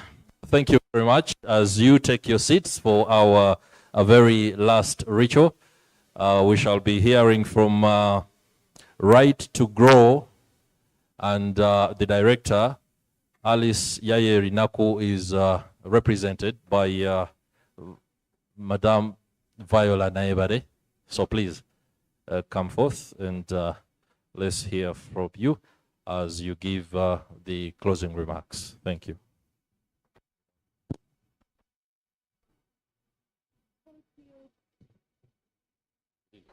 Thank you so much for this opportunity. As mentioned, my name is Viola Naebare, and I work with the Hunger Project Uganda. The Hunger Project Uganda, we envision a world without hunger, and that's what we work for.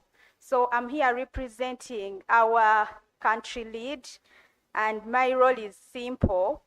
To wrap up, my role will be kind of like a priest. I'm going to wrap up, and then no one will say anything. I will close officially our engagement of today. So I will just highlight a few of the things that were discussed. I'm sure since most of us have been part of this, we already know what has been discussed, and much will also be shared with us.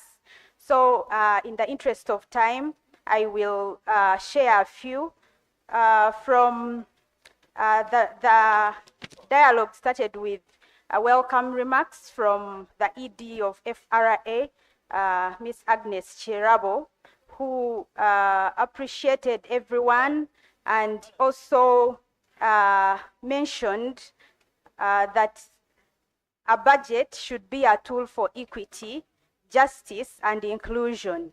Accountability is beyond receipts and vouchers, but results. So financial year 2025-2026 is critical since it's the first year of implementing the NDP4. She expressed dissatisfaction with the mid-term review results of NDP3 of 17% performance. Going next to our presentation from Donny Ndazima from World Vision, who presented the findings on sexual violence against children. He highlighted a number of things, and key to note is he mentioned that the he emphasized that ladies are the most victims of sexual abuse in Uganda, and he decried underfunding of community-based services that covers social protection. He recommended increasing budget for social protection and expansion of social protection services to sub-county. Going directly to the ED of CS BAG, Mr. Julius Mukundana, he highlighted quite a number of things that are very key. So I'm going to highlight a few. He appreciated the steady growth of Uganda's economy, but questioned the distribution of the growth across all the regions. He mentioned that growth should be equitably distributed.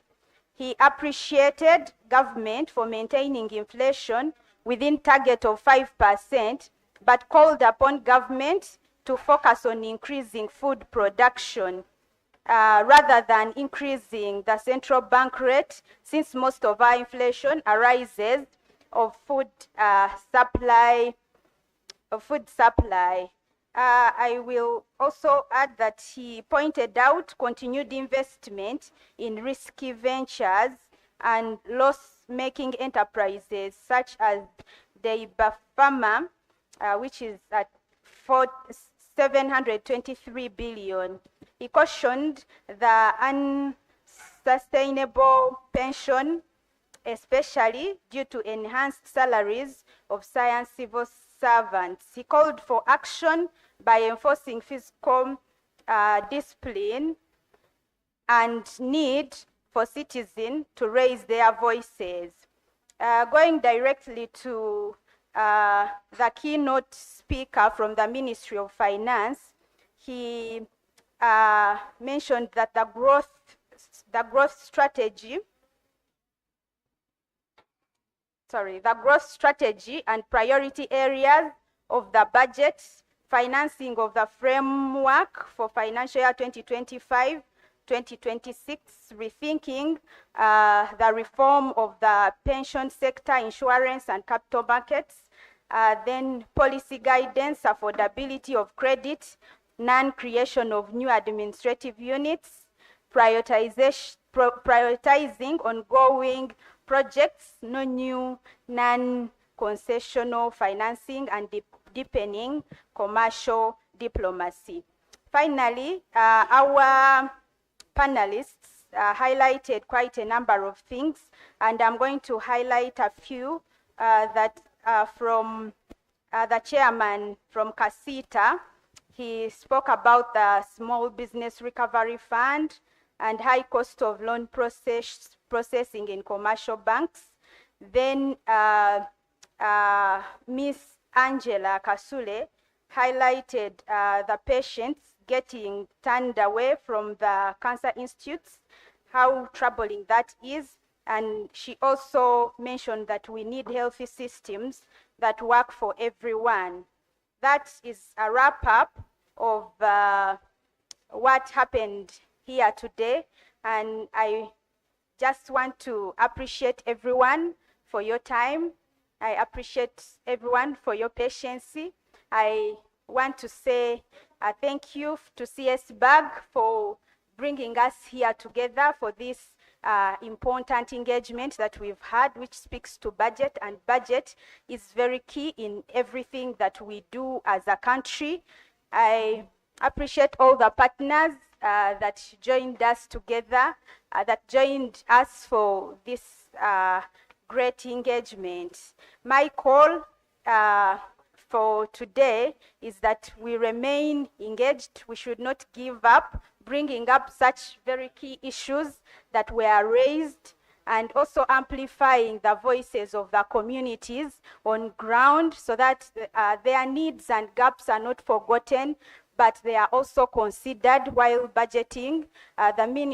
From the Ministry of Finance emphasized bringing out those issues directly from parish level. So I encourage everyone that we continue doing that, and we should not tire. Thank you, everyone. I don't want to say too much in the interest of time. I just want to declare our 41st pre-budget dialogue closed. Thank you. Thank you very much. Great. So, ladies and gentlemen, you are now free to network a little bit more. Ask yourselves a bit of questions that you could specifically have an answer or two for the other party. But most importantly, let's get to know each other, because many of us have come from across the country. It will be very, very detrimental to engage at another platform function, and then you're like, oh, you're the guy. Yet we have an opportunity to network. Thank you very much. I'm Chris Higenyi.